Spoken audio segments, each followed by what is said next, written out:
Chat member. UN lecture! Yeah. Zoe Quinn! Let's keep it going.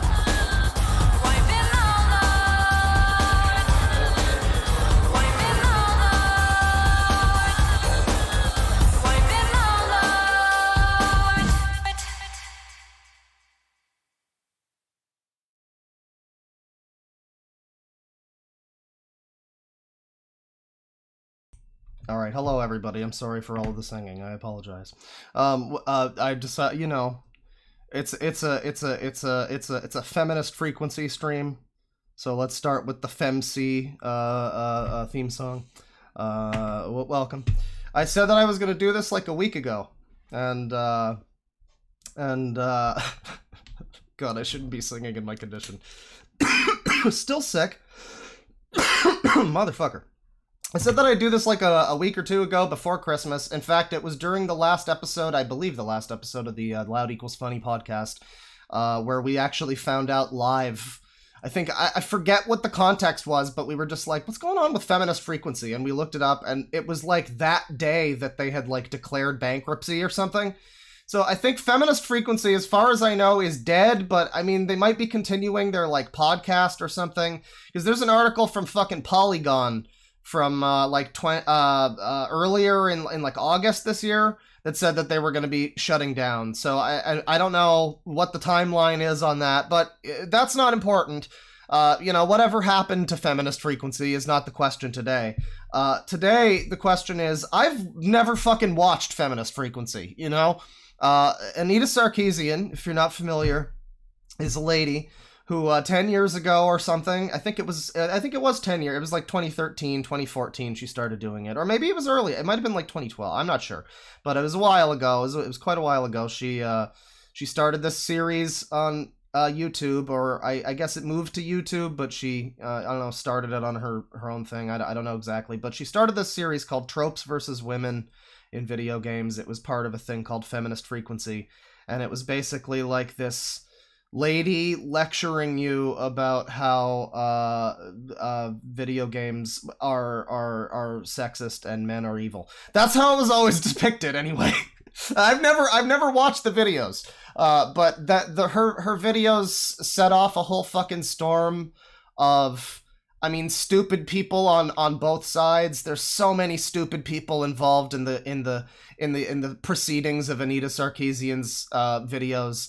She is the feminist face that launched 1,000 tweets and like the entire movements. You could trace Trump back to her if you really try hard enough. Because remember, Gamergate got Trump elected, so clearly she started Gamergate wouldn't have happened without her, so it all follows, you know? So thanks a lot, Anita. But, sorry.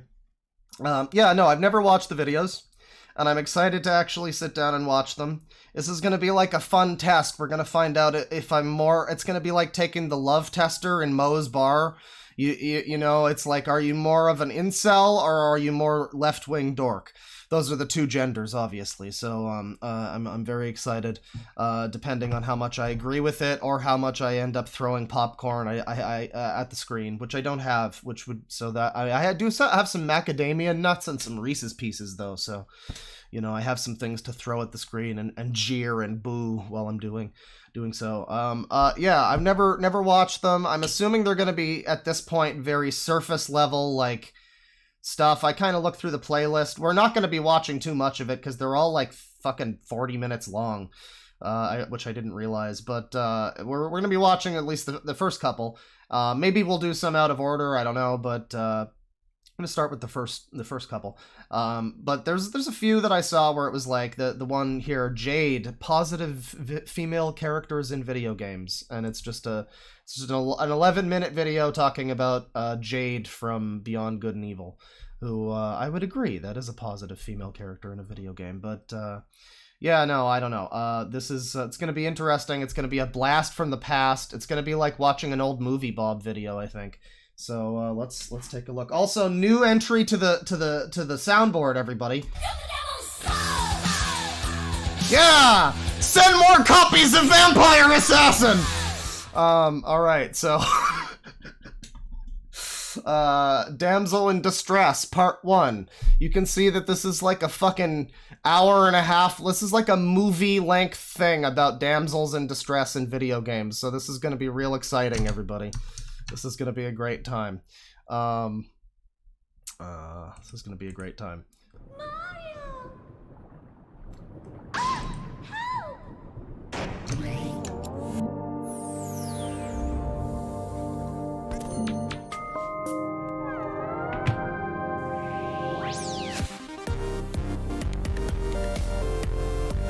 Now, it's worth noting, I don't know when this actually came out. I mean, I think this, you can see the dislike ratio here. We'll see if that's justified.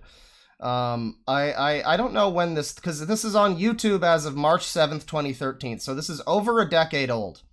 But I think it might have actually come from before then. I think they were on her Patreon or something before that. I'm not exactly sure, but I don't know. Yeah, this is gonna get into it. And just, I mean, man, Sonic 06 is one of the starting examples here. 2010 though, this is a really long time ago for this type of content, and you see a lot of this now. I mean, I think that's another thing I'm interested to see, because from what I've already seen of this and everything I've ever seen of it, it reminds me a lot of just your standard video essay that you would see on anybody's channel now, which was not common in 2010. So I guess props, initial out the gate props for, you know, being ahead of the curve, I suppose.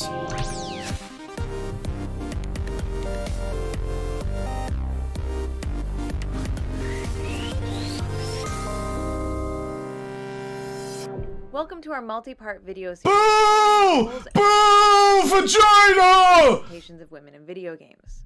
This project will examine the tropes, plot devices, and patterns most commonly associated with women in gaming from a systemic, big-picture perspective. This series will include critical analysis of many beloved games and characters, but remember that it's both possible, and even necessary, to simultaneously enjoy media while also being critical of its more problematic or pernicious aspects. Oh man, we're getting into the origin. I feel like 2010 is a really early time for the... Or 2013, it rather, is a really early time for the, this is a pretty early time for the word problematic, but man, it really has, it has been a persnickety one that has persisted for a while, hasn't it? That fun little weasel word. I always enjoy that word. It's just a good, it's like we don't have enough words to describe things, so let's just, you know, cop out and just say, yeah, problematic, I don't know, I'm lazy, I don't want to think of why it's a problem or whatever. Just use a quick little catch-all term, that's fine. So, without further ado, let's jump right into the damsel in distress. Yeah, I have to, I'm sorry, I know you're not allowed to say anything about a woman's appearance, but what's going on with Anita here? What is this? I'm sorry, sister, what the fuck is going on? You got the hoop earrings, you got this, like, Portland, like, plaid thing going on. The eyebrows, the, like, school marm bun. You don't have to look this way, Anita. Good lord. For the story of a game that no one ever got to play. Back in 1999, game developer Lennon was hard at work on a new original title for the Nintendo 64 called Dinosaur Planet. The game was to star a 16-year-old hero named Crystal. Okay, so this is going to get into how this was originally going to be a woman protagonist game, and then she became, you know, the fucking fur-bait Coomer character, which I think that's a fair point to make. One of two playable protagonists. She was tasked with traveling through time, fighting prehistoric monsters. I will put this on, like, faster speed a little bit. We'll try with her magical staff and saving the world. If that's too fast for people, I don't know. It's 1.25 will do. These videos are pretty long, so. She was capable and she was heroic. That works. Like Juby, Animal Girl. My name is Crystal. Yeah, this game was gonna be so much better than the real Star Fox Adventures, which isn't even that bad. Also, by the way, is my are you hearing like a fucking bass hum again? Because you shouldn't be. I mean, it's on the desk, but I'm just hoping that it's not happening. I can move it again, but I just hate that that's like a thing now. If there's a low fucking frequency sub-bass hum, let me know.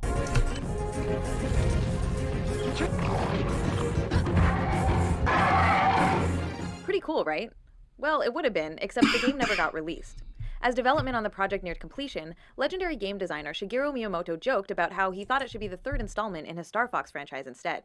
Over the next 2 years... Everybody looked at him nervously like, why would you say that? Why would you ever say, oh god, he's serious, oh no. He and Nintendo did just that. They rewrote and redesigned the game and released it as Star Fox Adventures. God, I fucking hate Shigeru Miyamoto. He is such a cunt. I'm sorry, like, whatever, he made Mario. See, like, fucking a bunch of people made Mario.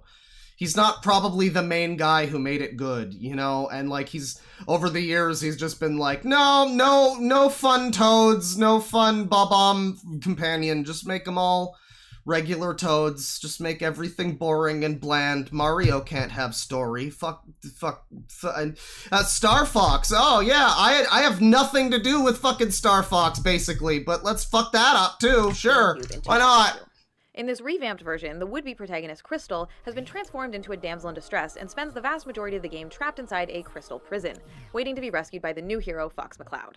The in-game action sequences that were originally built for Crystal were converted to feature Fox instead. Crystal is given a skimpier, more sexualized outfit. Wow, she's beautiful. Well, they were also... I think they also kind of repurposed the story to be a little bit... Isn't this game basically like Star Wars? Like, isn't this game's plot... I've heard this game's plot described as being essentially Star Wars. So maybe they were just going for, like, you know, Slave Leia kind of thing, which I guess you can also trace back to feminism, but, you know... I don't know. I'm sure there's it's a systemic thing after all, so hey. What am I doing? And yes, that is cheesy saxophone music playing to make sure it's crystal clear that she is now an object of desire, even while in suspended animation. To add insult to injury, Fox is now... To add insult to injury, this was a game for children, and they just decided, hey, here's sexy animal girl. Like, this is so much more, I don't know, weird than... People have always pointed out Lola Bunny in Space Jam, but, man, she is just in a bra, and, like... Go ahead, children. Here you go, children. Okay, I guess. Using her magical staff to fight his way through the game to save her. The tale of how Crystal went from protagonist of her own epic adventure to the passive victim in someone else's game illustrates how the damsel in distress trope disempowers female characters and robs them of the chance to be heroes in their own... it wasn't for children. Well, I mean, what? For teens, then? I don't think that's a whole lot better. own right. The term damsel in distress is a translation of the French demoiselle en détresse. Demoiselle simply means young lady, while détresse means roughly anxiety or despair caused by a sense of abandonment, helplessness, or danger.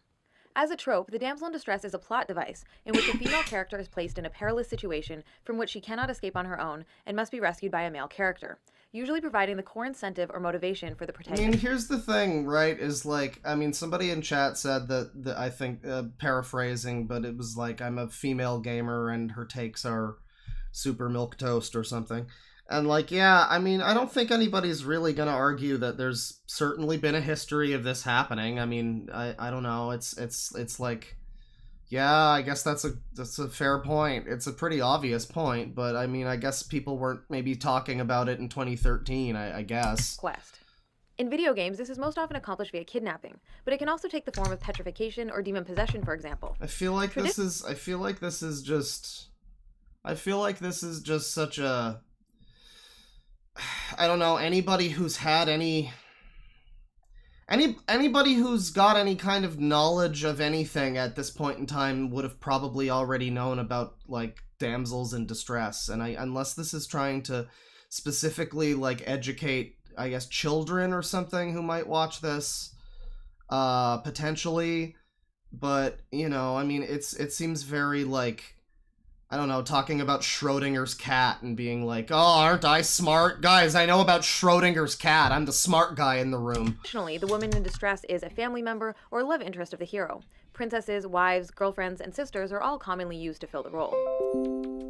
Of course, fuck the off, Xbox Xbox. predates the invention of video games by several thousand years. The Xbox doesn't support Anita Sarkeesian. How dare they? Can be traced back to ancient Greek mythology with the tale of Perseus.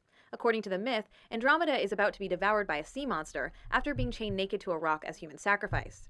Perseus slays the beast, rescues the princess, and then claims her as his wife.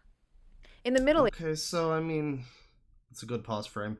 So I mean, yeah, I don't know what your point is, that history is sexist.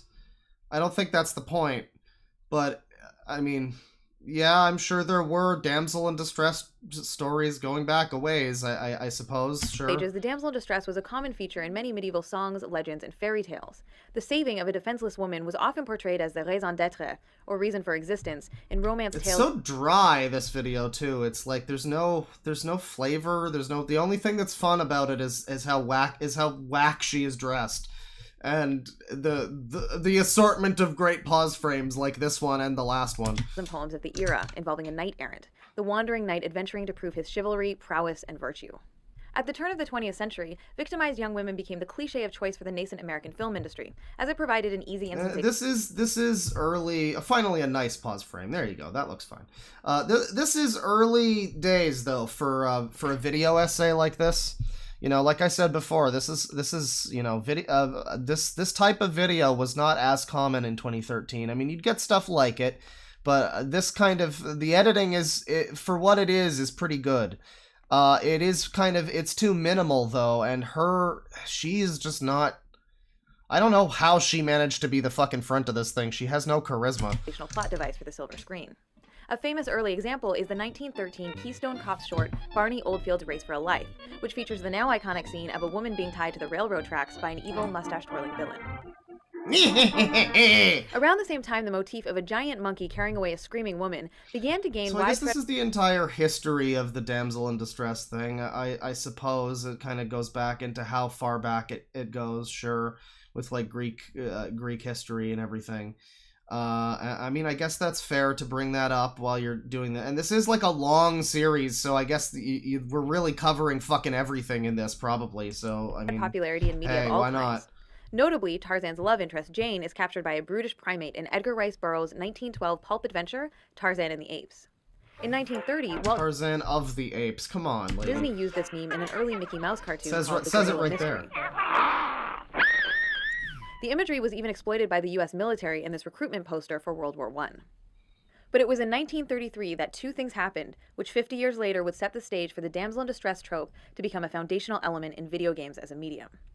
First, Paramount Pictures video games came out. Their animated series. Oh wait, no, I guess not. Popeye the Sailor to cinema audiences. The formula for most shorts would involve Popeye rescuing a kidnapped Olive Wood. Second, in March of that year, RKO Pictures releases its groundbreaking hit film King Kong, in which a giant ape abducts a... The stream might have been a bad idea, everyone. What the fuck? It's like she's reading Wikipedia. This is so fucking lame. Young woman, and is eventually killed while trying to... Can you have anything? I don't know, make a joke about it? Have a meme? Any kind of personal opinion, Anita? This is fucking lame. Holy shit. Holy shit. Fast forward to 1981, when a Japanese company named Nintendo entrusted a young designer named Shigeru Miyamoto with the task of creating a new arcade game for the American market. Originally, the project was conceived of as a game starring Popeye the Sailor. I'm just here, it's just static at this point. Nintendo wasn't able to secure the rights. Miyamoto created his own characters to fill the void, heavily influenced by the movie King Kong. Fill the void, heavily influenced by the movie King Kong.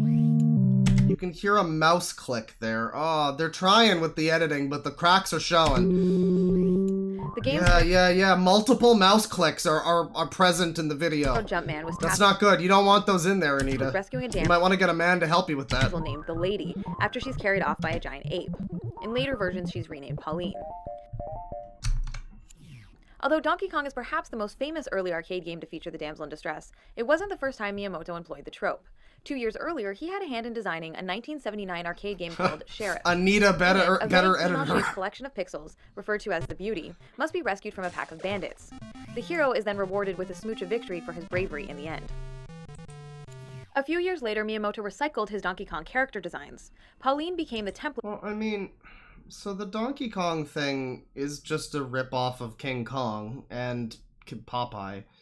So, I mean, it's interesting that, like, we're starting the series with the damsel in distress thing. I guess that's the most important thing to start with, but, like, it's not something that's exclusive to video games, so it's interesting that they're focusing on that so much.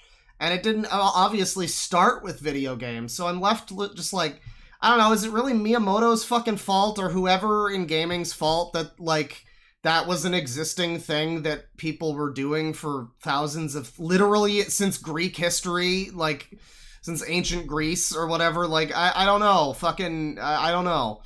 I don't know why. I mean, it's maybe a good thing to point out that it's a thing that happens in games, sure, because it is pretty common, but I don't know, it's not, I guess it's just like, what, I mean, I don't know, are you blaming video games for I don't know, I'm trying to get to a point where, because I guess we're all still just establishing all of this, we're just establishing this whole thing, this lore, you know, but, like, lore of tropes versus women and all of that, at some point it'll get into how that has, you know, evolved specifically in gaming, but at this point I'm just left like, I don't know, we're 7 minutes in and it's like, for thousands of years, trope has existed since ancient Greece, and I guess gaming also decided to do it, and we're gonna focus really hard on gaming doing it for some reason. I don't know. I don't know. We're getting into it, though. We're finally getting to the actual gaming element of it, so maybe there'll be finally some opinion or something. For a new damsel named Princess Toadstool, and Jumpman became a certain very famous plumber.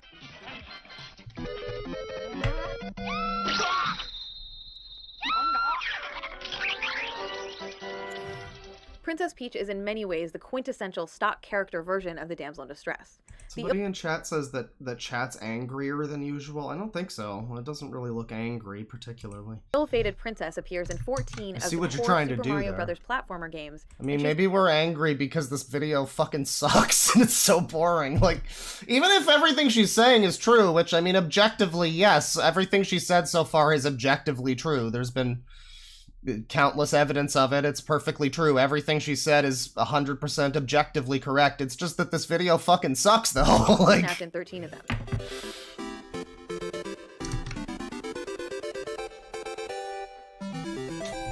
I'm mad! I'm angry! Super Mario Bros. 2 in 1988 remains the only game in the core series in which Peach is not kidnapped, and also the only game in which she's a playable character.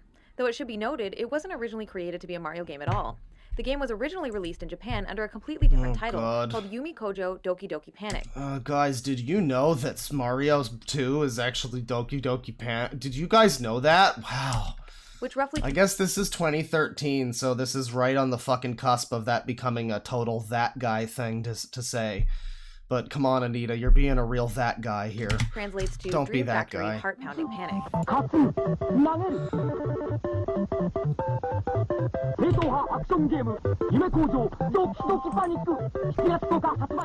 Nintendo of America thought... The game seems so much more interesting than Mario, by the way. Like, I don't know, I guess just because we're so used to Mario, but like... Just, I don't know, there's just a bunch of fucking wacky shit in that game, and Mario is just, like, some guy. I don't know. The original I Japanese think we got the rough end of the deal. release of Super Mario Bros. 2 was too difficult, and too similar to the first game. That game fucking sucks. So they reskinned and redesigned Doki Doki Panic to star Mario and Luigi instead. However, the Japanese game already had 4 playable characters. So Yeah, it's like opted based to on a decode radio the show or princess to some fill the 2 shit, that's remaining right. slots, building directly on top of the pre-existing character models. So really, if we're honest, Peach is kinda accidentally playable in this one. Still, she had the awesome ability to float for short distances, which came in really handy, especially in the ice levels. Yeah, Peach is like goated in that game. I mean, she's basically easy mode in that game, which is pretty helpful. I mean, they've all got their uses except Mario. Fuck Mario. Mario sucks. I love how Mario is the worst character in every game where he's not the only character. Like, because he has to be default guy, he has to just have the most boring, worst, shitty stats and have no special abilities, basically. And every other character has got, like, super jump and super grab and super fly, and Mario's just super fucking lame. Sadly, Peach has never been a playable character again in the main franchise. Even with newer games that feature 4-player options like the new Super Mario Bros. Wii and Wii U, the princess is still excluded from the action. She's been replaced with Yeah, I mean, no one's gonna argue with you on that one, Anita. I think everybody fucking agrees that it should not have been... Here's my thing. What's the deal with the yellow and fucking blue toad? Who are these jabronis? Who are these fucking loser-ass toads? Like, why can't I have just a regular fucking red toad? Why is that, like, not a thing? You still can't. Even in Wonder, you still can't. You're still stuck with these fucking loser-ass toads that nobody fucking wants. That are always player 3 and 4 or just not even fucking played. Nobody wants these fucking guys. And, like, I'm playing Wonder, and I've got, like, Toadette, and she's cool, and fucking, you know, what, Peach, and whatever, Daisy. And then you've got these stupid toads that nobody cares about. Where is just Red Toad and fucking Peach? Come on, fuck this. another toad Fuck instead, this. as to allow Nintendo to force her back into the damsel role again and again. These jabroni mics, Does, if of you course, will. appear in many spin-offs such as the Mario Party, Mario It's Sports, Dick and Mario Dicky. Kart series, as well as the Super Smash Bros. Nintendo Universe crossover fighting games. However, all of these spin-offs fall well outside of the core Super Mario series of platformers. She is the star of only one adventure, and we'll get to that a little later. Yeah, the one where she fucking cries and has emotions to get to save the day. Subject-object dichotomy. Oh, this subtitle of this section sounds like a real fucking horse's ass. One way to think about damsel characters is via what's called the subject-object dichotomy. In the simplest terms, subjects act, and objects are acted upon. The subject is the protagonist. This really is starting to feel like this woman was just super excited the moment she left college. Just, I learned all these cool words. I gotta do something with them. Guys, did you know? Subject-object dichotomy? I took a class once. The one who the story is centered on, and the one doing most of the action. In video games, this is almost always the main playable character, and the one from whose perspective most of the story is seen. So the damsel trope typically makes men the subject of narratives, while relegating women to the role of object. This is a form of objectification, because as objects, damseled women are being acted upon. While rendering women as an object, this is a form of objectification. I didn't realize that. Thank you for continuing to explain that further. Thank you. Most often becoming or reduced to a prize to be won, a treasure to be found, or a goal to be achieved. The brief intro sequence accompanying many classic arcade games tends to reinforce the framing of women as a possession that's been stolen from the protagonist. Yeah, he beats up your fucking girl and steals her, and then you gotta go fight a Dobo or whatever his name is, and that's that whole series.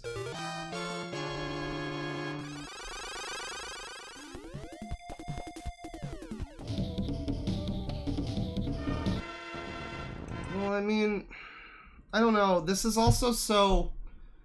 It's just kind of, I mean, it is about tropes versus women, but by being that way, it's kind of not, you know, analyzing tropes versus men, where it's like, okay, video games were targeted toward boys. There's reasons for that you could get into in terms of feminism and everything, but sure, the fact is they were. And so the people that made them were like, what do boys like? I don't know, hot chicks. A 12-year-old boy wants to save his hot babe, you know? And so that's why. And it's like, if they were made for girls, then it would be like the Barbie game where Barbie's off to fucking go have a beach adventure with Ken or whatever. And I mean, I guess that was probably made by fucking dudes, but, you know, fucking white dudes, 40-year-old white dudes. But, you know, I don't know. It's like, there's a lot of fucking... If the shoe was on the other foot, I don't think it would be vastly fucking different. I think this is just human nature to some extent. Like, you know, it just it's like marketing and advertising and shit playing on human nature, basically. Like, people are horny. The hero's fight to retrieve his stolen property then provides the lazy justification for the actual gameplay. Yeah, it's just... At its heart, the damsel trope... I mean, it's lazy writing because it's just a fucking arcade game where you need to have, like... Yeah, save the girl you love, get money, get whatever. Like, it's an arcade game. It's not... you know, yeah, I guess these tropes evolved from somewhere and they're still happening in current day Californian shit. But, like, I don't know, fucking who gives a shit? They were on fucking arcade games. These were stupid NES games. They didn't have stories. This was the best they would fucking do. Which I guess sets up a whole series of not, you know, caring and Mario just rescue Princess every single time. But, you know, I don't know. It's like, it's not a, at this point in time, for this specific thing, it's not like a huge deal. It's not really about women at all. She simply becomes the central object in a competition between men, at least in its traditional incarnations. I've heard it said that in the game of patriarchy, women are not the opposing team, they are the ball. So, for example, we can think of the Super Mario franchise as a grand game being played between women are the ball. Control of the ball. The simple rule in that game is, as long as you control the ball, the other team cannot score against you. The other team cannot score against you. The two men are tossing her back and forth over the course of the main series, each trying to keep and take possession of the damsel ball.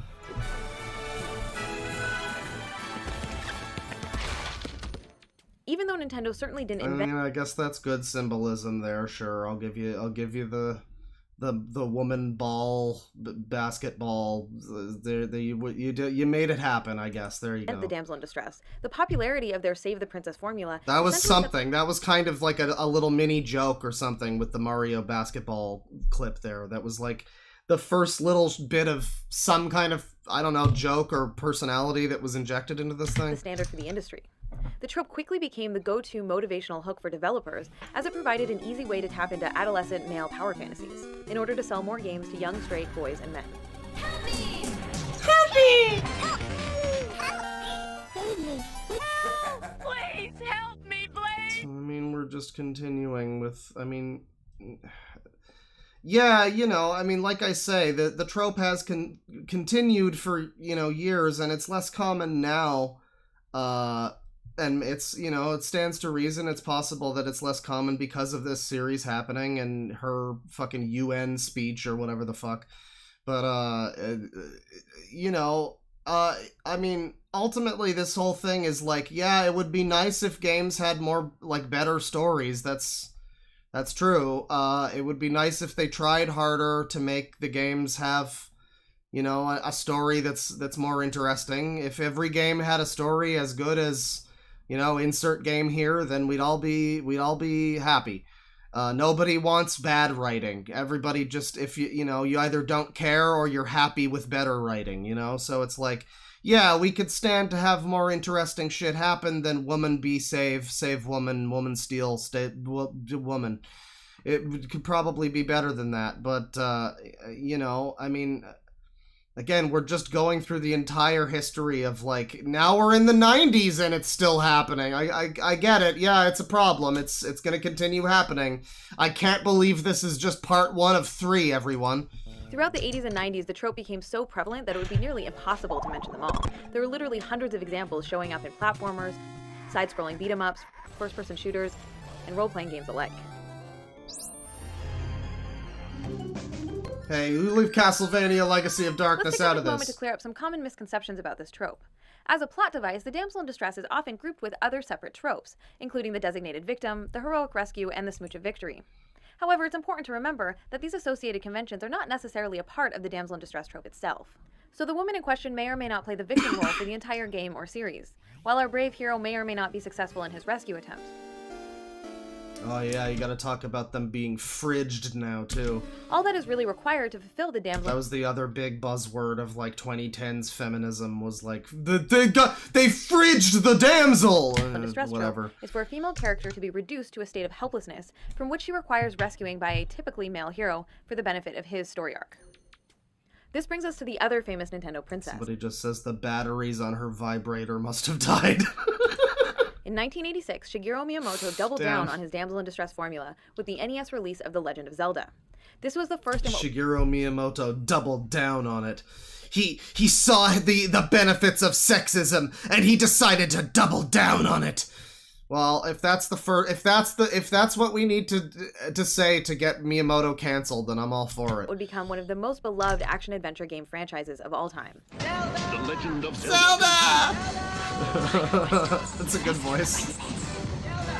Zelda 2, The Adventure of Link. Nintendo. What's he doing there? Rescue the princess. Nintendo. Now you're playing with power. I'll harm you! Over the course of more than a dozen games spanning a quarter century, all of the incarnations of Princess Zelda have been kidnapped, cursed, possessed, turned to stone, or otherwise disempowered at some point. Yeah, and I mean, like, again, it's weird because, like, I don't know how many... This is so agreeable in a general sense. Like, yeah, the video's boring and whatever, and I'm finding gripes with it, but, like, generally it's like, yeah, I wish... I can't find anybody who is like, no, I don't want Zelda to be more interesting as a character, and I would prefer if every Zelda and Mario game forever had the same exact storyline and just never evolved and did anything interesting ever. And it's like, it really must be just how boring this is and how, I guess, how they framed it. Like, there's a way you could have sold this concept to people that's like, yeah, it would be more interesting for the games if, like, the Zelda was a person and had a storyline and wasn't just kidnapped every time. You could probably have gotten a lot more people to fucking agree with it if it wasn't framed as this, like, I don't know, tropes versus women. The gamers are, you know, this whole fucking thing. And I guess it also just came out around the same time as, like, all of the, you know... The culture war baiting journalists had got what they wanted eventually. It came out around that time, so, you know, I don't know. She just kind of got swept up into it, I guess. But, like, I don't know. Yeah, in general, yeah, I definitely prefer Zelda as a fucking part of a narrative rather than just go save her, I guess. I mean, every game just has the same fucking storyline up until they start doing things that are a little more interesting, and it's the same with Mario. I mean, even now, Mario games have the same storyline, but at least it's save fucking the castle or whatever and not just Peach, you know? It's like, there's a little bit more to it. There's something slightly different to it. Just anything different, for God's sakes.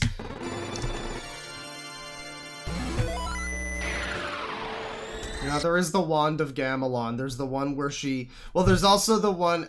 There's the one, Zelda's Adventure, where it's like an actual Zelda game, but it's terrible. And then there's the Wand of Gamelon, I think, is the one where you play as... It's like Faces of Evil, but with Zelda. And that's the one where she, like, kills someone, and then she goes, good! And that's a classic. Spirit Tracks Zelda, yeah. I mean, yeah, that is... I'm gonna give this fucking video some down votes here, some down thumbs. You're not gonna just, like, completely run past Spirit Tracks here if you're gonna talk about Zelda. There's a lot more to Zelda's character in that game specifically than a lot of them. Yeah, she's technically possessed or whatever, but she still plays a fairly decent role in that story and is, like, an actual character. A lot of people really like her in that game specifically, so I feel like it's not... maybe they didn't know that, but I don't know. In that case, don't use it as an example. Like, it's a little disingenuous to act like this is the same as every other Zelda when she's really not. Zelda has never been the star in her own adventure, nor been a... Well, and also Wind Waker, too, because technically, yeah, Zelda's, Zelda as usual in that, but she's also fucking... I mean, spoilers for anybody who hasn't played Wind Waker. She's also the super cool leader of the Tetra Pirates who has a bunch of fucking dudes who follow her every beck and call. And, you know, she's very confident and she's, like, a pretty cool character. And admittedly, yes, I mean, again, nobody's gonna argue that it would be better if she was like that the whole game and didn't turn into boring milquetoast lame-ass Zelda at the end. Just getting fucking kidnapped by Ganon and yada yada yada. Light arrows, whatever. Oh, she uses the light arrows, she's a real hero, whatever. But, like... I don't know, again, the Toon Zeldas are a weird... don't mention them if you're gonna make the... I don't know... You could at least bring up that there's something else going on there. Come on now. Character in the core series. However, it must be said that not all damsels are created equal, and Zelda is occasionally given a more active or integral role to play. Okay. Kingdom. Unlike Peach, Zelda is not completely defined by her role as Ganondorf's perpetual kidnap victim, and in a few later games, she even rides a line. There you go. Okay, there you go. Okay. All right. We spoke too soon. To a female character, and not necessarily. But it still is a little bit. I mean, yeah, she's a little bit more of a. I guess that's fine. All right. She said it. Sure. A character is from start to finish. Spoke too soon. Once in a while, she might be given the opportunity to have a slightly more active role in facilitating the hero's quest, typically by opening doors, giving hints, power-ups, and other helpful items. Oh, the light arrows. On the theme, the helpful damsel. Indeed, Zelda is at her best when she takes the form of Sheik in Ocarina of Time. But she's secretly a man. And Tetra in the Wind Waker. And Tetra, there you go. In Ocarina of Time, Zelda avoids capture for the first 3 quarters of the game. Disguised as Sheik, she is a helpful and active participant in the adventure, and she's shown to be more than capable. How could you spoil Ocarina of Time for everybody? Oh my god. However, as soon as she transforms back into her more stereotypically feminine form of Princess Zelda, she suddenly fucking sucks and is lame. She's captured within 3 minutes. Like, within a second. It's like Ganon just didn't know. He was legitimately like, wait, no, that was Zelda. Oh! God damn it! God damn, just let that guy, I thought he was just some guy. Oh, man, I really fucked up on that. All right, well, send the red crystal down. All right, I'm sorry, I fucked up, I beansed it. I beansed it pretty hard. Literally 3 minutes, I timed it. Her rescue then becomes central to the end of Link's quest. Similarly, in the Wind Waker, Tetra is a feisty and impressive young pirate captain. But as soon as she's revealed to be and transformed into the more stereotypically feminine form of Princess Zelda... She's making the same point I just made. Left-wing dork over here. She's told that she's no longer allowed to accompany Link on the adventure. Or I guess it would be right-wing Sarkeesian. Because it's suddenly too dangerous for her. I'm not right-wing or particularly left-wing, but, whatever. She's ordered to wait... You have to be one or the other, obviously. ...the castle, which she does until she's eventually kidnapped, while waiting obediently in the same spot. It is noteworthy that in the very last stage of the boss battle, she does help Link fight Ganondorf for a few brief minutes, which is a refreshing change. However, the next time Tetra's incarnation appears in 2007's The Phantom Hourglass, she's kidnapped immediately during the intro. Later, she's turned to stone and then kidnapped for a second time. Yeah. It's disappointing that even with her moments of heroism, Zelda is still damseled. She is removed from the action, pushed aside, and made helpless at least once in every game she appears in. Yeah, and it's just, I mean, again, it's lazy storytelling. I mean, but I think it's also, I mean, it's an integral part of it to some extent. I think, like, Breath of the Wild, does some interesting stuff with that, where she's kind of imprisoned, sort of, but it's like because she's doing magical shit to stop Ganon or whatever. I think that's a good version of that sort of thing, where it's like you gotta save her, but she's kind of also doing something. Like, I don't know. I mean, I feel like it wouldn't necessarily feel like a Zelda game if you didn't have, like, the whole the Legend of Zelda is kind of about, like, the quest to save her from the evil. So if you didn't have that as any kind of concept in the game, I really don't know if it would feel like, and I mean feel like, the tone of it, the sort of the vibe of it. Like, it's like how people say the new Zelda games don't feel like Zelda games. It's like, I don't think it would feel like a Zelda game even more if you didn't have some level of her being captured or imprisoned or whatever in some way. And I mean, say what you will about that, but I think that is true. It's just kind of part of the series DNA, Oh, this is a great ad! And in the end, willst thou get the girl, or play like one? This brings us to one of the core reasons why the trope is so problematic and pernicious for women's representation. It's pernicious and problematic. I mean, I just hate that word so much. I just hate it so much. The damsel in distress is not just a synonym for weak. Instead, it works She's a problem! by ripping away the power from female characters, even helpful or seemingly capable ones. No matter what we're told about their magical abilities, skills, or strengths, they're still ultimately captured or otherwise incapacitated and then must wait for rescue.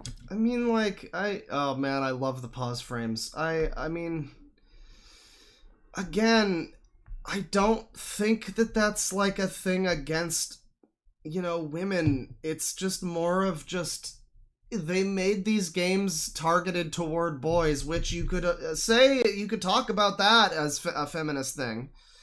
And how why were girls initially excluded from the target audience, and for so many years basically still left out of, like, the marketing, like that Zelda ad, willst thou play like a girl, like essentially saying if you are a girl and watching this, you're not welcome to play it or whatever. Not in as many words, but it sets that kind of tone or whatever, and I can see that being an argument you could make. But, like, again, if they were made for fucking men, or if they were made for girls, then it would just be her saving Link or something. It would be the same shit. It would be the same fucking shit. It has nothing to do with, like, the patriarchy as much as, I mean, I guess it does, in the same way that it would be a fucking matriarchy if the shoe was on the other foot. I don't know. Distilled down to its essence, the plot device works by trading the disempowerment of female characters for the empowerment of male characters. Yeah, I mean, obviously, no, the skinheads. Okay. That is a great sentence. The skinheads have taken Madonna hostage. Oh no, Madonna! No! Let's compare the damsel to the archetypal hero myth, in which a typically male character may occasionally also be harmed, incapacitated, or briefly imprisoned at some point during their journey. In these situations, the character relies on their intelligence, cunning, and skill to engineer their own escape. That's better. Or, just punching a hole in the prison wall works too. The point is, they're because they're men, they can punch holes in walls. Ultimately able to gain back their own freedom. In fact, that process of overcoming the ordeal is an important step in the protagonist's transformation into a heroic figure. A damseled woman, on the other hand, is shown as incapable of escaping the predicament on her own, and then must wait for a savior to come and do it for her. In this way, the damsels but that's fair in a storytelling sense, but it's also, that's the protagonist. Like, again, if it was a woman in the role, then they would have to break out of prison or something. And I mean, what about, like, Sonic Adventure 2 when Sonic has to be rescued by Amy? I don't know. The deal is not her own. Instead, it's framed as a trial for the hero to overcome. Consequently, the trope robs women in peril from the opportunity of being the architects of their own escape, and therefore prevents them from becoming archetypal heroes themselves. Today, many old-school damsel games are being resurrected for modern platforms, services, and mobile devices, as publishers are in a rush to cash in on gaming nostalgia and capitalize on any recognizable characters from years gone by.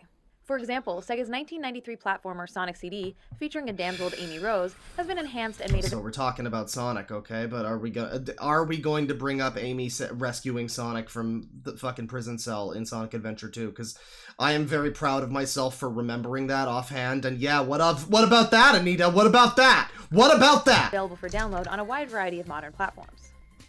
Jordan Mechner's famous Karateka and Prince of Persia games, originally released for the Apple II home computer in the 1980s, have both seen modern HD remakes. How dare they port a Sega CD game? Yeah, I guess. I don't know.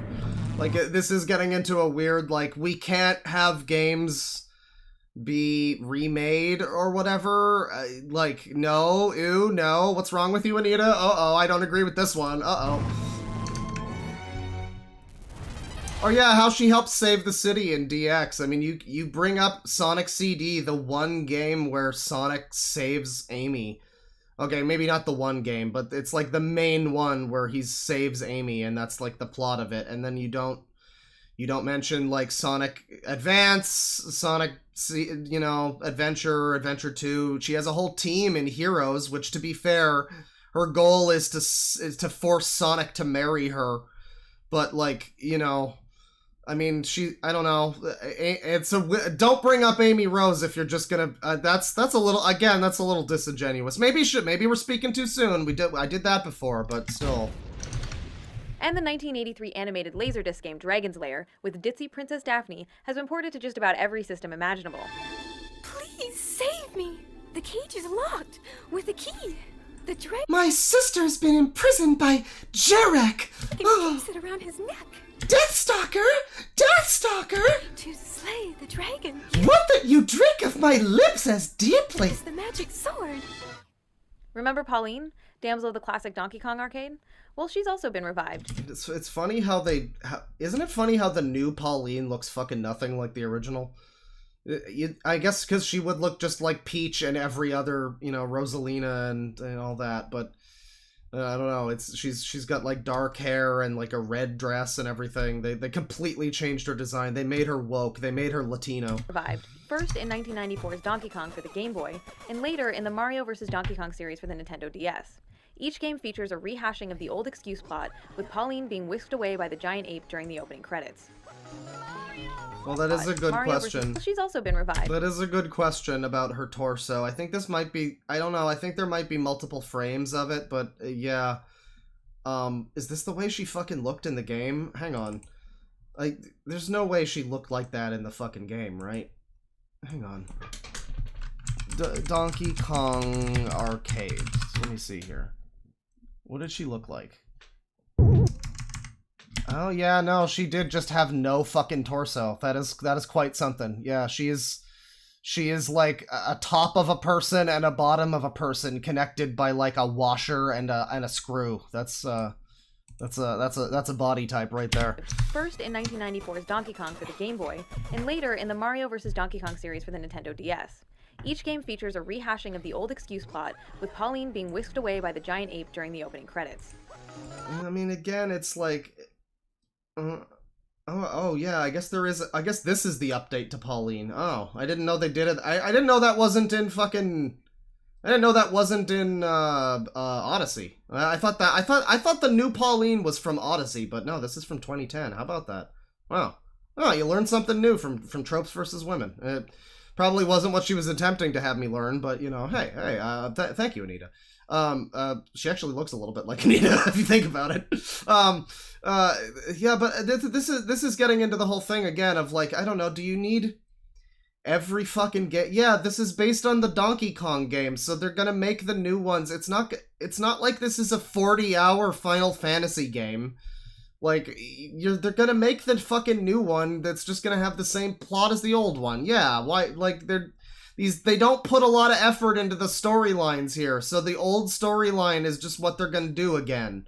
It's like, it just be like that. It's not about feminism, it's about lassitude. The now iconic opening seconds of the 1987 beat-em-up arcade game Double Dragon has Marion being punched in the stomach, thrown over the shoulder of a thug, and carried away. In several versions, her panties are clearly shown to the player. Oh my god! Abducted. The game has been remade, re-released, and ported to dozens of systems over the Man, past I love 25 Bimmy years, and Jimmy. ensuring that Marion will be battered and damseled for each new generation to enjoy. Most recently, Double Dragon Neon in 2012 reintroduced Well, new now gamers. we've got like fucking River City Girls or whatever. So I guess the fucking pendulums have it's righted itself. You know. To this regressive crap yet again, this time in full HD. Oh! That's pretty good though. Hit her for $9.99. Damn. Women as fundamentally That's a strong punch. I don't know if we could take him. ineffective or ultimately incapable has larger ramifications beyond the characters themselves and the specific games they inhabit. We have to remember that these games don't Let me see here. $50 from Gribbeth. Hi, Claw. Tomorrow is my birthday, and I wasn't sure if you'd stream tomorrow or not, so here's some of my birthday money. You're my favorite content creator, and I hope for another great year of cringe. Well, we're ringing out the old year with this cringe, so yeah, the new year, I don't know what we got in store, but probably a lot more trash, if I had to guess. I don't know, of varying sizes, more users, I hope. And that'll be fun. Yeah, thank you very much. Happy birthday tomorrow, and please make sure to have enough money to get yourself something nice, and not just, I people give me money for their birthday. It's a very odd position to be in. But thank you very much, and happy birthday, and here's to 8 more years or whatever. Thank you. don't exist in a vacuum. They are an increasingly I also don't know if I'll be streaming tomorrow, which is why I'm tentative about using the song "Cold World" by Jizza to start a stream, because it says the first line is like, it was the night before New Year's, and I'm like, I don't know if I'm gonna do a stream on the night before New Year's, but I want to get it in before the end of the end of the world, before the end of the year. Or the end of the world, I don't know. important and influential part of our larger social and cultural ecosystem. The reality is, this trope is being used in a real-world context where backwards sexist attitudes are already rampant. It's a sad fact that a large percentage of the world's population still clings to the deeply sexist belief that women as a group need to be sheltered, protected, and taken care of by men. Well, oh, by men. Right. So feminism would not be that, because they just believe that women need to be sheltered and protected by women, I guess. Right. Gotcha. The belief that women are somehow a naturally weak Sheltered and protected from men. Let's get that correct. gender is a deeply ingrained, socially constructed myth, which of course is completely false. But the notion is reinforced and perpetuated when women are continuously portrayed as frail, fragile, and vulnerable creatures. Just to be clear, I'm not saying that all games that use the damsel in distress as a plot device are automatically sexist or have no value. But it's undeniable that popular culture is a powerful influence in our lives, and the damsel in distress trope as a recurring trend does help to normalize extremely toxic, patronizing, and paternalistic attitudes about women. Now, I grew up... Yeah, media matters in our lives, and how we grow up with media influences us, and until that argument is used by the toxic chuds, and then you're, I don't know about on Nintendo. I've been a fan of the Mario and Zelda franchises for most of my life, and they'll always have a special place in my heart, as I'm sure is true for a great number of gamers out there.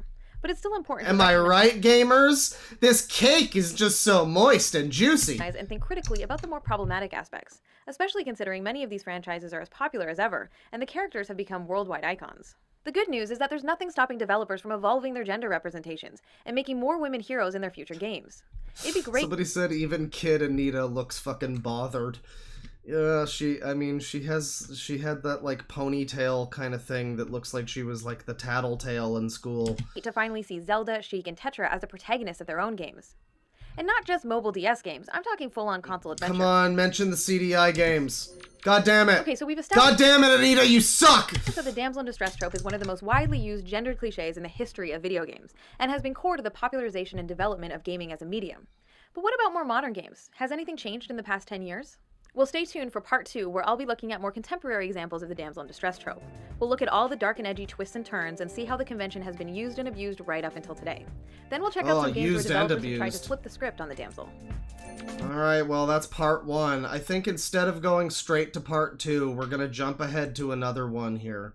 Because, God, I mean, I kind of want to see how she develops the discussion about this. To some extent, because I feel like we've gone over the basics now. Maybe we can get more into the repercussions of it or something, and that might be a little more interesting. But Miss Male Character, Woman as Reward. Well, that's the same thing, Anita. How did you make another video about the same thing? Come on now. God damn it. And you have a second video about it? What the fuck? This is the same as the damsel in distress! I mean, it's essentially the same thing. You spent most of that first video talking about, like, woman as reward and fucking all of that. That's the same, it's the same thing! Come on now.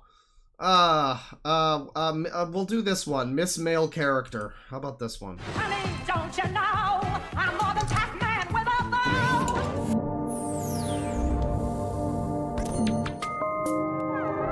I mean, people say she's a grifter, and I don't know if she's, like, necessarily a grifter. I think it's more, I mean, but, like, it would be easy to, it's not, like, grifting as much as just, like, packaging some very simple concepts for, like, I guess very stupid people who don't understand them. Like, I don't know, I guess maybe it was not super common to talk about this stuff back then. I mean, I wasn't really interested in the conversation at that point in my life, so I wouldn't have sought it out, but I'm sure it was out there, people talking about sexism in video games and whatever, and just, yeah, it just seems like very boilerplate stuff, at least the first episode is. We'll continue with this one here, but, you know. So, a grifter? Well, I mean, is that a grift? I guess. I guess so. I view grifter as more of like somebody who doesn't believe the shit that they're selling, but I guess you could view it as that. I would say more, I would use the word charlatan more than grifter, but you know, I guess that could work, sure. In this episode, we're going to shift the discussion away from plot devices to focus on a pattern in character design and conceptualization, which I've decided to call the Ms. Male Character. Yes, as always, people called her. Wow, she's really doing the same fucking drip in this video. It's like a different shirt too, so you know it's not even the same day. It's not even just that they filmed on the same day or something. This is just like how she frequently dresses. What a shame! Holy shit. Important to keep in mind that. But yeah, there was a lot of talk for a long time about her being a grifter because like Because this whole thing was a Kickstarter, I think, to begin with, and it took a long time for the original, like, fulfillment of the Kickstarter to actually happen. For her to actually release all of the promised episodes, I think it took several years, and you watch these, and, like, this is not shit that should have taken a whole fucking long-ass time, you know? I mean, it's... I don't know, you see somebody in BreadTube now and they're doing so much more per video. Say what you will about if you enjoy that kind of content, but in terms of analytical whatever, they're doing a lot more of like actual substance and bringing something of their own to a conversation. And they tend to put out videos a lot quicker than some of these like this shit. This took several years. So when people talked about her being a grifter, quote unquote, in the OG days, it was because it was like, where's the videos, Anita? This sure is taking a while. But now you watch them and it's like, well, they all came out, yes, but these are all very simple videos to have taken her so long to make. Like, this is nothing. This is just, I don't know. That was just the first one, but you know, And in conceptualization, which I've decided to call the Ms. Male Character. As always, it's important to keep in mind like that the shitty Sarah Z, aspects of a piece of media, while still finding other parts valuable or enjoyable.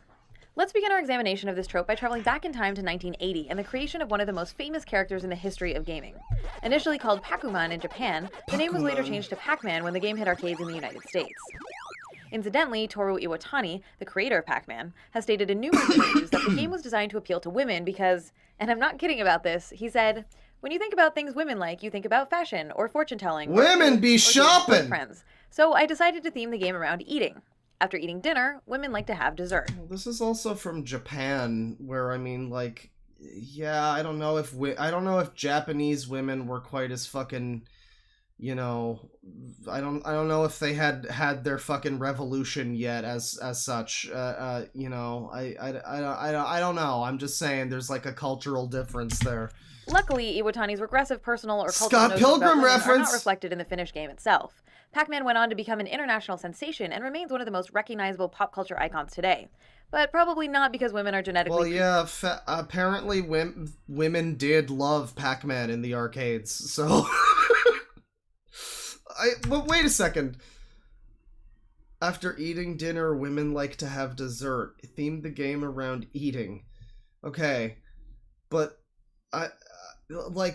okay, I'm not sure if maybe psychologically that actually is the fucking reason. Women be eating.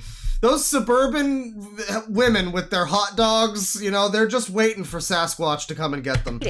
After eating dinner, women like to have dessert. Luckily, Iwatani's regressive personal or cultural notions about women are not reflected in the finished game itself. Pac-Man... Regressive cultural notions. Well, I mean, again... It's from a fucking different culture, Anita. It's not, I don't know if you can say that. What the fuck? Went on to become an international sensation and remains one of the most recognizable could have been lost in icons translation. Today. But probably... Somebody said he never said that and that was made up entirely. Did she source it? It's from Wired here. I don't know if Wired fucking sources it, but it does say Pac-Man creator reflects on... So, like, I'm assuming that it was just an article, like an interview with him, probably. I mean, maybe it's made up, I don't know, but it is sourced here. But, I mean, you know, either way, it still could have just been lost in translation a little bit, yeah. Probably not because women are genetically predisposed to like eating desserts more than humans of other genders. Hi, I'm Lily Tomlin. I'm a Pac-Man freak. It's all right. I can talk about it now. Of course, there was a time when I couldn't. The next year, a group of MIT students created a mod for the original... What was the point of that? I don't understand what the point of that was. Just to show up an ad of a woman who played Pac-Man? I guess, okay. Well, nice to see you, Lily Tomlin. Pac-Man arcade cabinets called Crazy Otto, which featured 4 new mazes and a new male hero with little legs. The idea was to sell this enhancement... Oh, I really prefer the little guy with the legs. ...kit to arcade owners so they could breathe new life into older Pac-Man that looks great. But because of a separate lawsuit settlement with Atari, they decided to try and sell Crazy Otto directly to Midway, the US manufacturer of Pac-Man cabinets. As luck would have it, Midway was anxious for a follow-up to Pac-Man and worked to transform the mod into an official sequel. In an effort to continue appealing to female gamers, Crazy Otto was briefly changed to Pac-Woman, then to Miss Pac-Man, before finally becoming Ms. Pac-Man. An 11th hour move designed to avoid potential backlash for the third cutscene, which features a child born out of wedlock. I mean, like... I don't know. I mean, this is, again, it's just the most basic, like, yeah, Miss Pac-Man exists, and I guess we're gonna deconstruct the fucking existence of Ms. Pac. There's nothing, but we're not even deconstructing it, we're just addressing that it came out. And, I mean, okay, sure, Miss Pac-Man. Let's continue. The game hit arcades a child born out of wedlock, yes. And was an immediate smash hit, becoming the most successful American-made, coin-operated arcade cabinet ever produced. Like her predecessor, Ms. Pac-Man quickly achieved widespread... Women apparently fucking loved Pac-Man, so I guess women liked Ms. Pac-Man, too. ...cultural prominence, and it wasn't long before she was turned into a special marshmallow and added to Pac-Man's cereal. Pac-Man cereal got a new surprise. When you look inside, it's shocking. Shocking pink, it's new Miss Pac-Man marshmallow. She's got a shocking pink bow. Oh, that's a nice little ad. I like that. Ms. Pac-Man was not only one of the first playable female characters, but she also holds the distinction of being the original Ms. Male character in video games. I describe the Ms. Male character trope as a female version of an already... She's quoting herself here. This is the same slide format that she used when she quoted Toru Iwatani or whatever, the creator of Pac-Man. And now she's quoting herself, essentially. A female okay. Established or default male character. Ms. Male characters are defined primarily by their relationship to their male counterparts, via their visual properties, their narrative connection, or occasionally through promotional materials. But again, it's just lazy writing. Not even writing. It's just like I don't know, it's a gimmick. Like, hey, now it's a lady version. It's like the Ghostbusters movie. I mean, Ms. Male character, we're getting a fucking lot of that nowadays. I don't know, you know, isn't this a... Okay, sure. But... This trope is of course part of a long tradition in visual storytelling. The process of creating Ms. Male characters out of pre-existing male heroes has been especially popular in animation and comic books over the past century. When the female spin-off is an exact duplicate, she is sometimes referred to as a distaff counterpart. Even though the Ms. Male character did not originate with video games, developers have made generous and frequent use of the trope over the years, especially in games marketed towards young people and general audiences. It's Mr. Arcade. And Miss Arcade. Miss Arcade. Wow. Don't talk to Miss Pac-Man. Into the tunnel. That couple's in love. Miss Arcade and Mr. Arcade, I guess. That's Miss Male character too. I can't even think of that many examples of it in my head. I mean, I'm sure she'll give us more, but there's no. Oh yeah, so yeah, we can see some, I guess, but there's no chapters on this video, so it's just kind of all one big 25-minute chunk. Yeah, with Miss Pac-Man. Let's explore this trope in a little more depth by asking a simple question. How do we know what gender a particular character is? Other than their names, how do we know that the collection of pixels on the right signal male, while those on the left indicate female? Well, because there's a bow and she's got a fucking makeup, you stupid. I mean, actually, doesn't she look a lot like Anita? With the lipstick and like the, you know, you give her some hoop earrings and just like, you know, give Anita the bow, it would be perfect. Well, in order to differentiate Ms. Pac-Man from her already world-famous counterpart, her creators added a series of stereotypical design elements. With only a few pixels to work with, designers built on top of the original Pac-Man template, adding a red bow, red lipstick, an eye with makeup, long lashes, and a mole as beauty mark. Even though Ms. Pac-Man is essentially... Well, I've also, like, who wouldn't rather, like, okay... Who wouldn't rather play the version that looks nicer? Because Pac-Man is just the same as Ms. Pac-Man, but without any kind of personality. Ms. Pac-Man is just Pac-Man, but better. Literally just Pac-Man, but more interesting to look at and has more going on. Like, it's a... who would not rather play Ms. Pac-Man? Come on now. Ms. Pac-Man from her already world-famous counterpart, her creators added a series of stereotypical design elements. With only a few pixels to work with, designers built on top of the original Pac-Man template, adding a red bow, red lipstick, an eye with makeup, long lashes, and a mole as beauty mark. Even though Ms. Pac-Man is essentially a personified shape, in promotional materials she's presented in high heels with long legs, jewelry, and sometimes a feather boa. The design elements are... Yeah, it's what, like Marilyn Monroe or whatever, that kind of thing. It's... Again, the series is tropes versus women, and it really is just like, I don't know, are they versus women? That trope is just like, there were famous, like, ladies who dressed that way, and so they're playing on that is that versus women, really? Like, I don't know. Or used to transform Pac-Man into Ms. Pac-Man, or referred to as feminizing gendered signifiers. Fashion is the bow, bad. The makeup, the long eyelashes are all specific stylistic choices. They're all part of our culture's visual vocabulary, intended to convey information about gender to the viewer. Game designers use these stereotypical attributes as a sort of shorthand to quickly identify a given character as female. Childlike hair decorations are by far the most frequent accessory used for this purpose. It's standard practice for creators to just put a bow on top of anthropomorphized animals or personified objects in order to communicate that a character is not male. The Bubble Bobble series stars heroes Bub and Bob, who are charged with rescuing their female counterparts and respective love interests Peb and Pab. Lala is a feminized version of the male hero Lolo in the Adventures of Lolo series. Mimi fills this role. It really is literally just like a list of tropes that involve women. It so sucks. I just, like, I don't know if you would consider it, like, from a point of view of grifting, is just like, yeah, you took a bunch of people's fucking money so that you could basically just read, like, very basic definitions of shit to people that you probably got off of a website somewhere, and it took you how many years to put these fucking videos out? Like, it took her several years. I think it was at least 2 years for this, and there was a second season of them too, and that was like the, you know, what was promised in the Kickstarter, I think. And it took her a while to do it, and it's like, this is so basic, dude. You could make this in like a week or two. What the fuck? Is the main protagonist's girlfriend in the Super Monkey Ball games. Yeah, this is like, isn't this like what James Somerton basically did? Just like, just taking a bunch of shit. I don't know, it's not exactly that, but it reminds me of that, where it's that kind of like, how much work really went into this here? I mean, you literally just went to like TV tropes and fucking like scanned TV tropes and took some shit and wrote a script based on that. I don't know, is that really, how much fucking money did you make? You talked at the UN? Really? Popular Where's My Water mobile games, we know that Allie is female because she's the only alligator who wears a bow. Thought slime? Yeah. The Adult Swim game Giant Boulder of Death takes the trope to ridiculous extremes by gendering a pink boulder with a giant pink bow before she's stuffed in the refrigerator to motivate the blue boulder to seek revenge. Yeah, they really made a counterpart to the men called the woman. The males have a female now. I can't believe Miss Male character trope goes so deep as into the fucking language that we speak. It might be that it might be that this whole idea is retarded. No, the interesting thing is that these gender signifiers are really quite arbitrary and abstract. There's nothing about a bow in and of itself that's intrinsic. Yeah, what was the deal with the fucking rock? Hang on, what?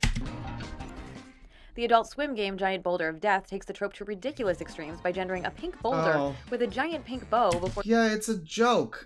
What the fuck? Is this a problem? We're supposed to be, like, calling this problematic? This is problematic. This is a problematic trope, apparently. It is a trope to put— I mean, apparently, these videos are supposed to illustrate what's problematic about women in gaming or whatever, and like, is that this? Like, we need to no longer do the thing where there's a bow on something to make it a girl. That's evil now. That's not okay anymore. That's problematic now. Yeah, I'm starting to see why people didn't like these fucking videos. She's stuffed in the refrigerator. Starting to get a handle on why. Revenge. This is violence against women. The interesting thing is that these gender signifiers are really quite arbitrary and abstract. There's nothing about a bow in and of itself that's intrinsically or essentially— Oh my god, this is— yeah, I don't know if I'm not saying that these videos are grifting. However, man, just like, yeah, my script, TV tropes, and then, actually, if you think about it, bows aren't female. Donkey Donkey Panic was actually Mario 2 and Sand. Wow. How many monies did you make from this, Anita? Wow. Feminine. Not legally saying anything, but society currently assigns a very specific, socially constructed, and strictly enforced meaning to that piece of fabric. It's a symbol that conveys the concept of female and invokes the idea of girlhood. The indie game Rogue Legacy has an interesting system whereby you can be randomly assigned the choice of either male or female heirs to play on each run. The characters are essentially identical, both mechanically and aesthetically, except for a very minor difference in their breastplate styles. So far, so good. But all the female heirs also have a strangely conspicuous and completely unnecessary lavender-colored bow on top of their armor. No, it's not unnecessary. The game is a very simplistic pixel art style. So, it is a simple visual shorthand to have the fucking bow. Stop being a fucking cunt. I'm sorry, but like— It's just a bow! Settle down! If it wasn't a bow, it would be like the fucking female symbol. And, it would be like, well, why does she need to have that? Why can't she just be a woman without— It's like, it's never enough. Like, it's just a bow. Holy shit! All the female heirs Holy have shit! A completely conspicuous and completely unnecessary lavender-colored bow on top of their armor. This is a— Oh, no, you're right. I'm a misogynist! No! Oh, no! Put a bow on it. The color coding of characters is another frequently used visual element to signify gender. Typically, the dominant color— Oh, yeah, I knew we'd have to get into pink evil or whatever. Used in the design of the female This is so— I can't believe that this wouldn't have still been considered really basic stuff in, like, 2013. Like, this just feels like somebody who thinks they're a lot smarter than they are, and meanwhile everybody else in the room is like, oh, you're just coming to that now, huh? Yeah? Okay. Okay, good job, Anita. This one's gonna go right up on the fridge. It's bright pink, although sometimes a purple or pastel palette may be used. In the 1985 NES classic Ice Climber, player 1 controls Popo, who wears a blue parka. If you have a second player, they can control Nana, who wears a pink parka. Amy Rose was designed to be a pink female version of Sonic, especially in her early incarnation. We're also not going to talk about how... Man, I like this version of the art. I've never seen this, like... shitty version of the Sonic CD intro. That's pretty cool. She's bringing up Amy Rose again, and probably also not going to talk about how Amy Rose, like, has a lot more to her in, like, Adventure and Adventure 2 and Heroes and so on, than you know, the other characters she might be mentioning. And it makes me wonder, because, like, I know that with Amy Rose, but it makes me wonder how many things she might be bringing up where I don't know that, and I can't be like, oh, well, yeah, actually in Bubble Bobble 3, you see, you know, this character did have agency, or whatever the fuck. Like, I know that that's the case with Amy, but it calls into question how many other examples she's using where maybe she's not bringing things up, and I don't know. Maybe she will. Maybe she will. She didn't last time. Is the female version of Commander Video in the Bit Trip Runner indie game series. We're just still stuck on Pink Evil or whatever. Her dominant color is purple. She sports a giant bow on her head, and in Runner 2, she is suddenly and conspicuously busty. Alright, well, I'll give you that one. The most commonly used gendered signifiers, or feminizing accessories, are bows, lipstick, long eyelashes, and the color pink. But there are a whole host of other designs. Why is Miss Splosion Man wearing a suit based on Telma from Twilight Princess? This is wild. Are bows, lipstick, long eyelashes, and the color pink. But there are a whole host of other design elements that, in combination, serve the same purpose. Other signifiers used to differentiate women from men are pigtails, high-heeled shoes, painted... Or my stupid hoop earrings. Nails, pronounced makeup, especially blush and eyeshadow, midriff-bearing outfits, exaggerated breasts with exposed cleavage, and a heart motif in their design or powers. Pretty Bomber is the protagonist... And we, as you can see from me, Anita Sarkeesian, I have no heart, so... adversary, and sometimes love interest in the Bomberman series. And just to make absolutely clear, there is no confusion about her gender, she's decked out in pink, has a giant heart attached to her head, and also throws heart-shaped bombs. Okay. So it's not a bow. Once again, it's like goalposts are shifted. It's just whatever we can be complaining about. It's not a fucking bow. She's got like a Sailor Scout outfit on or whatever. And it's like, what did you want? Yeah, it's a like, Bomberman already has pink in his design. What the fuck this is such a bizarre point to make with Bomberman specifically, when I remember as a kid, the only Bomberman game I've ever enjoyed is Bomberman Hero, the platformer for the N64, the one that has the fucking amazing soundtrack. That's just like drum and bass on the fucking N64. It's the only one I like because I just don't care about the regular game. I did have the fucking Bomberman 64, the second attack. I had that too, but I never really, I don't care. I don't care about the rest of the series. But like, as a kid, I played that, and Bomberman talks in that game, and he's got this high-pitched, like, alright! He's got this, like, high-pitched voice, and he's got these pink bonbon things, and shoes, and everything, and he looks, my dad assumed he was a girl. I kind of figured he was a girl. I'm like, why is he called Bomberman? He's a girl! Which I guess plays into the whole thing about girls and pink, and yada yada yada, but it's like, this is a weird fucking point to make about a character where the male counterpart has already got pink on him. Like, what did you want them to do? What did you want them to do to make her, like, I don't know what it means for her to be like, oh, to make sure there's no confusion about the gender. It's such a strange concept, because, like, what did you want her to look like? You?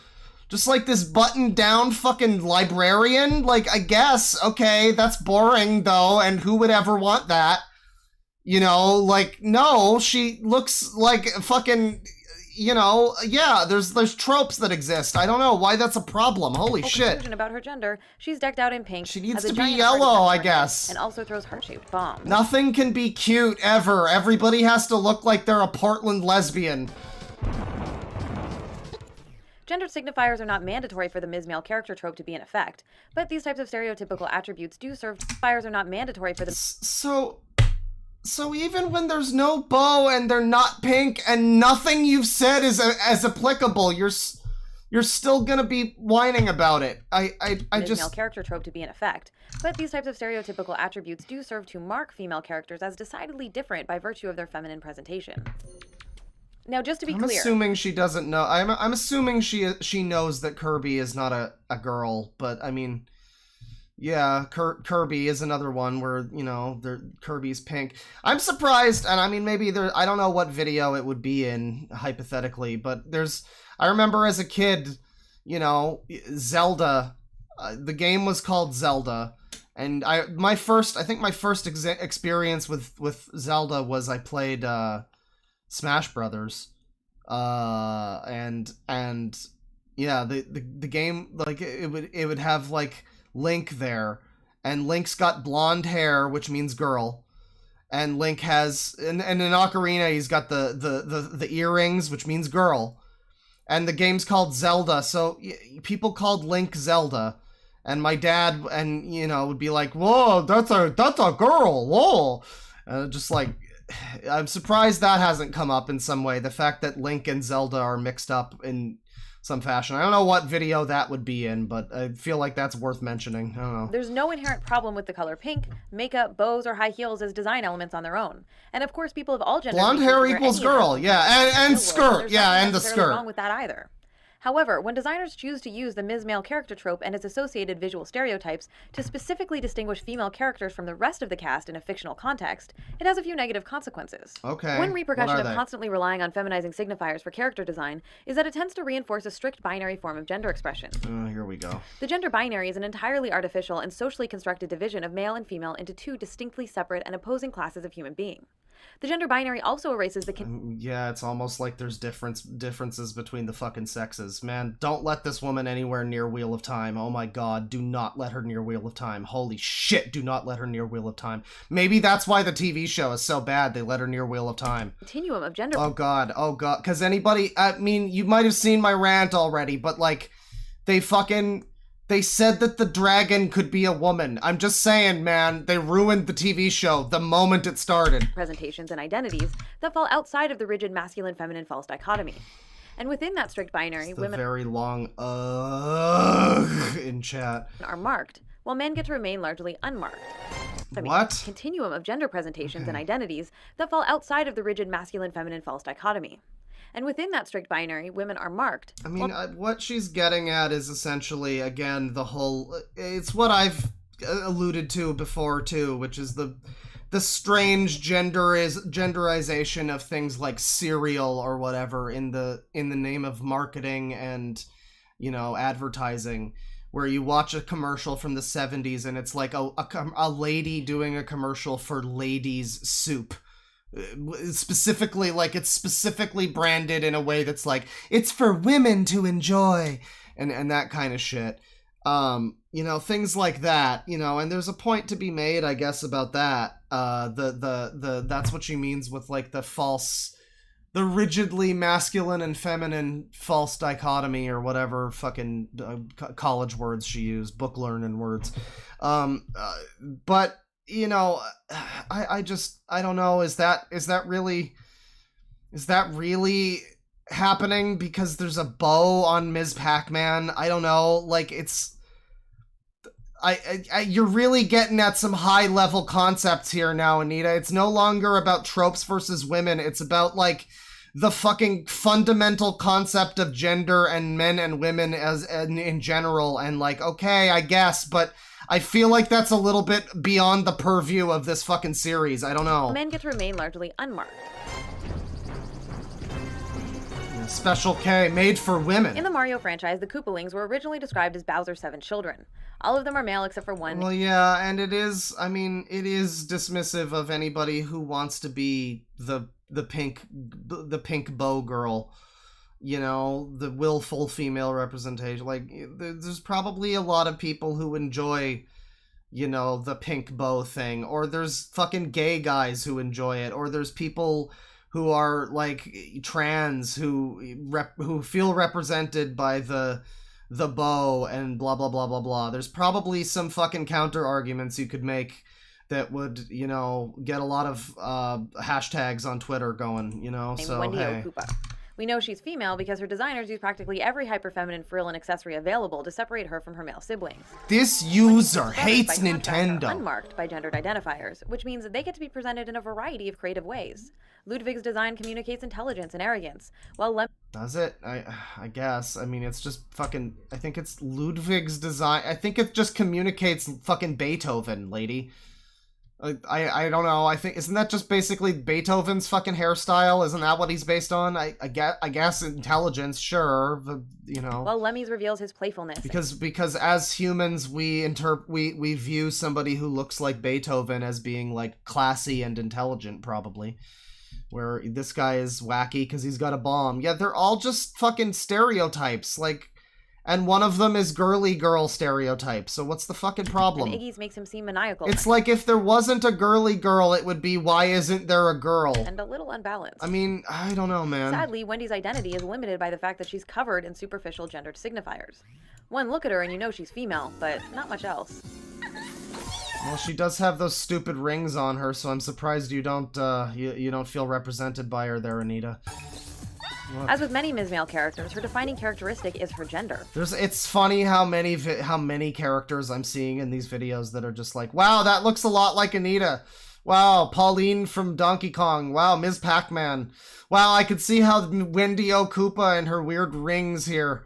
I don't know, I just haven't seen anybody wearing hoop earrings in a long time. And this was 2013 and it still had been a long time. Damn. Wendy also suffers from a parallel condition I like to call personality female syndrome, wherein female characters are reduced to a one-dimensional personality type consisting of nothing more than a collection of shallow stereotypes about women. She's vain, spoiled, bratty, and quick to anger. I don't care! I want America for my birthday! She's a child. I want it! I mean, she's literally a Koopa kid. She's a brat.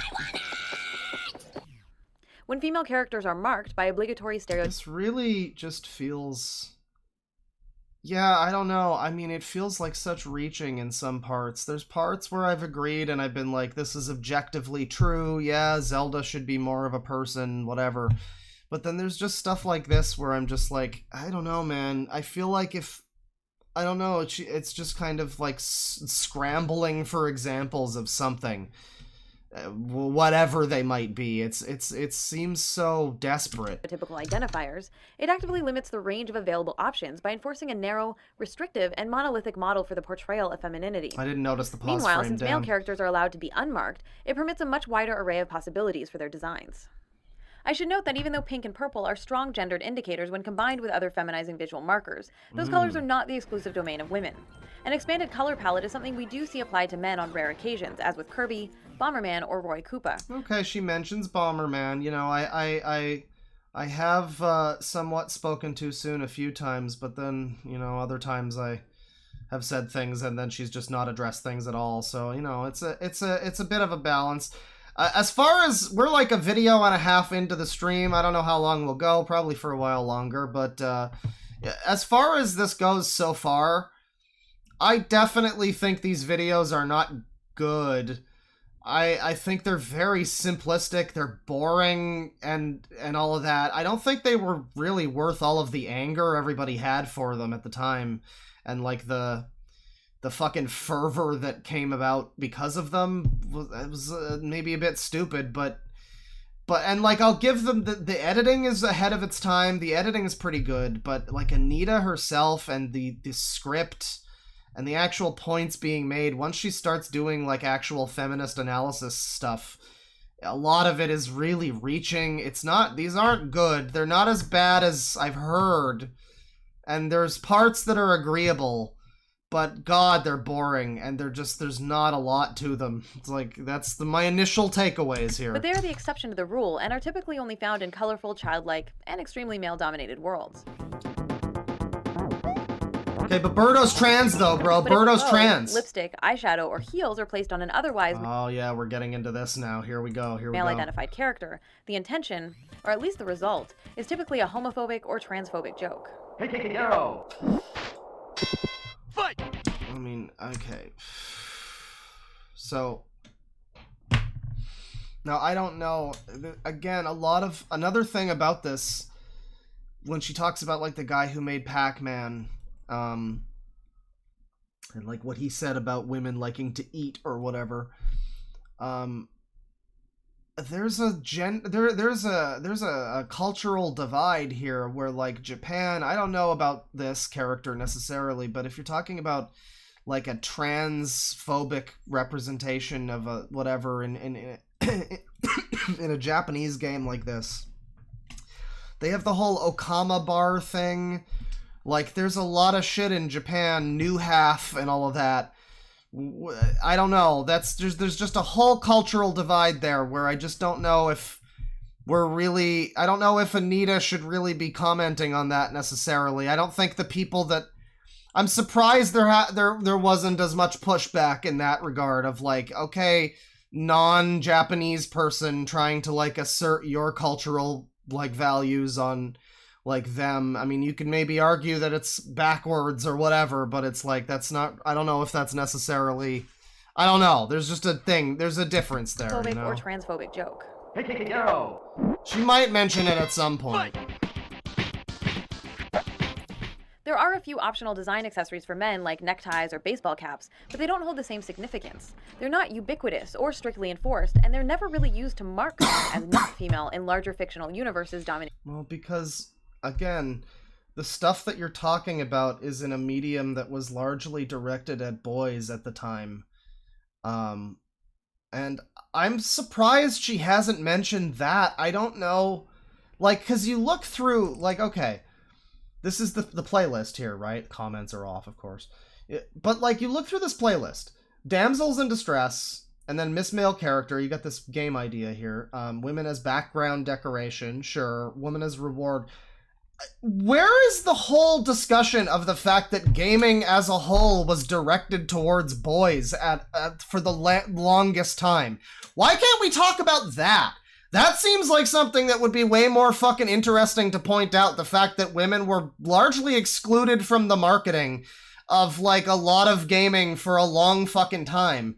And, I mean, I'm sure she brings that up at various points, but, like, that is the fucking state of things, and if this was discussing that, then that would really be something. If there's a video where she discusses that, then I don't know why it's not fucking here, because that seems like the kind of the main thing you'd want to talk about before any of this other fucking shit, because that sets the stage for, like, yeah, I mean, they make the fucking character a man to begin with, so he's just the default, and then they release Cherry Banaka later.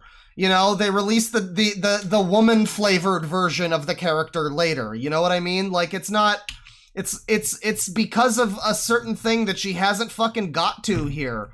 And I don't understand why, because that seems, like, pretty fundamental to this whole discussion, but she just really doesn't seem to want to get to that. The fact that women, like, mostly were excluded from the marketing, and, like, gaming was directed mainly toward boys, with some exceptions, but mainly, you know, toward boys, or, you know, toward, let's say, toward everyone or boys, mainly. So, like, it would be like a game is directed, like the advertising would be for, you know, everybody can play this, and it's not directed at anyone, not gendered at all. Or it would be specifically toward a boy, and very, very infrequently would it be like the Barbie game or whatever. That's like a girl game for little girls. And then that's like, that's something you could discuss, but that's not being fucking covered here. And so we're talking about all this shit that kind of comes as a result of that. And it's like, where is that video, Anita? Fucking hell. By women. God. Maxwell is the hero of the popular Scribblenauts series. In the fourth game, Scribblenauts Unlimited, we're introduced to his twin sister, Lily. Somebody just says, that's a good point, Mega Man. Thank you very much, Mega Man, for ranting. I don't know if she's gonna bring up Persona or any, like, yeah, where are the Japanese RPGs? Like, I guess she's talking about popular culture or whatever, but I don't know, it seems so much like she's just going after the things she can go after and not talk about any of the, like, yeah, there's a lot of, like, JRPGs, Western RPG, whatever. There's a lot of fucking role-playing games out there. There's a lot of other examples of things out there with women that are, you know, not this way or that way, and she's just kind of specifically focusing on the things that she can complain about and not really talking about, like, any of the stuff that's, like, more positive than this, I guess. It's like, yeah, if you exclusively focus on the bad examples of this kind of stuff. I mean, even when it's not really bad, but you're like trying to paint a picture of it or whatever, like, yeah, I guess that's something. Sure looks like every woman in gaming is just a pink girl with a bow on her head, and definitely not, you know, like, there's definitely no Chie Satanakas out there. There's nothing like that. There's nothing like Aya Bray or whatever her name is from Parasite Eve. She doesn't exist.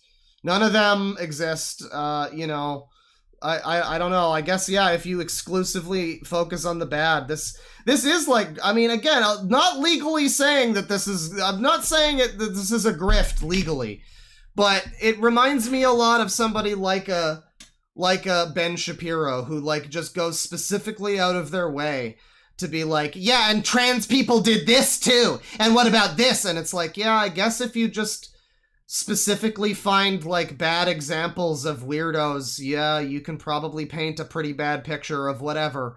This is the same kind of shit. It's just like, wow, if you don't know anything about fucking gaming and you see this, you're gonna get an idea of like only the examples of women in gaming that are just pink girls with bows on their head or something like that. I mean, she pays lip service occasionally to like, and maybe this character, blah, blah, blah, she might say something, but it's so focused on the negative and not anything else.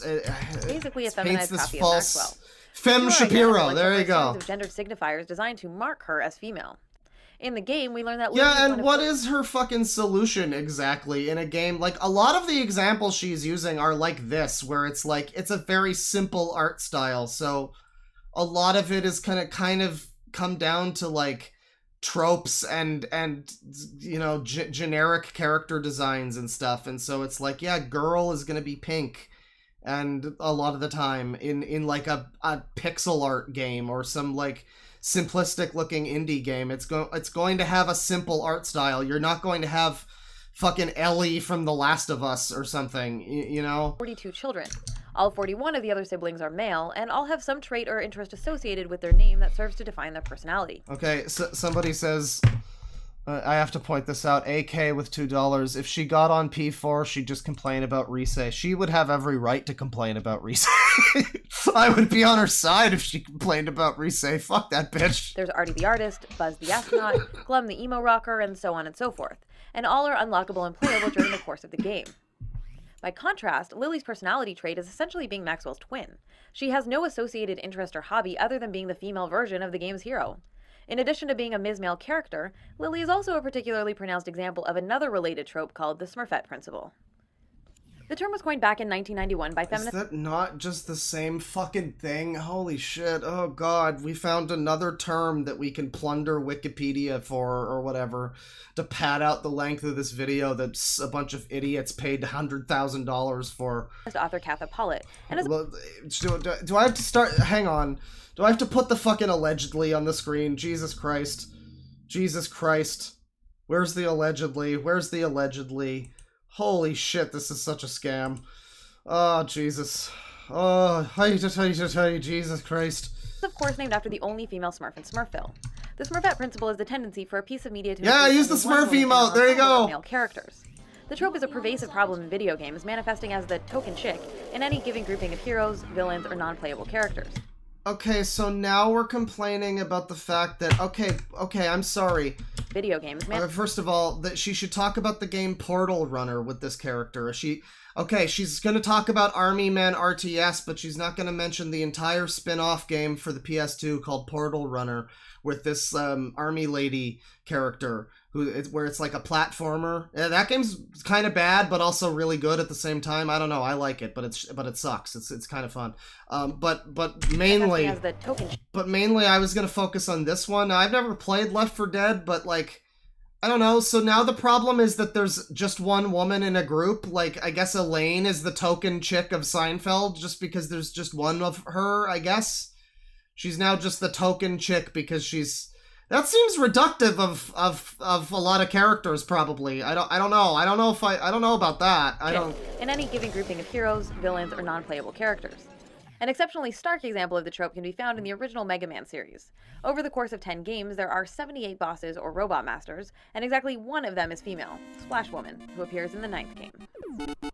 In the Wii U game, You're not gonna point out specifically that the 9th game came out recently? Like, I think that would maybe be something to pad out your argument a little too. Like, you know, yeah, just until like, because what, this is 2013, that game came out, what, like 2009 or something, Mega Man 9? Yeah, it's a pretty recent one. You could certainly argue that it was that way for a long time, but... Wonderful 101, 6 of the 7 color-coded playable heroes are men. The one exception is, of course, the pink hero named Wonder Pink. In addition to her Smurfette gee, it's almost like, guys, have you ever heard of Power Rangers? Also, where's Bayonetta? I mean, you know what? Ms. Male Character, you could talk about Bayonetta here. Maybe she's gonna mention her. Because Bayonetta's basically just Dante, but, like, female. They basically just made a new Devil May Cry, but made her a woman instead. I mean, yeah, it's slightly different, but it's essentially the same shit. So you could basically say that she's, like, female Dante. You know, I don't know. Where the fuck is Bayonetta, for one thing? But... yeah, I don't know, this whole game is like Super Sentai or whatever, so I think it's probably based on fucking Power Ranger bullshit, you know?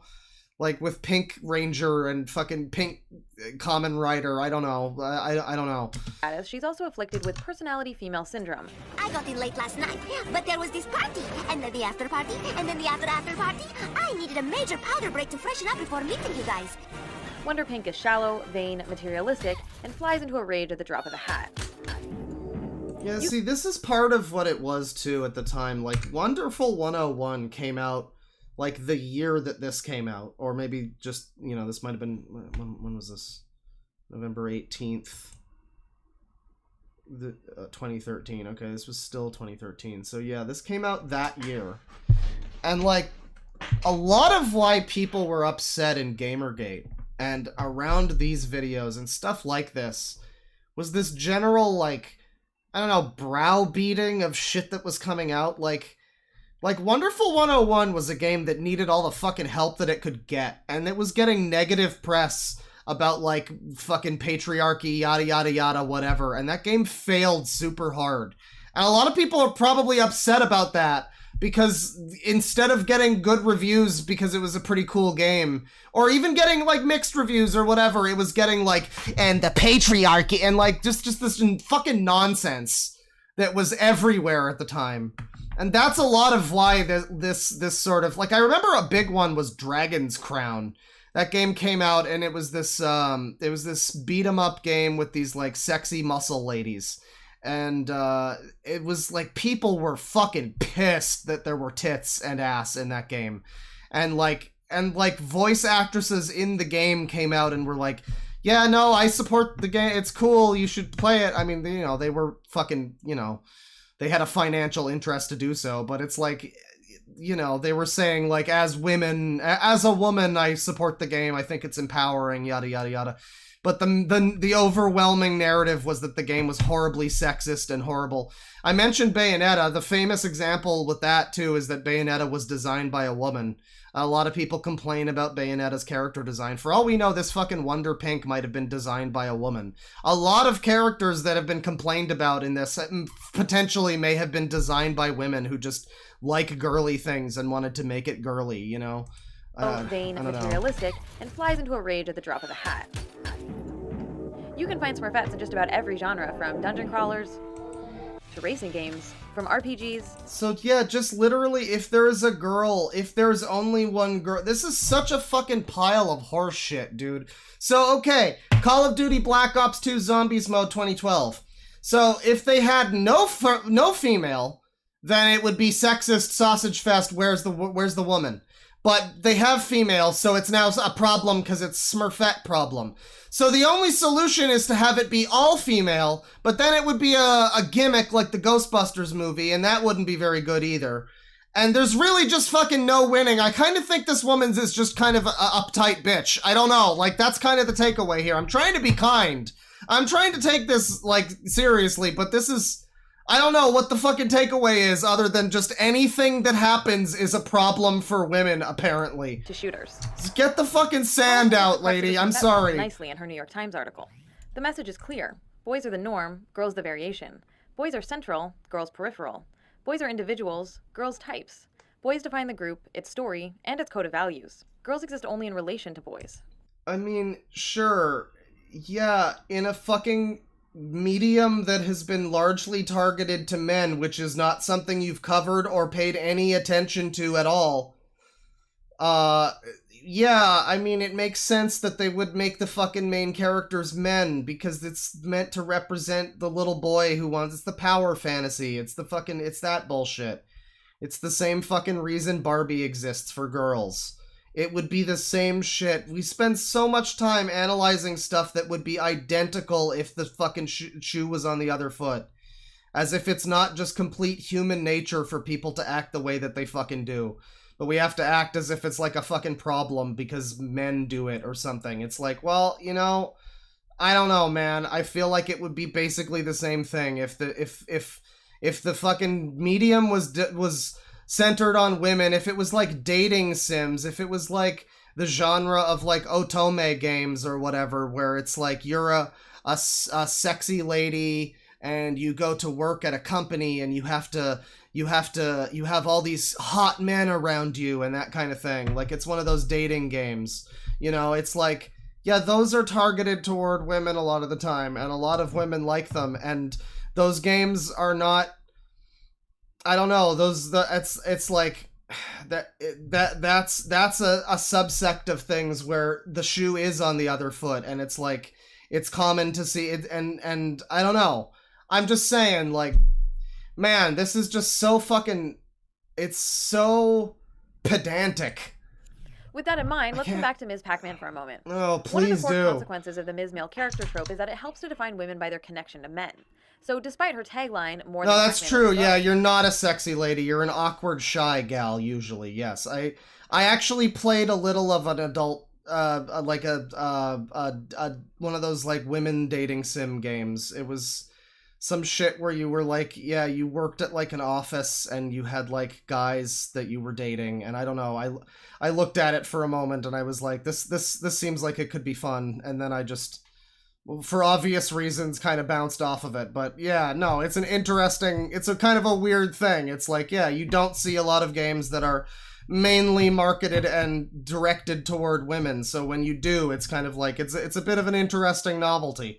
And yeah, I don't know. If more games were like that, then things would be fucking like that, and it would be 100 hot men, and men would be being objectified. And I'm sorry, that's just it's like, can we just agree that fucking sex is good, Anita? I don't know. Can we agree that it's okay to be attracted to people?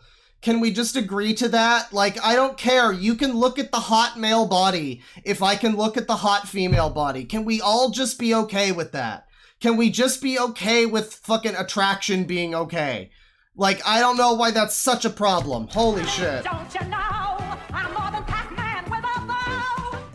Ms. Pac-Man's visual properties are simply an extension of Pac-Man's original design. She actually kind of is just Pac-Man with a bow. Her simple narrative reinforces the fact that she really only exists we are just back to Ms. Pac-Man again. I mean, and it feels like we're just repeating the same shit again, too. Like, damn. Relationship to Pac-Man. She's both his love interest and also the mother of his child.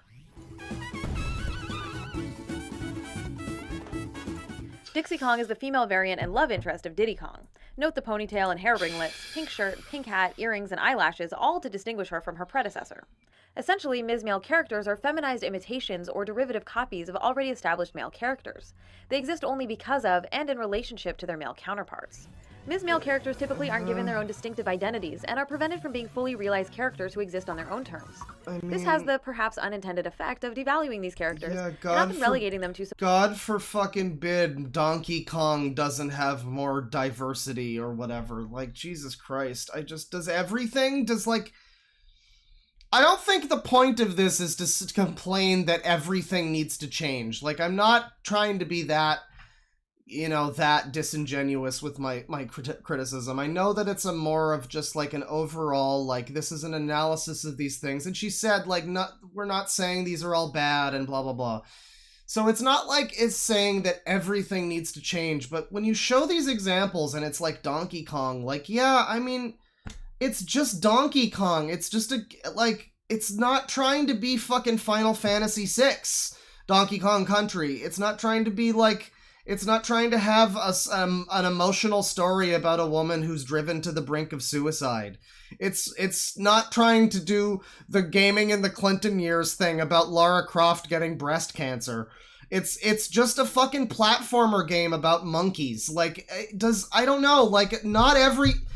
That's a very simple game where they're going to rely on simple things like that. If it wasn't like that, if it was like a big RPG with like a deep story, then yeah, you could argue that fucking Ms. Male character, yada yada, that would be a lazy trope, but who gives a shit? It's Donkey Kong, lady. Pick your fucking examples better. Subordinate or secondary status inside their respective media franchises, even when they are on rare occasion given a starring role. She does talk about good characters. Like, she has a video down here, which I would potentially like to see, about Jade from Beyond Good and Evil, who I like. I love that game. It's a great game, and I think she's a really great character. And it's talking about her as a positive female character, and I would agree with that. So she does talk about good characters, and I would say, yeah, like Alex from Half-Life 2 would count, but also I guess she's a damsel in distress at some point in time in that game, so I guess that's bad, so never mind. In a spin-off or sequel. I don't know. One very old and notable example of the Ms. Male character trope comes to mind. I guess she kind of does want to change everything, though. She did go to the UN and all that. I mean, but it's not about, like... I'm not saying that it's about, like... We have to individually make sure every single thing mentioned here is updated and changed and made better. It's, again, it's all about the grand scale, the systemic, yada yada, in 50 years from now, this trope shouldn't exist kind of thing. Which just, like, I don't know, like, in 50 years from now, I guess we're all just going to exist in this, like, homogenous human blob of identity with no fucking nation or gender or race or whatever, and we'll all just consume products, I guess. As the story goes, God made Adam in his own image, and then later took a rib from Adam's side and fashioned a woman out of it to be his wife and companion. This Adam and Eve version of the creation myth reinforces... Eve is just male character, Miss Male character of Adam. ...of women. Man is cast as the original concept of sports clothes for woman, who is derived from his body. Essentially, Eve is a sequel to Adam, just as... Bro, I joked earlier about, like, woman is the Ms. Male character of man. But I think that's actually what she's getting at now. Like, I'm sorry, lady, your entire gender is Ms. Male character. Get over it. Ms. Pac-Man was built in the body of Pac-Man who came before her. I'm sorry. In a society like ours, men are associated and become synonymous with human beings in general. In other words, male tends to be seen as the default for the entire species. In video games, male identification manifests as a tendency for all characters to be male by default, unless there's some special reason or specific justification for women to be... Because the games are they're meant for boys! You haven't talked about that! God, I'm making a better argument about feminism in video games than her!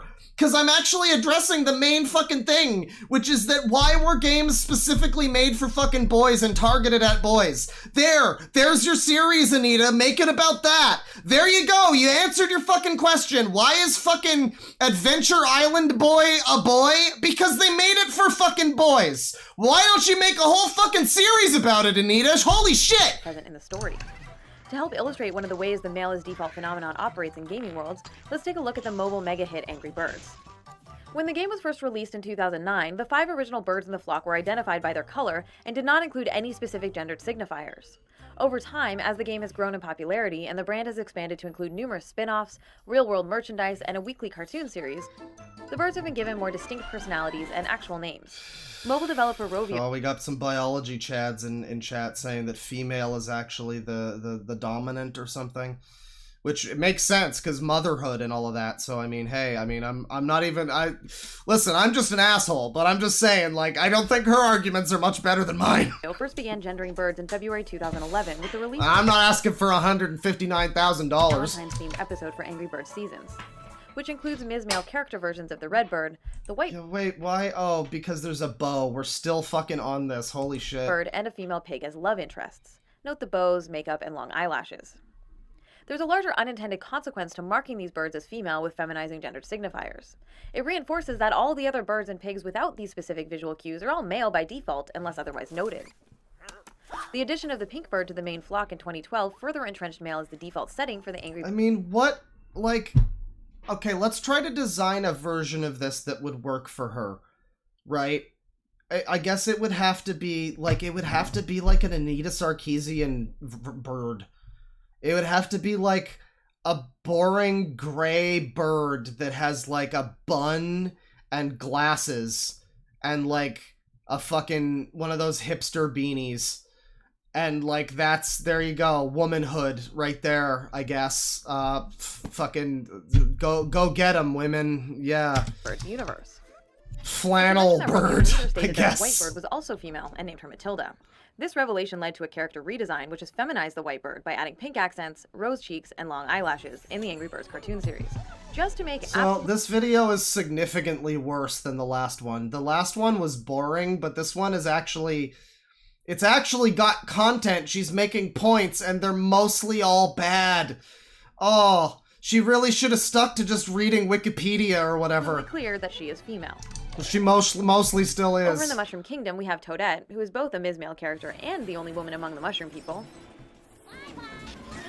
I mean, yeah, I'll give you this though. I mean, yeah, this is fair when you do have this kind of trope with the, you know, girl character. It does lead to the thing of like, okay, so I guess all of the other Toads are just boys and she's, yeah, it's the Smurfette thing. I mean, that's fair to point that out, but I just think some of the extents to which she's taking this are kind of far. Like, yeah, it's a dumb trope for sure. I mean, it leads to weird issues and like that in storytelling, I guess. But again, that's not really the fucking goal of these games. And most of the examples that she's using are things where that is not the goal of it. You know, like having, I don't know, world consistency or whatever. You know, I don't know. I mean, yeah, it's a valid point, I guess, but it's not like a huge fucking deal. I don't know.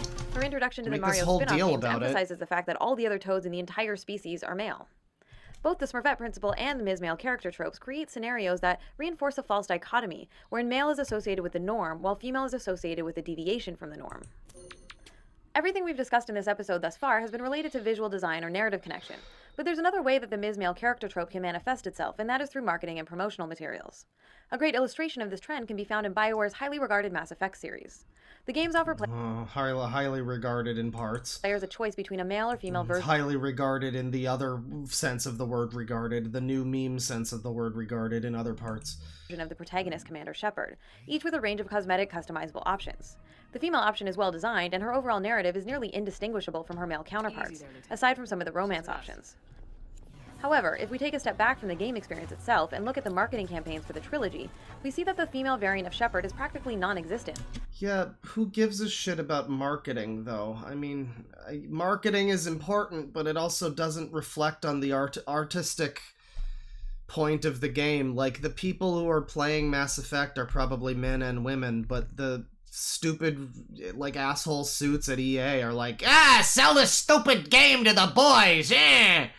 So yeah, you've got Man Blast Gun, and, you know, yeah, I don't know, that's a problem with advertising more than it is with, like, fucking video games specifically. In mainstream advertising of the franchise, the male commander is used almost exclusively. His image is front and center on the box covers for all releases, including the special editions. He's the one featured in the TV commercials, teasers, trailers, web banners, street posters, and print ads. Yeah, even though most people agree that the FemShep version is like the superior way of playing through the series, apparently. And his face appears on most of the magazine covers. All of this positions the male Commander Shepard as the default protagonist of the series. One man, one very specific man, might be all that stands between humanity and the greatest threat of our brief existence. One very specific man. That's how BioWare is selling the Mass Effect experience. Nearly everything about the advertising campaign explicitly tells players that Commander Shepard is a man, and by extension associates the official storyline with the male version of the hero. And it's so much more boring for that. I mean, just visually alone, like if they had sold the series on the red-haired default FemShep, or any female FemShep, whatever, Like, this guy is so lame. Look at this idiot. Look at this fucking Cole fucking... What's his name? The infamous guy. He's like every protagonist from that era. He sucks. He's fucking sucks. God. I mean, maybe FemShep looks like Joanna Dark a little bit. You could maybe say that, but also Joanna Dark's cool, so who cares? Yeah, why... no one's arguing that the marketing for this series, among many other things, probably could have been better. That Commander Shepard is a man, and by extension associates the official storyline with the man. Literally John. This marketing strategy contributes to the fact that only 18... John Character Man, that's his name, yeah. 80% of players choose the female option, despite the fact that Jennifer Hale's voice acting is widely praised as being far superior. Yeah. You brought me here to confirm what you already know. The Reapers are here. Still, the female version has a dedicated fan base who frequently refers to her as FemShep.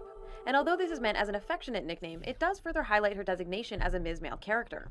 She is the one with the qualifier attached. I mean, she's not even a she. She is it's a player character that you choose the gender of. We're talking about the marketing and the fucking box art and shit. But, like, it's just the same as, like, Baldur's Gate 3 when you make a character. It's the same shit. It's just that they sold it in a different way. She's not a Ms. Male character. She's not... Because he's not a male... It's just a character that you make and you decide their gender. What the fuck is this argument? Her name. She is it's an RPG. Shepard, whereas the male version simply gets to be Shepard. During the advertising of Mass Effect 3, BioWare made a little more effort to include female Shepard with items like an alternative reversible slipcover for the game box, which features the male version by default, as well as a special web-only trailer, but these gestures feel like an afterthought or niche specialty marketing, and hardly what I would call a substantial or equitable inclusion. While Mass Effect's advertising strategy might not undermine the story or gameplay, it is a glaring example of how the Ms. Male character trope can be perpetuated by marketing departments unless careful. She really doesn't want to talk about a lot of things like, yeah, I mean, somebody asked in chat, and, like, I started the stream with the fucking P3 dancing remix of Wiping All Out. Like, I don't know, like, yeah, Persona, I don't know, there's a lot of fucking... It's funny that she's even bringing up a game like Mass Effect, because, I mean... God, again, hang on, hold on a second here, because, again... Okay, allegedly, I'm just saying, if this was super hardcore just grifting, like... I don't know, it's funny that you're bringing up specifically the thing about Mass Effect that you can bring up to make a point about it, right? Like, it's funny that you're mentioning that and not the fact that otherwise it's got pretty good writing for women generally, and it's, like, fairly progressive generally. Like, you're just complaining about it because there's something there that you can use to bolster your... It's the same she's fucking Femme Shapiro. She is the Ms. Male character of Ben Shapiro. Well, I guess that's not fair. He is in fact the inversion of her. But he's infinitely more famous now, so she's still Femme Shapiro.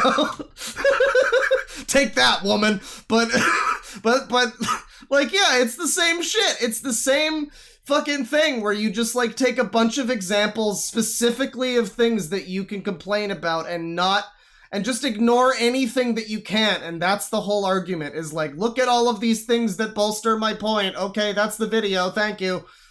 I mean, yeah, if you ignore everything that goes against what you're saying here, I guess, sure thing, man, I guess, allegedly. Consideration is given to how gender is represented when advertising games that do offer players a choice. Now, it's certainly true that in many cases, the games starring the female variant are better gaming experiences overall, and taken on their own, each individual example we've covered in this episode might seem relatively benign or trivial. But the reason this series focuses on tropes is because they help us recognize larger recurring patterns. Both the Ms. Male character and the Smurfette principle have been normalized in gaming and in mass media more broadly. So much so that the two tropes usually pass under the radar and are often reproduced unconsciously, which is part of what makes the myths they perpetuate about women so powerful and insidious in our culture. The truth of the matter is that there's really no need... Sorry, go back. That was so dumb. That was so dumb I didn't go over it properly in my brain meat. Each individual example we've covered in this episode might seem relatively benign or trivial. Taken alone, yes. But the reason this series focuses on tropes is because they help us recognize larger recurring patterns. Yeah, but I'm still not seeing why this is a problem, though. I mean, other than it enforces that there is a female gender. I guess. And, I mean, again, the large elephant in the room that you've ignored about the fact that the games are made for boys, which you can spin as a feminist argument, Anita. I don't know if you're aware of that, but you can totally make that into why are games made for boys. That's sexism or whatever. Like, you could super do that, and I don't know why you didn't, because that seems really obvious. keep the fucking loading bar in my cursor, the loading cursor. Keep me that. Both the Ms. Male character and the Smurfette principle have been normalized in gaming and in mass media more broadly. So much so that the two tropes usually pass under the radar and are often reproduced unconsciously, which is part of what makes the myths they perpetuate about women so powerful and insidious in our culture. Myths about women that are powerful and insidious. What myths? I mean, that it's implying that there aren't women that like bows and frilly pink bullshit, you know? Like, what's that about? It's implying that that's not a thing. I don't understand. Sure. I don't understand how this is... we're so far through this video, and we're almost done this video, and I still don't fucking get what the problem is with this. Other than, like, you're not like that type of woman, and I guess you don't feel represented.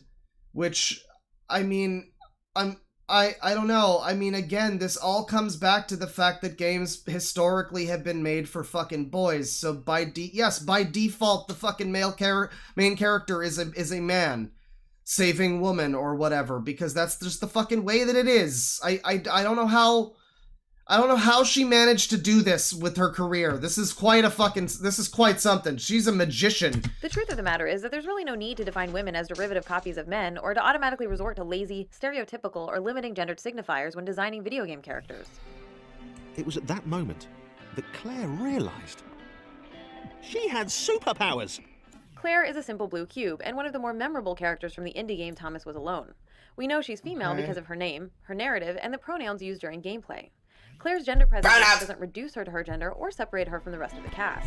Claire needed to come up with a superhero name as soon as possible.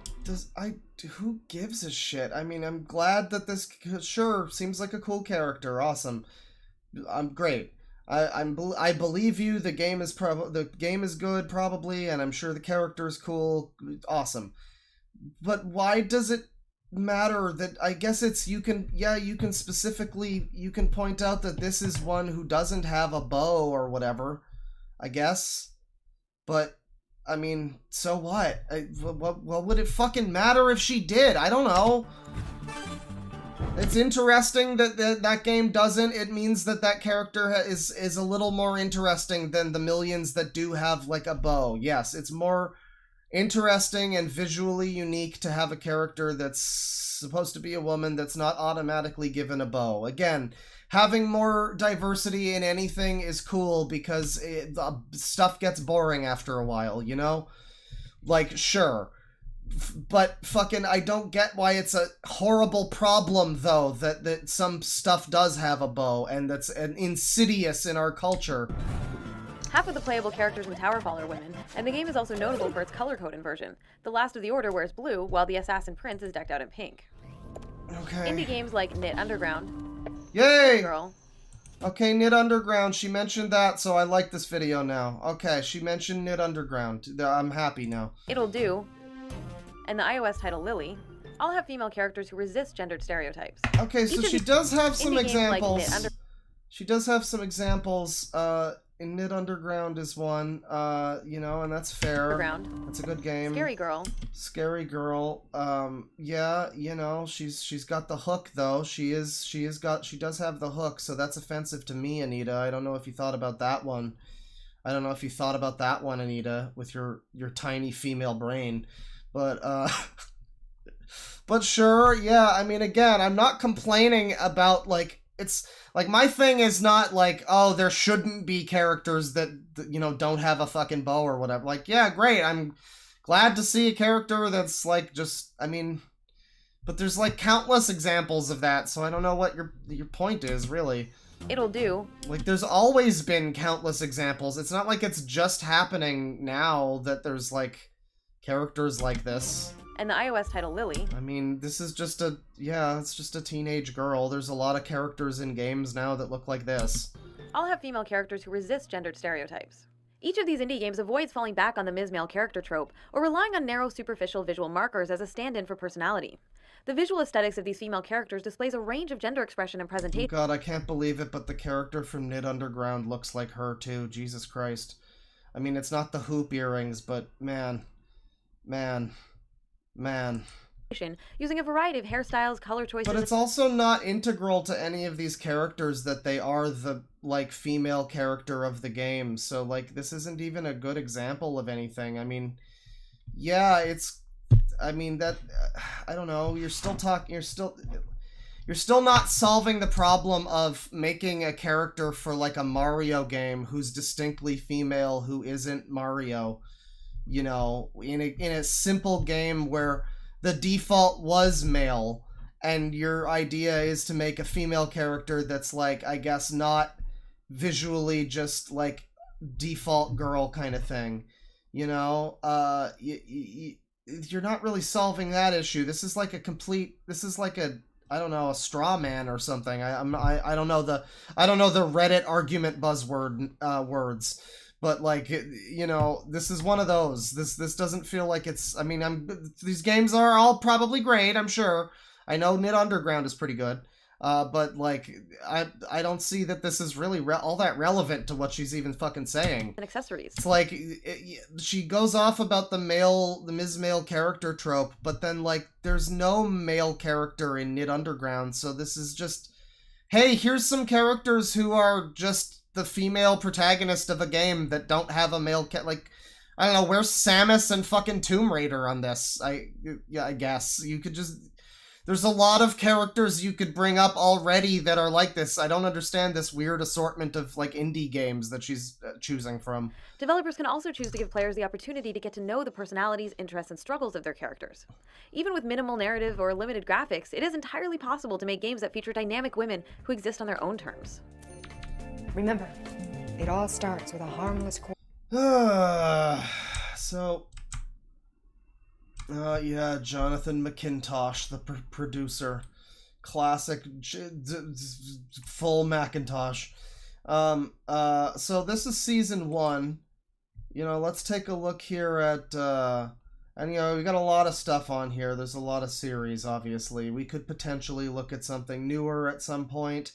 I think the main new thing is just this podcast that she's been doing for 300 episodes, but I think that might be done now because it's apparently they've gone bankrupt or something. Star Trek podcast over here. Oh man, that sounds like it could be interesting. I love the name of it too. It's just Star Trek podcast. They didn't bother to think of anything more interesting than that. They couldn't think of a good feminist pun for, like, where no femme has gone before or anything.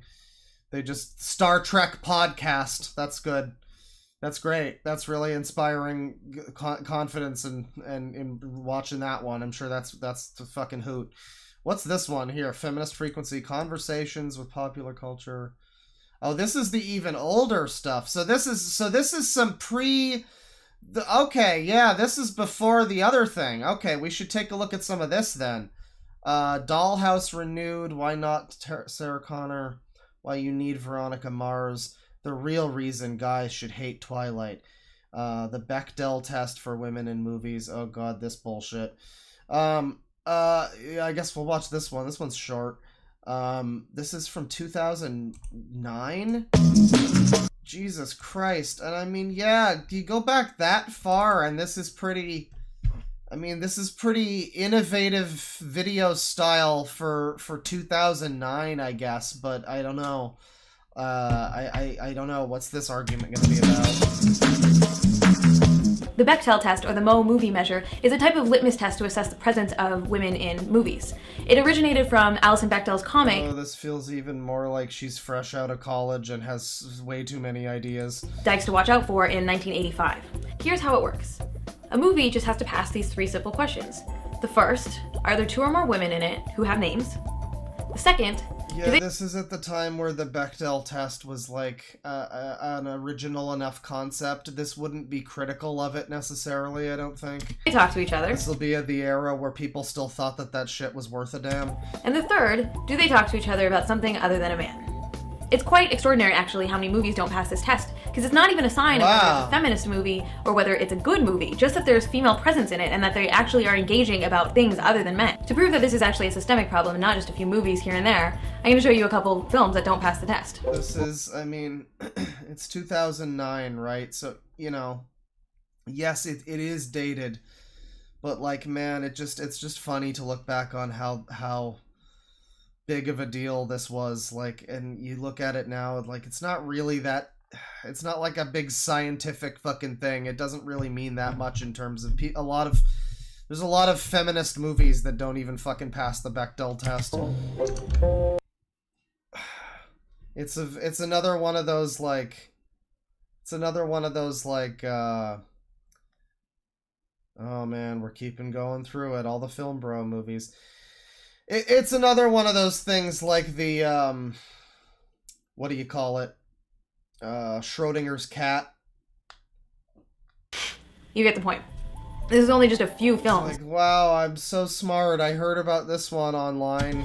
Out of the many films that don't pass this test. When I call it a She was doing the hoop earrings for fucking years. I mean, in 2009, it was at least closer to being in fashion, but damn. They look even bigger on her for some reason. I think they might be bigger hoop earrings. Systemic problem. What I mean by this is that it's not just a few people here and there that don't like women or don't want women's stories told, but that rather the entire industry is built upon creating films and movies that cater to and that are about men. Next time you go to the movies, just ask yourself these few questions. Are there 2 or more women in it, and do they have names?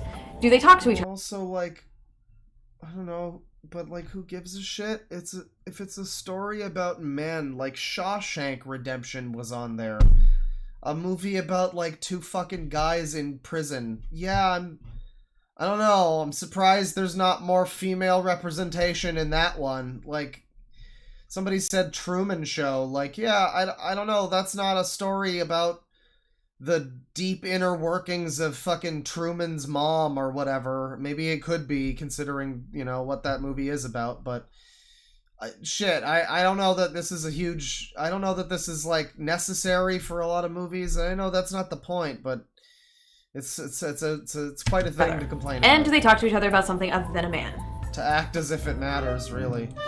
Yeah, so I forgot there was like a pre-gaming version of Feminist Frequency, but there was. And then there was this one. Yeah, there was several of these. Yeah. Toy ads and learning gender. So she did this for years, yeah. Toy ads and the Glee, GQ, retro sexism, and uber ironic advertising. No girls allowed, file sharing culture, and BitTorrent, okay? Sounds good! What the fuck is this opening? This is awful. This song. What the fuck? Bache busalam, what I don't know what they're saying. But it's like horribly mixed, and I don't know what the tempo is. It's like all over the place a little bit.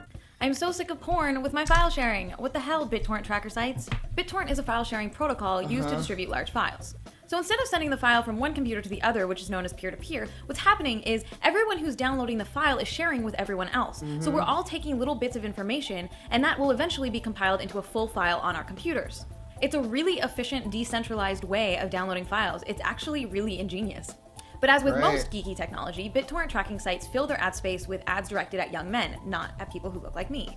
One way that I can tell is because the ads are either how to get ripped in 4 weeks or porn directed specifically at heterosexual young males. The images are women being debased and dehumanized to sell advertising for sex sites or online dating sites. Wow, some are straight up pornography, and others are just using I hope you're pornographic images to entice young men to visit their sites. I guess so, yeah. Well, it's the internet. In 2000, who wireless? Wait, that wasn't Computer World. That wasn't Kraftwerk. No, there's no way that's Kraftwerk. Hang on. Oh know, God, I think it actually is. It's just like a very weird, sped up, like, I don't know, yeah. It is. I actually like that album. I don't know that I can't believe I didn't recognize that. No, I think you're right. I don't know. Yeah, I guess this is a point you could make about BitTorrent. Sure. I mean, damn. Really, everything has to change, huh? I mean, just everything. Like, nothing is off limits. You see a fucking titty on a sidebar, and it's time for a video about that too, I guess. Everything is sexist. God, this is just so much. Like, you can complain about the overall with fucking video games being sexist and media and yada yada. There's some stuff there, but God, you really get into this like very, very detailed bullshit here. Using pornographic images to entice young men to visit their sites. For example, the Evany MMO used ads like this, which clearly is using women's bodies to attract boys to come play their game, except I think their game was like a strategy MMO, like it had nothing to do with the women in the... Yeah, well, guess what, lady? That's been a strategy that's fucking worked for those people for fucking, like, 2 decades now. That is still working. That is the go-to come play my lord fucking strategy. They all do that now. They all do it. And then these ads are clearly for porn, except they're trying to pretend it's that like, I'm sorry that this works. I'm sorry that is what works. It's cool that there's no censorship on there. That's great. I'm sorry that that's what works in marketing, but, like, it's what works, you know? Like, you can complain it's the same as me in the commercial streams that I do, where I'm like, why do we have fucking commercials for, like, you know, crackers for women and, like, all this bullshit that's designated as gendered specifically for women? Why do you, why do we have that? And then people in chat go, well, it's marketing. And why is he complaining? It's marketing. What's wrong with him? It's marketing. It's like, yeah, I mean, I guess so. Yeah, it's just marketing. It fucking works. That's what works. That is what works. Apparently, that's what works. What do you fucking want? Like, that is what fucking functions is marketing. This, like, Anita, let me put it this way, right? Like, God, it's like the phone games that come out now that, like, Vinny watches on his commercial chaos segments, where the phone game ads where it's just farting and, like, weird, insane bullshit just for, like sensationalist clickbait kind of bullshit, right? And it's just meant for that. And, like, you look at that and you have to ask, why is that effective? Why is that working for people and functioning, and this is, like, selling to people, and this is work, and this is, like, proven over many years to be effective? And it's like, that's just what it is. I'm sorry, it just is. That's just, it is effective. I'm sorry, but it is. I don't know why, but it sure is. And yeah. So here's season 2 of the Tropes vs. Women series. Don't worry, Anita is a feminist icon. She can have breasts and stuff on her channel, so I'm sure it's fine. It's all just for artistic education and purposes, and it's all fine. The lady sidekick, not your exotic fantasy, sinister seductress. So this is from, you know, a few years later. This is maybe a little more advanced potentially. A little bit better commentary. All the slender ladies, body diversity. Oh boy, are women too hard to animate? Tropes versus women. Lingerie is not armor. Oh, this will be a good one. This is the good one. Amazing. Oh my God, look at that. Good night, nurse. Oh, that's definitely stimulating my economy.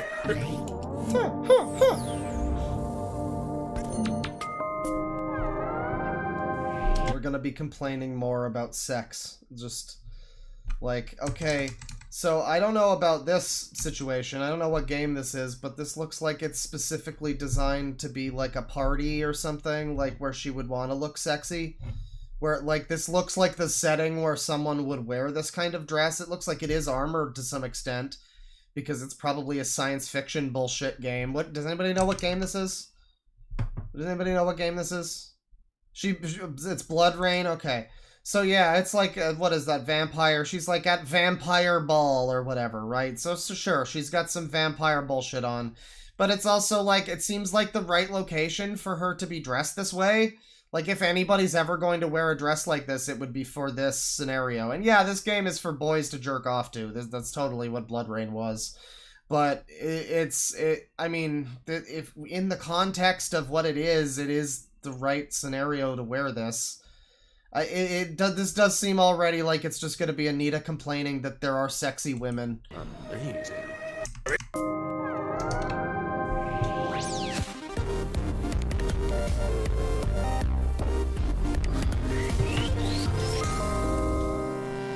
In the late 90s, developer Rare wanted to replicate the success of their landmark 1997 shooter Well, she GoldenEye. got rid of the fucking hoop earrings and went for, like, the polygon earrings, I guess. Man, I just love the box art for GoldenEye and the way that this looks like his mouth extends for, like, an inch further than it should. I know it's his hand, I know it's the gun, but it's not really that well communicated in the black and white. It's a good box But didn't want to make another James Bond game. Last night I Bond-burgered your sister. Instead, they began work on a science fiction spy thriller called Perfect Dark. Yeah, we're gonna talk about Quiet. Quiet's gotta be here. Agent who wouldn't just live in James Bond's shadow. So they drew inspiration from figures ranging from Jonah. But I'm so confused though. Like, okay, so they made the series, right? And like they put it all out, the Tropes versus Women, the Kickstarter that they made for that. They fulfilled it, right? So, but like how much did they ask for in the Kickstarter? Because why did they need to be funded for this fucking series? Like, I mean, it's just mostly just like pulling from like Wikipedia and shit and kind of like really basic surface level opinions and takes. Other than that, it's not like because I know the end goal was like 159,000. They got 159,000. John Smith says 75K, I think. But somebody says 20K, someone says 6,000. I don't know how much the actual asking price was for this series, but like anything is kind of too fucking much for this. Jesus Christ. I mean, yeah, I'm not diminishing that work went into it, and there's editing. Again, the editing's pretty good to an extent, but you know, for what it is, it's not too complicated, but it's good. I would say it's forward thinking. It's good for the time. I mean, even by this is 7 years ago. This was already more common by 7 years ago at the time this came out. But, you know, and people were probably doing it better than her at this point. But like, yeah, 159,000 was the ultimate amount that this raised to just basically do like a really simple, like, glossary of basic feminist sort of talking points over like a couple of things that serve as examples for your bullshit. To the X-Files' Dana Scully. Her name was Joanna Dark. A few years earlier, Eidos Interactive's Lara Croft had rapidly become one of the most famous and recognizable games. Yeah, somebody says this probably cost more than Fred Knudsen's entire backlog with 0.00001% the research. Yeah, times the research. Yeah, like there's a lot of people now. I mean, even someone, I know everybody hates her, but even Lindsay Ellis, you gotta give Lindsay Ellis this. She puts a lot more fucking work into what she does than this lady is putting into this. A lot of, like, I watched some of the BreadTube people, like somebody like H-Bomber Guy is putting out infinitely better content than any of these fucking videos. And they are like, you know, being supported on Patreon to, you know, in the way that they should be, but not like getting this weird Kickstarter, like $159,000 for this? Are you fucking kidding me? I'm sorry, that's nonsense. This is fucking nonsense for what Jesus Christ. Of all time. So it was reasonable to think that an action game with a female protagonist could be a smash hit. Alas, Joanna Dark never quite reached the levels of fame occupied by Lara Croft, but Perfect Dark was still a big success. Let's take a look at a commercial for the game. Welcome to 2023. Why are we doing this? You mean the rewatch? Because I've never watched these, and it's been like a decade, and soon it'll be an 11-cade instead of a decade. So rather than that happening, I thought we would end the year. Also, they went out of business recently or something, so they're kind of relevant again. But yeah, no, I've never actually watched these, and I was curious. That's why we're doing it. If anybody's joined recently, that I've never watched these, but they certainly were. That these caused a big stir 10 years ago, let me tell you. Let me tell you, people, back in my day, when we still had Obama, when there was still a black president, oh boy. Yeah, it was wild. There were so many fucking tweets, so many people were mad about these videos, and they aren't fucking good, and I can see there's a lot of reasons why you might complain about them, but I don't know that I still don't know that they were worth all of the fucking complaining that myself and many other people did about them back at the time. I don't know. Big businesses now merge. It's kind of some fucking useless videos.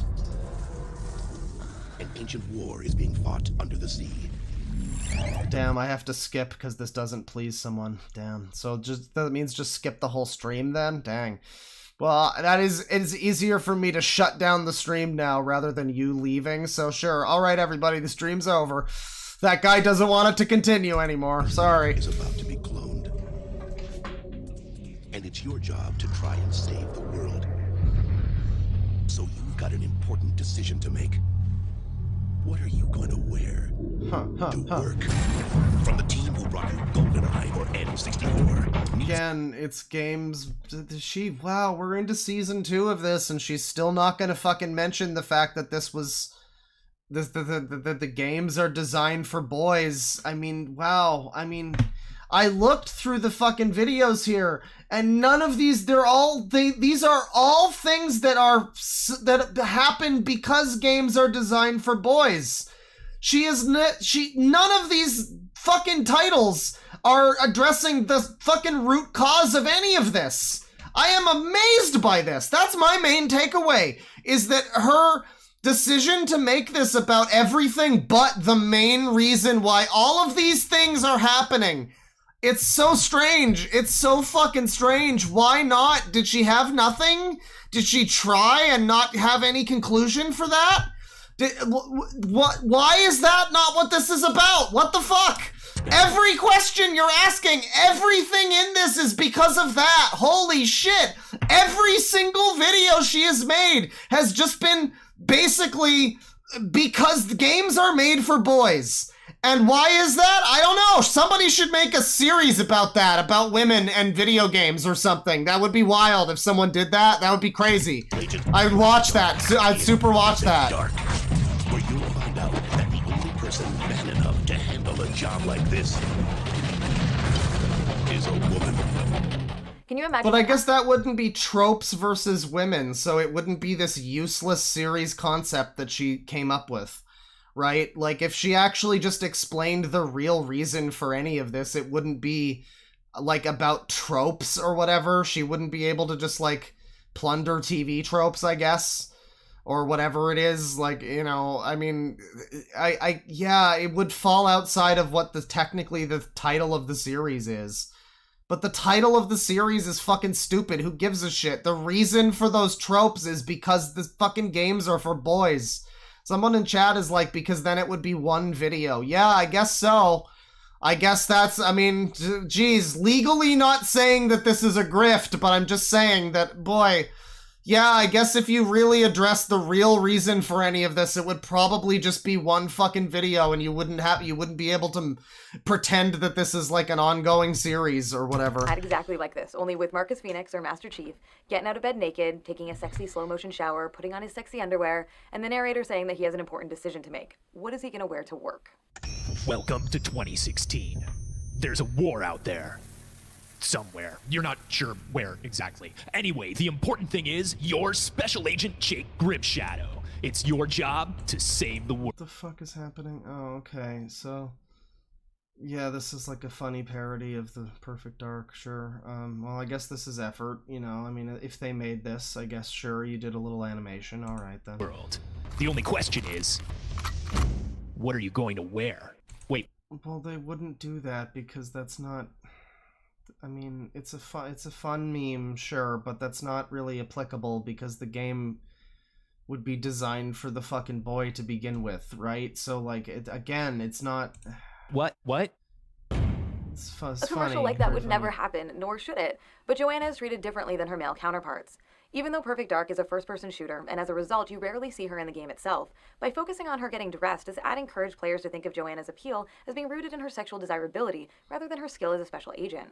A character's clothing is one of the first things we notice. It's an important part of our first impression of who that character is, and as such, it's a way for designers to immediately communicate to players what is most important and noteworthy about them. And so for that reason, it is very strange that I dress the way that I do. Female heroes in video games might be special agents or soldiers or treasure hunters by trade.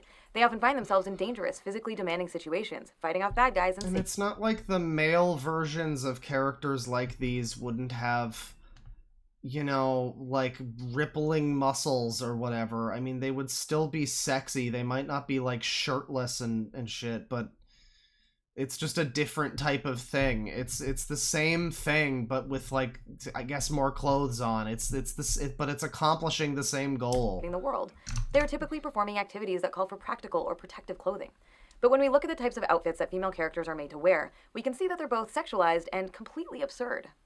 Ivy from the Soul Calibur games is a bold warrior who finds herself in battles where sharp, deadly weapons are being used, and protective armor would be a must. But the clothing she wears, or lack thereof, is not exactly intended to keep her safe. Yeah, I mean, you know, we're getting into one of the, like, better arguments. I mean, I say better, but it's like, it's a very standard sort of thing. I mean, it's just, yeah, you know, women who are dressed in a bikini and they're meant to be like a battle maiden or whatever. It's kind of dumb. I mean, it's dumb, but it's also usually not something that shows up in stuff that's like a serious piece of media. Like, you're getting that for fighting games and shit because it's just a fighting game. Who gives a shit? Like, are you gonna complain about Voldo or whatever? I don't know. It's a fighting game. So what if Cammy has a big ass? It's a fucking fighting game. Like, it's not... If this was the character design for Dark Souls, then that would be more of a point. Like, if every female armor in a Dark Souls game was just, like, bikinis and bullshit like that, then that would be very dumb for that kind of setting. But it usually shows up in shit where it's like, I don't know, you're not really going to be taking the fucking story seriously anyways, so who cares that it's, like, it's got, like, outlandish, sexy character designs. I don't know. Cammy from the Street Fighter series is a British Special Forces operative whose thong leotard does a better job of calling attention to her butt than I guess if every woman... I mean, I don't think every woman should be in chainmail burqas is the point, but I think that, I mean, yeah, you could do more, I guess, more interesting, but it does just get into, like, I don't know, it's like sex sells again. Yeah, I don't know. Are we supposed to not have Cammy, I guess? Just no sexy characters, please. Nothing, no sex, please. No sex, thank you. None for me, thanks. Is that what's happening? I guess. Like, people say that Anita is like a sex-negative feminist or whatever, and I think I see what they mean.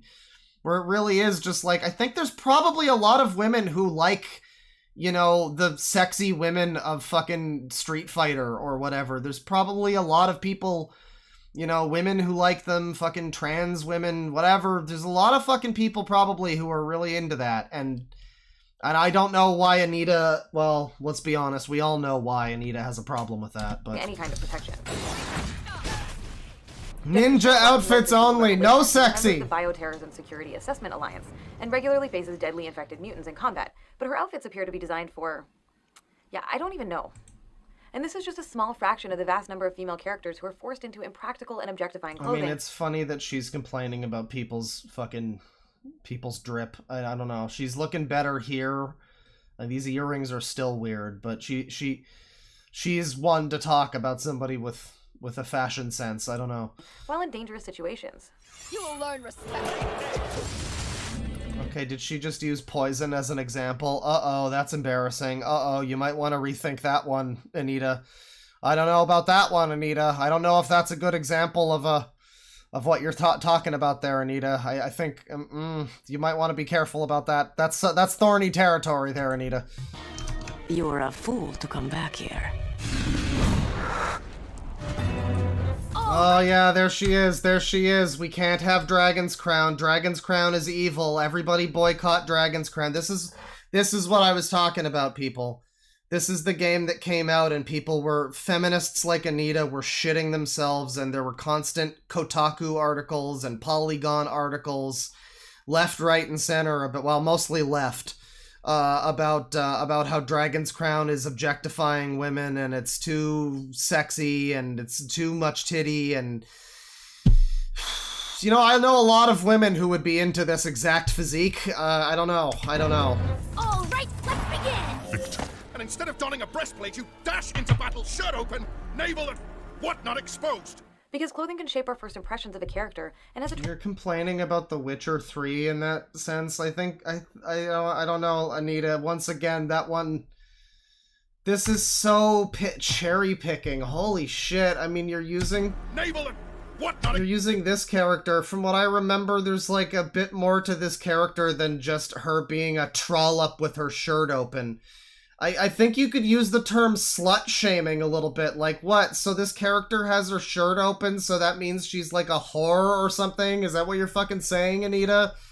Like, what if she just chose to look this way because she's like, I don't know, awesome or something? You know? I don't know, fuck off. Because clothing can shape our first impressions of a character. Geralt is really sexualized in that game. Every time they're on screen, sexualized outfits can contribute to what's called the hypersexualization of female characters. Hypersexualization in the media occurs when a character is designed to be valued primarily for their sexual characteristics or behaviors. In hypersexualized characters, these attributes are highlighted above all else and made the center of attention. Every fucking fighting game character, well, not everyone, but a lot of fighting game men are also designed to be hot, lady. God, this is so bad. This is so bad. These videos just get, like, the more I watch them, I was being a little more charitable at first. But the more I get into this, it's just, this is such a terrible fucking argument. This is so cherry-picking, one-sided bullshit. I can't get over this. Well, everything else about the character is made secondary. Yeah, Bayonetta, the character who was designed by a female! Yay! Sexualization as a positive thing for women. They blur the distinction between female sexualization and female power. And as a result, sexualized female characters are sometimes celebrated for being perceived as owning their sexuality in a way that's empowering. But I'm not sexual, and I don't find it empowering because I feel ugly. Actually empowering, because the sexuality these characters exude... Wait. Their sexuality in a way that's empowering. But it isn't actually empowering. Okay, so if you felt empowered in any way by Bayonetta, then you're wrong to have felt that way. Eat shit and die, loser. Because that Anita just puts she has the final say on feminism, so sorry to tell you that it isn't actually empowering, sweetie. Let me girl-splain to you exactly why. Characters exude is manufactured for and presented as existing for the presumed straight male player. Bayonetta is a quintessential example of such a character. When the camera caresses... Bitch, she was designed by a woman! God damn it! ...scene of Bayonetta 2, establishing the player's relationship with the character, she's frozen in time. It's almost like the female who made Bayonetta's character design is not a fucking crazy bitch like you! Oh god! The camera is putting her and Jean on display for the player, breaking them down into what the game is communicating is most important about them, their sexualized parts. And when Bayonetta starts moving, it's the player who has the power to control her sexuality as a weapon throughout the game, both literally and figuratively. She has an assortment of special moves called torture attacks, which involve devices meant to suggest BDSM, and look like something you might expect to see in an exaggerated stereotype of a sex dungeon. But these sexualized moves have nothing to do with sex, they just obliterate her enemies. And a number of her attacks literally leave her naked, because, you see, she's attacking the enemies with her hair, and her hair is also her clothing, so when she's using her hair to attack her enemies, it can't be covering her body, and... Oh, it's just so dumb. I'm just so smart. My fart smells so good. I'm so smart. I'm so smart. In these ways, the game deliberately links Bayonetta's sexuality to power, selling a version of sexual objectification that we're all supposed to feel good about and find empowering. Every aspect of Bayonetta's existence, from the way the camera is magnetically drawn to her sexualized body parts to the pole dance reward for completing the game, is expertly designed to be sexually affirming and satisfying for a presumed... What? Yeah, somebody said that this is, like, very heteronormative. And I mean, yeah, we all know that the game is being marketed towards, like, boys. But there's a lot of fucking, like, women, like, lesbians, you know, there's a lot of... Isn't it? What about the whole spectrum of genders and shit, Anita? What happened to that? You know, I don't know. Can't a lot of people want to fuck Bayonetta? What's going on, Anita? This seems regressive. Great male audience. If it seems like I'm frequently... This user is the sex basher. That's because it's vital to remember. This presumption influences and shapes so many creative decisions that are made in the development of many games. Let's see, target market mostly male, 18 to 24 years old. Interests, senseless violence, high-tech weaponry, pain, humiliation. Hey, maybe this will do the trick. Of course, characters like Bayonetta are a fictional fantasy, but in reality, we exist in a culture where women are often valued primarily for their sexual desirability to men. So while characters like these are incredibly powerful in the physical sense, able to slay entire armies and bring down gods, there's nothing empowering about the fact that they are sexually objectified. In fact, this connection between objectification and empowerment is extremely damaging. It's harmful to women because rather than asserting that women have intrinsic value as people... Everything is fucking damaging. I remember this whole period of the internet. It was the most bullshit. It was just... You know, it's like people still... I don't know, people still... The left has never fully taken responsibility for just what cunts they were. I'm sure the right won't either for the way they're being now, but like, just... They've never really stopped and reflected on why Hillary didn't happen, you know what I mean? Just like... God, this whole, like, this whole smug bullshit, Empowerment is extremely damaging. Everything's damaging, jokes are harassment, jokes are harmful, everything hurts everyone, oh God, fuck off. It's harmful to women because rather than fuck off. Intrinsic value as people, it communicates that the kind of power available to women comes from men finding them desirable. And it's damaging to men because it suggests that women who are liberated and empowered are also women whose sexuality is always available to men. When we conflate the sexualization of women with power for women, we internalize this harmful myth and begin to think sexualization is the only way to achieve gender equality. But the truth is that sexualization doesn't actually bring us any closer to equality. In her book Enlightened Sexism, Susan J. Douglas sums up the issue. Under the guise of escapism and pleasure, we're getting images of imagined power that mask and even erase how much still remains to be done for girls and women. Images that make sexism seem fine, even fun, and insist that feminism is now utterly pointless. I would be interested to see if, I wonder if people have ever run her stuff through one of those plagiarism analyzers.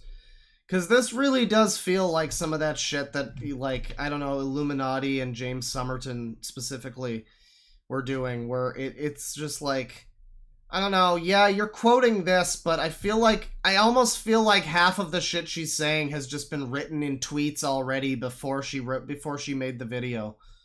Like, I don't know, it feels so regurgitated, and I'm sure it's not this lady who wrote the whole thing about video games here, but it just feels very, very similar, very, very similar. True power here has nothing to do with economic independence or professional achievement. It has to do with getting men to lust after you and other women to envy you. Some gaming fans have come up with all sorts of ridiculous defenses for the sexualized costumes female characters are often made to wear, like the idea that they dress in these outfits as a tactic to help them distract their male opponents.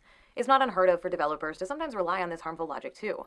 The superintelligent AI companion Cortana from the Halo franchise has always been depicted as naked, and when asked about why this is... I've got no real argument for this, but... again... Why can't she be naked? I don't know. It's also, again, it's a game targeted towards boys. You could maybe ask the question of why games are targeted at boys, Anita. Geez, I don't know. I can't believe how obvious that is, and she just is not getting at that at all. Franchise director Frank O'Connor said, one of the reasons she does it is to attract and demand attention, and she does it to put people off so they are on their guard when they're talking to her, and that she has the upper hand in those conversations. It's kind of almost like the opposite of that nightmare you have where you go to school in the nude, and you're terrified and embarrassed. She's kind of projecting that back out to her audience and winning intellectual points as a result.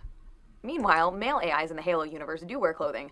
The idea of them trying to win intellectual points by walking around naked is ridiculous, but we rarely question the extremely widespread association of sexualization and power when it's applied to female characters. Usually the games themselves don't go into... I guess I'll give you that as far as Halo goes, because Halo's story is, like, a bit beyond Mario or whatever. I'll say that, sure, Cortana...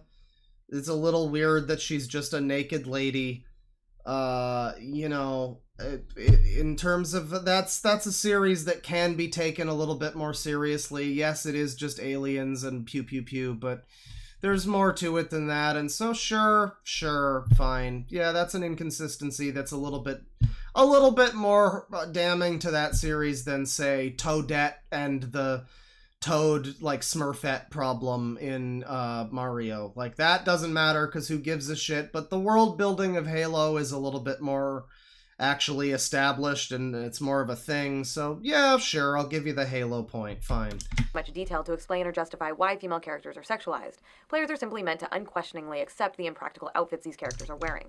Sometimes, however, as in the case of Quiet for Metal Gear Solid 5, The Phantom Pain, yeah, here's another point, I guess, because the thing is, the thing about Quiet is that I can't defend Quiet, because Quiet, if they literally just did the Eva thing from MGS3, where she's just sexy and just because she wants to be that way, and she's hot and she owns it and yada yada, like Bayonetta, then that would be fine. But fucking Kojima lied and lied to people and was like, "Oh, you will feel ashamed for saying that that this is sexist," and it's because she needs to fucking breathe fucking through her skin or something. It's something that's so dumb, and it's just like, you could have just said she just wants to be sexy. That's fine. She could have just been sexy. That's fine. But you made this stupid bullshit excuse that just draws attention to it. I can't argue with this one. Build convoluted and absurd tales about a character's past into the game in an attempt to justify their blatant sexualization. She refuses to. I mean, yeah, no, but this is also ignoring the butt grandpas of 4, or like all of the male nudity stuff in 2, or all of the gay stuff in 3. Or all of the gay stuff in 1, or all of the gay stuff in general. Like, but there's a lot of shit. There's a lot of male sexualization specifically in this series. So I'll give it like a half a point, because Quiet is dumb. But yeah, there's a lot of, there's just generally, it's a very horny series. So I don't know. It's a dumb version of that kind of thing, but it's generally, it's a series with a lot of that, so yeah. The last staff member has his G-string. Breathing through tubes. Other than that, she's completely cooperative. She understands English, but she never speaks, sweats, or breathes. What? Well, not with lungs, at least. She breathes through her skin. Clothing would suffocate her. Yeah, I mean, like, I don't know, I guess it's fair to point this out as a trope or whatever, but again, this is the series. The game before this one featured a character named Hot Coldman, and just, this is the guy who people think is like everybody keep in mind, by the way, as we're talking about Metal Gear, just a random aside, by the way, that Kojima is like borderline kind of a hack fraud. He's like borderline just like not even fucking cause everybody knows that the real guy who like actually made Metal Gear Solid 2, which was the good one, as good as it was. I mean, you know, story-wise, it was the good one. The other ones also were pretty good for story up to a point, but you know, the story-wise too was the really special one. That was all down to this other dude who, like, is no longer fucking, like, alive. He's just disappeared off the fucking face of the planet sometime after, like, MGS3 came out. And that guy, it's like Tomonobu or something, I forget his name, but it starts with a T. That guy is, like, the real secret genius of Metal Gear. And meanwhile, Kojima's just Death Strand Man! Princess Beach! He's a fucking rube. I can't deal with Kojima. He's a good game designer. He has a lot of very good games. I just don't think he's that smart of a fucking, like, storyteller or writer or director or any of those things people think he is. The one game that fooled people into thinking he was all of those things was mostly, it was like mostly the other guy. Showers are okay. She can't be submerged. Kojima has the defective genes. What's wrong with her? She's drinking through her skin. God, it's so dumb. That's what's supposed to make you feel ashamed and embarrassed for saying that because what it was, right, was a bunch of like idiot feminist game journalists were like, this character is sexist, blah, blah, blah, blah, blah. And then Kojima came out and said, and kind of unfortunately made their point kind of valid, where he was just like, no, she's got a real reason why she has to be naked. And it's not just that she's sexy and wants to be, it's some dumb fucking roundabout shit about, no, actually it's because she has to drink through her skin, and that's why she's naked, Mom. That's why. There was a virus, and I clicked on a pop-up. And it's like, Jesus Christ, Kojima. So it's so dumb. She can't wear clothing because she breathes through her skin. Right. No, I gotta give you that one. Don't make it okay. Regardless of whatever absurd explanation a game... I'll give you that one, but it also is just like, that was an example at this point in time that this video came out that would have been pretty notable, but I don't know. Like, Anita is complaining about this, but I don't know. I mean, I guess, sure, it's just, again, it's a series with a lot of sexualization in it. The stupid Kojima response to it aside, I mean, and the dumb justification, it's like, I don't know, there's just a lot of tits and ass in the fucking series. Male, female, whatever. There's a lot of cheesecake. So... I don't know, it's just more cherry picking, really. Like, this is the one example in Metal Gear that's kind of both recent and also kind of dumb that she can pull from and be like, yeah, see, sexism. I don't know. Again, what about fucking just the lady from 3 who was just like that because she won't? Well, again, that's a problem too, because all form of sexuality as empowerment is like a problem, because it's not really empowering. You're wrong for feeling that way. You're stupid. Arbiter of feminism, Anita has spoken. It should go without saying that the only real functionality of outfits like this is to titillate the presumed young straight male player base. Presumed, yes, but also, what if fucking women want to play it? I mean, what if there's lesbians? I don't know. Out of all the arguments that are tossed out to defend the impractical and objectifying clothing that women are made to wear in games, there's one in particular that I hear the most often, and that's perhaps the most pernicious.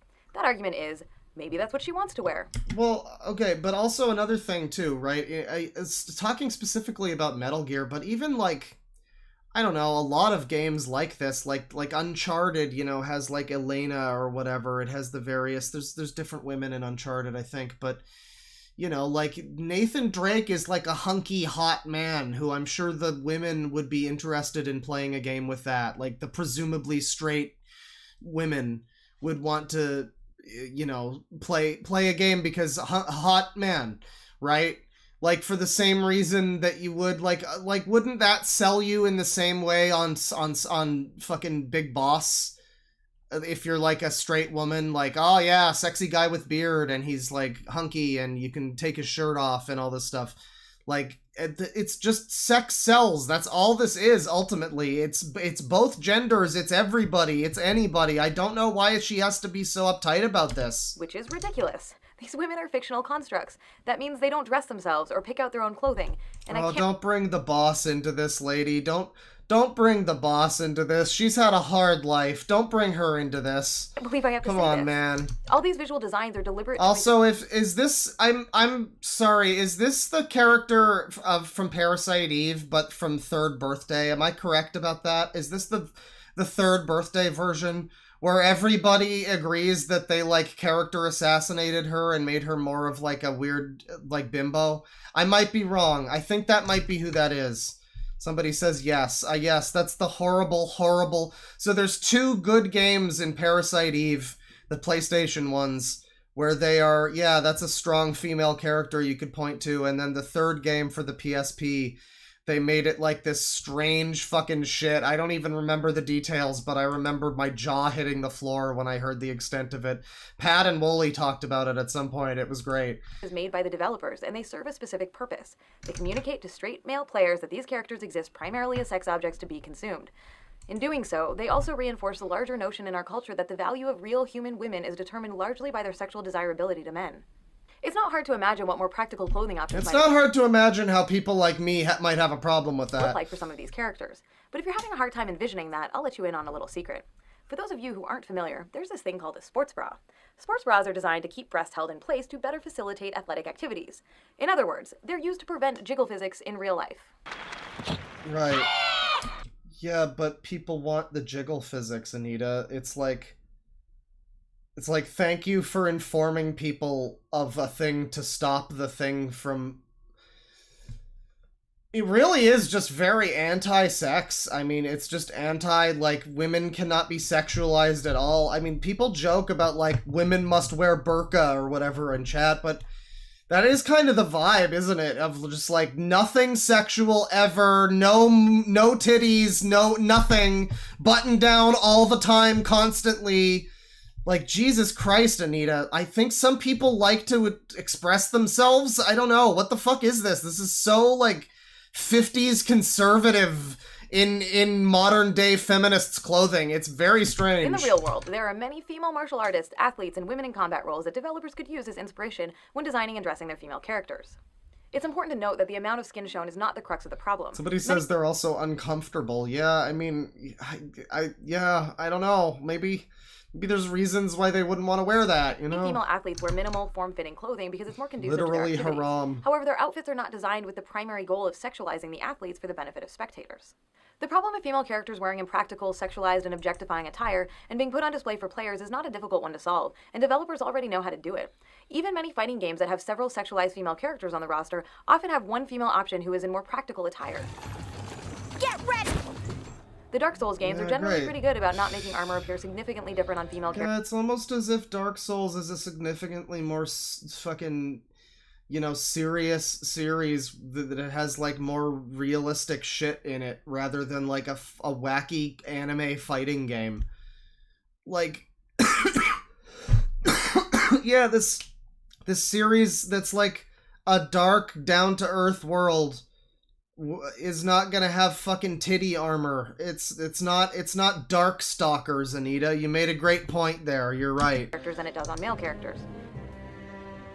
Natural Selection 2 and XCOM also have examples of women in practical armor. And Assassin's Creed Syndicate put female gang members in outfits very similar to those worn by male gang members. None of this is to say that characters in games should never be sexual. Far from it. Oh, isn't it? And sexualization are very different things. The sexualization of female characters is about designing them, dressing them, or framing them in ways that are specifically intended to be sexually appealing to presumed male viewers or players. This is such a semantic bullshit argument. What the fuck what do you even mean? Like, what? Okay, what are you gotta have some examples for me. Women's sexuality, on the other hand, exists for themselves, and for those that they care to consensually share it with. And sexuality can be expressed or experienced in any kind of attire. Come here, lover boy. Unfortunately, examples in games of female characters expressing sexual desire in ways that aren't sexualized are exceedingly rare. So wait, your example is Dirty Dancing, where she's got, like, a midriff, and, like, I don't know, I think that's also appealing to young men, or whatever the fuck. These next few examples aren't great depictions of what we're talking about. They're just some of the only examples that exist at all, which serve to illustrate how rare it is for female sexuality in games to be presented in ways that are humanizing rather than sexualizing. Or maybe it serves as an example of how ridiculous this distinction you've made is, of like, how it has to be specifically sexual for women. What the fuck? This is such a micro problem. Holy shit. The Last of Us Left Behind features female characters who express romantic feelings for each other, rather than exuding... So what, they have to be lesbians? That's what it means? Sexualized energy that is directed outward at the player. Right? Yeah, guess what? Well, young boys like lesbians. Hate to break it to you. What do we do now? Men, gotta tell ya, men super into lesbians sexually. Gotta break... I hate to break that bad news to you, Anita, but I think that one's also appealing to men in some fashion. We'll figure it out.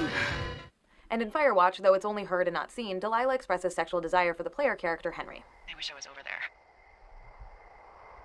I wish you were too. We could sit outside. We could talk about these radios. We could, you know... So that's not a character design, Anita. I don't... Wow, this is such a fucking nothing of a point. She's making this whole thing about how there's a difference between sexuality that's humanizing for women, and I guess that means you can either be a lesbian or you can be a voice, an ethereal voice without design. What the fuck? That's not even relevant to what you're talking about, Anita! The video is about lingerie armor! What the fuck? Moments aren't presented as titillating morsels of This is sexuality. literally insane! They function as expressions of the character's sexuality that deepen our investment in the characters and their relationships to each other. To clarify, the act of sex isn't the problem. But Okay, come on now. I'd love to see great Come on now, Right to Hell Retribution is your example. Oh my god. representations of healthy consensual sex in games. But sadly, when consensual sex does occur, it's often presented either as a transaction or as a reward for player accomplishment, whether that accomplishment is completing quests or just choosing all the right dialogue options to get the sex cutscene to play. Yeah, and I find that annoying, and I will say in Persona I've done the romance in Persona 4 and 5, and they were both times just like, what's the fucking point, you know? Like, it doesn't unlock anything. It has some very slight differences. It was a little better in 4, I think, but it really is just kind of, I guess if you want to do it, you can. It's there. I don't know. It's it is just kind of like a series of selecting the right things or whatever, but that's more of just like they staple these things on. I mean, that's the mechanics of being like relationships in a game not being very deep. It doesn't really have anything to do with this either. She's so far off the plot. We're supposed to be talking about lingerie is not armor, and we're talking about fucking Liara sex scene. When fictional female characters in games are dressed in impractical armor or clothing, it encourages players to view them as sex objects, and reinforces the already pervasive and harmful notion in our culture that sexualization is the most viable or only real route to power for women. By contrast, when those characters are dressed in clothing that is truly practical and functional for the work that they're doing, and when they express sexuality and sexual desire in ways that aren't served up as sexualized treats designed primarily for straight male players to consume and enjoy, it encourages players of all genders not to view those characters as sexual objects, but to be invested in them as people. Sure, but that's not really what the fucking argument even was. I mean, yeah, it would be great if there were audio conversations in fucking Street Fighter 6 of Cammy expressing her desire to fuck someone. I'm sure people would really love those. I truly, genuinely believe people would love those if that was in the game. But that's not a thing that fucking a fighting game is gonna be doing? Really? Lady? Like, Dragon's Crown is not going to be having a whole deep fucking thing about her sexual desires as a woman. It's just TNA for fucking advertising because sex sells. I don't know what. Wow, this is such a bad video. I really thought they'd get better in season 2, but it really didn't. Jesus Christ. Jesus fucking Christ. Oh, Jesus, all of the people who got the fucking wall of shame over here. Wow, you people got fucking... Hang on. Holy shit, what a grift. Jeez. Oh my god, Lois, what a fucking scam. This thing is so fucking full of shit, Lois. Holy shit, Lois. Oh my god. What a grift. Oh, holy, this is crazy, Lois. Oh, man. Jesus Christ. Body language and the male gaze. Let's go. This is just gonna be the same thing again. It's just the same thing again, everybody. Welcome. The madness never ends. Just when you thought we were out, it continues.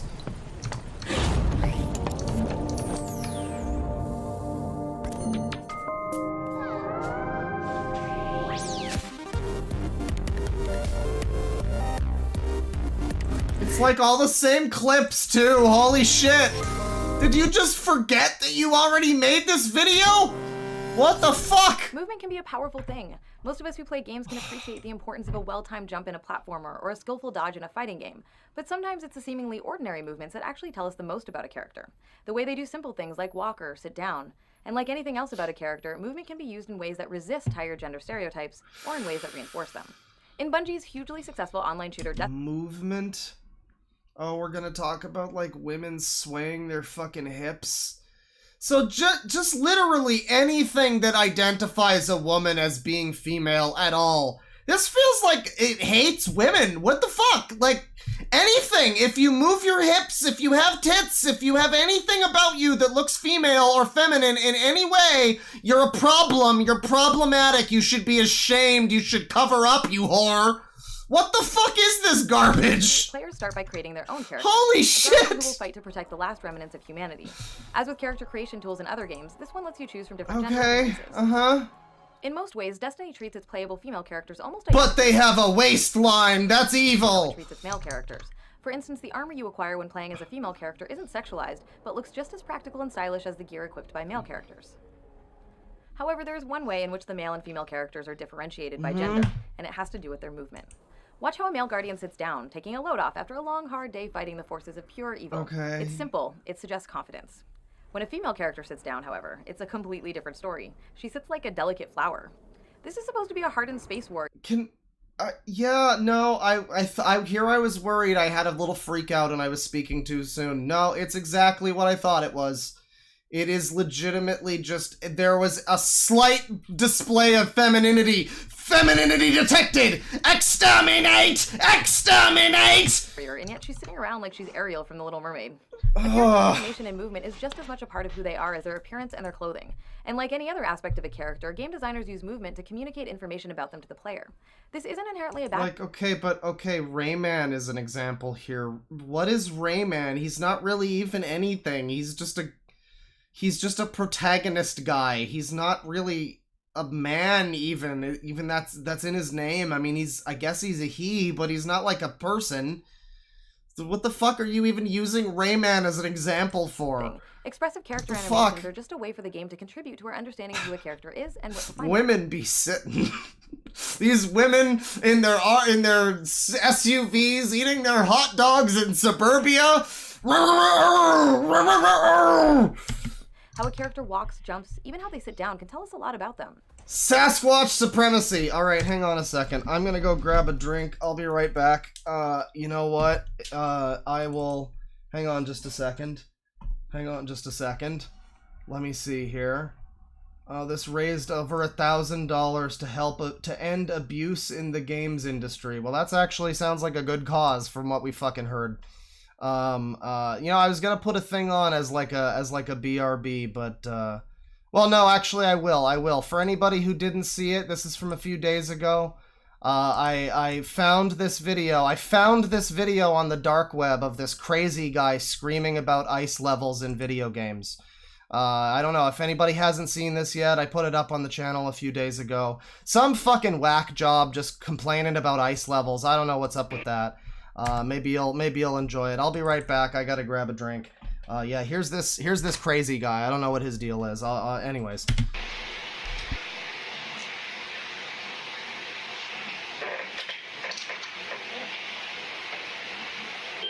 Hello, everyone. Welcome back to my channel. Today, I have a big rant video for you about the worst ice levels in video games. So stick around, because you're gonna hear me say some super harsh things. Okay, so number 10 is the little glacier from Donkey Country. It has monkeys in it. I don't like Donkey Kong Country. Number 9 is Drips from Metroid Prime. It's got the Shikugoks, and I can't fight them. They're hard. And then the music is always like plinky plonky or like gloopy glorpy or whatever. What's up with that? That doesn't sound like Christmas. I don't even think Metroid celebrates Christmas.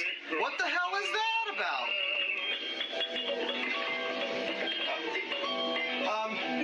Next is the Dead Peaks.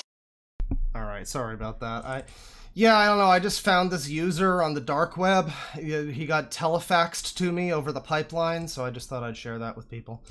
In case anybody missed that one, that's a very strange individual, very strange. Clearly some kind of mental derangement is evident, especially in the hair. You can see that pretty easily. But anyways, back to the male gaze of Rayman. Look at him, he's gazing at her as we speak. Expressive character animations are just a way for the game to contribute to our understanding of who a character is and what defines them. How a character walks, jumps, even how they almost Rich Evans levels of bald, yeah. Ryu Hayabusa's precise and graceful movement conveys that he is a highly trained ninja.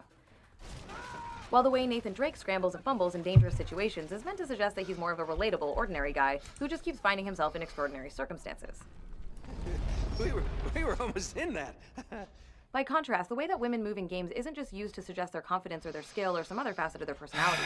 It's very often used in conjunction with other aspects of their design to make them exude sexuality for the entertainment of the presumed straight male player. Anything about women is evil. Catwoman from the Arkham series has a deeply... Catwoman is feminine, that's bad. I mean, like, yeah, no, I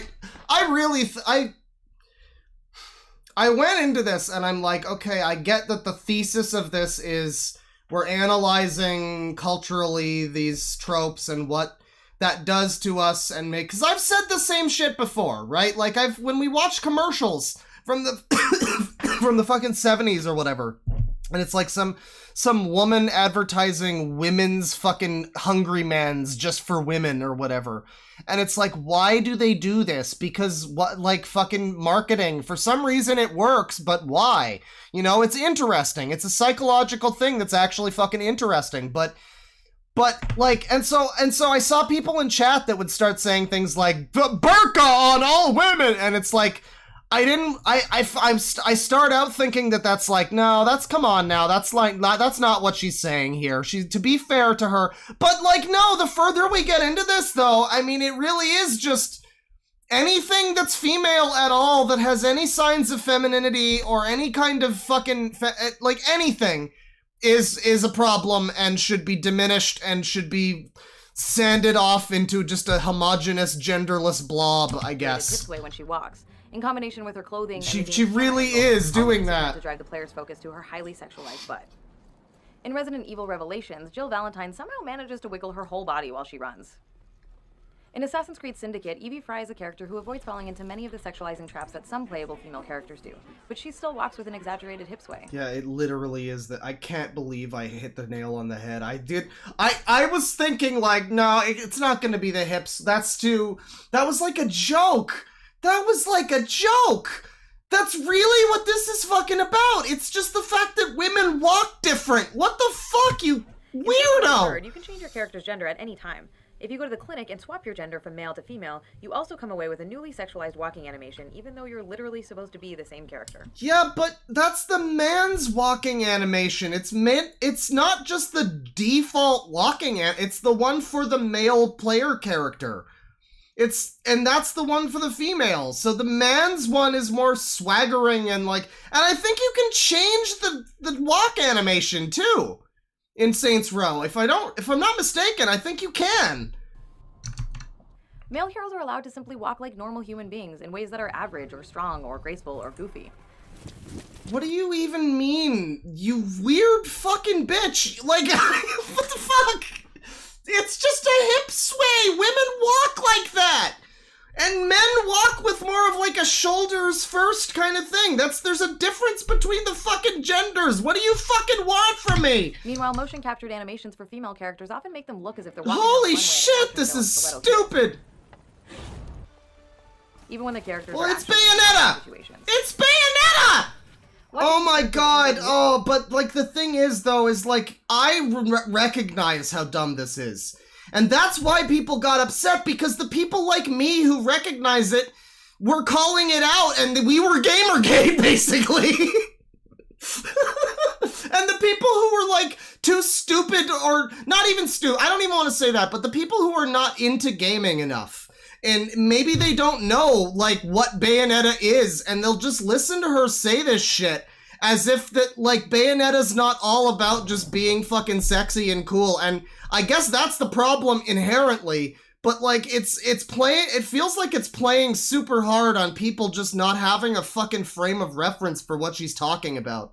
Because if you do, you recognize how insanely stupid most of this is. But I guess if you don't, you would probably be like, yeah, that looks bad, I guess. She sure has cherry-picked some things that look bad there. Movement Like, animations, you'd think that the director of the motion capture session directed them to walk like a model instead of a hardened space warrior, or master thief, or bioterrorism agent, or crime boss, or vampire, or assassin. Of course, in the real world, people do walk with a sway of the hips when wearing high heels. If we want to get really technical about it, this slight hip sway occurs in order to maintain balance. This in and of itself is not a problem, other than generally being she always seems to do this too, where she it's like the fucking The Wall review, where she goes off for like 20 minutes about how it's a problematic trope and then goes, but it's not inherently a problem. In and of itself, it's not a problem, but here's why it's a problem. And I was just explaining why it's a problem, but here's also, I'm going to continue to explain why it's a problem. But it's not a problem inherently. Uncomfortable. But it raises an important question. I like it.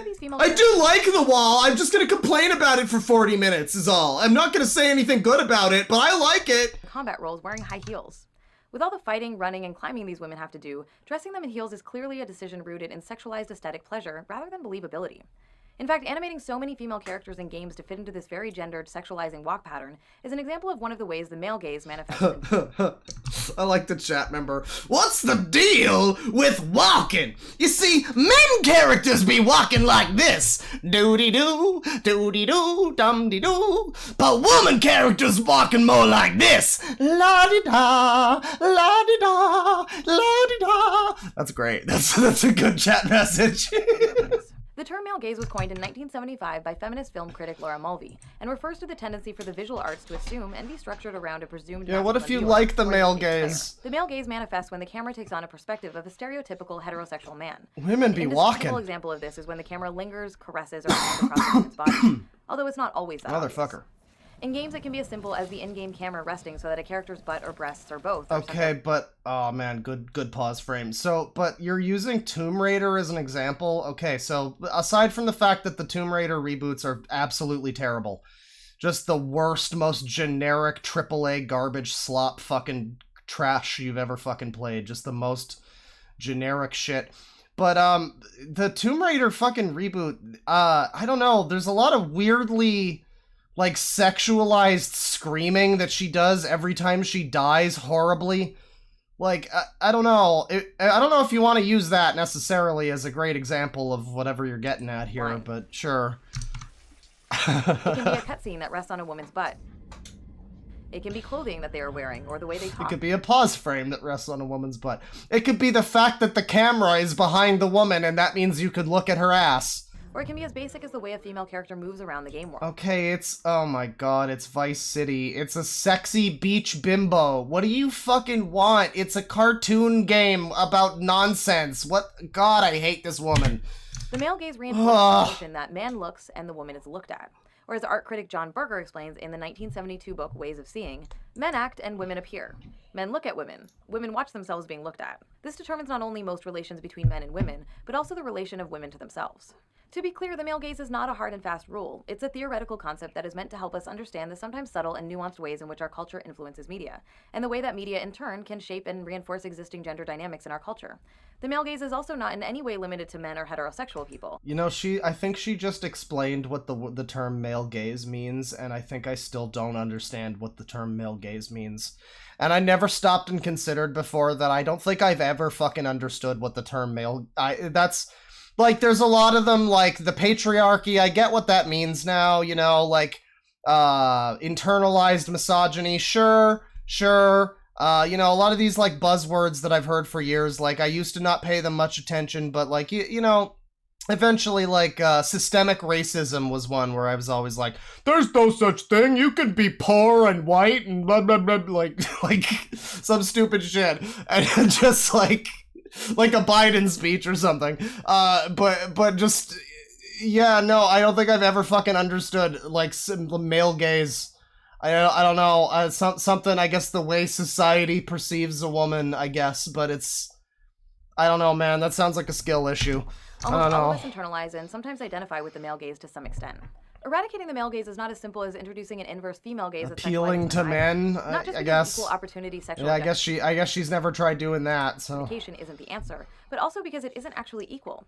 One reinforces pre-existing oppressive ideas about women that are real and damaging. For anybody who watches this who isn't like a fucking viewer of the channel, if you're an Anita person and you watch this and you're like, how dare he make fun of her appearance? Well, I make fun of fucking everybody's appearance. On the BRB, I made fun of my own fucking hair. I made fun of my own hairline. I make fun of everybody's fucking appearance. I'll make fun of your appearance if you're not careful. Fuck you. So anyways, there you go. Thank you for watching. Everyday lives. The other doesn't reinforce anything. Nor are the two interchangeable. For example, when the satirical website The Hawkeye Initiative reimagines male characters in sexualized poses that are common for female characters, it isn't using the female gaze. This is just the male gaze applied to men. When male characters are depicted as shirtless or wearing little... Well, what the fuck is the female gaze? I mean, again, it's like a weird low-hanging fruit of, yeah, comic books. I mean, there's more of an argument in this kind of shit with comic books than there is with gaming, frankly. Because, like, with comic books, there's actual stories to a lot of these women, so it's, like, a little more ridiculous that fucking 90s fantastic, what's her name? 90s invisible woman, Mrs. Fantastic. She's got, like, a 4-shaped boob window. I remember that. She had, like, a redesign in the 90s with a 4-shaped titty window, and it's like they're trying to tell stories with this shit. Like, you want to complain about comics and sexuality, like the way Linkara did. Say what you will about Linkara and how silly it was that he was being a male feminist and whatever, but the points that he made about, like, women being dressed stupidly in a lot of comics, it's like, yeah, I don't know, I mean, it's kind of like the Halo thing, where, like, you're actually reading a piece of, like, fiction where world building matters, and some of the stuff, like, it can kind of take you out of it sometimes, and I think there's more.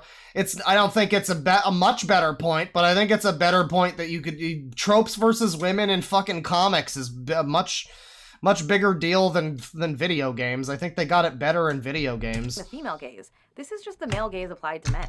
When male characters are depicted as shirtless Lightbringer himself, like the character sometimes dubbed Hot Ryu from Street Fighter V, their lack of clothing demonstrates their power and strength, rather than depicting them as erotic playthings or reducing them to sexualized body parts. The same is true when it comes to movement. Male characters get to move in ways that emphasize all sorts of characteristics and personality traits, but there's a whole world of untapped potential for representations of female characters who aren't animated in ways that frame them as sex objects, but who get to be just as stealthy or strong, swift or imposing, clumsy or graceful. The way Ellie moves in The Last of Us communicates a sense of tension and danger, demonstrating what it's like when female characters are animated in ways that emphasize their personality and emotional state, rather than serving to sexually objectify them. But it doesn't... I mean, She just looks like a person running. There's nothing. What she wants, what Anita wants, is the complete eradication of womanhood. Like, yeah, what she likes about this animation of Ellie running here characters are animated in ways is that it doesn't look remotely in any way identifiable as a female running animation. I mean, it's not distinctly unfeminine or anything. It could work for either gender. It's very unisex. But, like, I guess she just doesn't want any femininity to anyone at all. Like, it really is that way. It really seems that way. Objectify them. Well, yeah, she is also, like, 12 or something, so there is that. This is a cool picture. She is, like 13 or whatever, I guess. So, I mean, yeah, I feel like maybe sexual objectification probably shouldn't be the goal for that character, so that is a very strange example to use, but sure. The path to equality and liberation does not lie in equally reducing men and women to objectified parts, but by treating... Fucking Bayonetta needs to be held to the same standards as the 13-year-old Ellie. People of all genders and with all types of bodies as full and complete human beings. Why does he have to be shirtless? Well, because if he was the sexy version, I mean, he would be shirtless or whatever, but they don't do that. Instead, they would just have him be like... I mean, like, again, Indiana Jones is sexy to a lot of fucking women and a lot of men and whatever. Indiana Jones is sexy to people. God, it took them, like, 4 years to put this shit out? Holy fuck. Because 3 years maybe, because I don't know, however long, it was a while. Yeah, 4 years. It took him about 4 years, because it started in 2013, to put out these very, very basic videos. And there was like a break here where her hair changed, too. The lady sidekick, lingerie is not armor, we watched that. Strategic. These last 3 are just the same fucking video over and over again. Just women, sexy, no sexy, ninja outfits, female Simpsons, no sexy.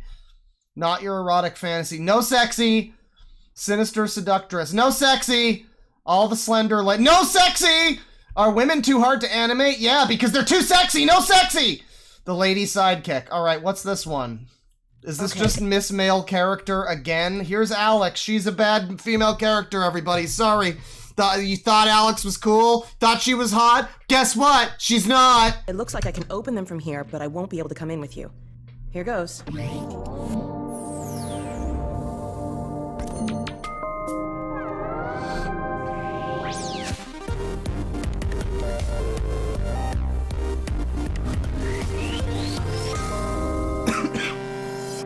In 2013, 2K Games released BioShock Infinite, the eagerly anticipated follow-up to the earlier, hugely successful BioShock games. Infinite's story centers on a man named Booker DeWitt, a private investigator with a bloody past who takes on a mysterious assignment: bring us the girl and wipe away the dead. What follows is Booker's adventure to the flying city of Columbia, where the girl, Elizabeth, has been imprisoned in a tower for her entire life. Busting her out of captivity while she busts out of her corset, Booker shoots his way across Columbia, getting caught up in all sorts of drama in the God, this game sucks ass. process. As the game tells players a garbage story which suggests that oppressed people are just as bad as their oppressors, and that the truth is always somewhere in the middle. But that's much too big a can of worms for us to open in the Well, yeah, the truth usually is somewhere in the middle, actually, Anita. You'd really find that if you actually looked at things. It's usually the truth is not black or white. What the fuck? What? Okay, sure. That's not even the problem with that game, but okay. This video. Let's just focus on Elizabeth. Elizabeth possesses an incredible ability to open portals to other timelines, an ability that plays a significant role in the plot as Booker and Elizabeth hop forward and backward and from side to side in time, leaping from one version of Columbia to another, and sometimes thrusting Booker into the past or the future. So as a plot device, which drives elements of the game's narrative, she's very significant. In gameplay terms, however, Elizabeth serves a different kind of role, that of a glorified door opener.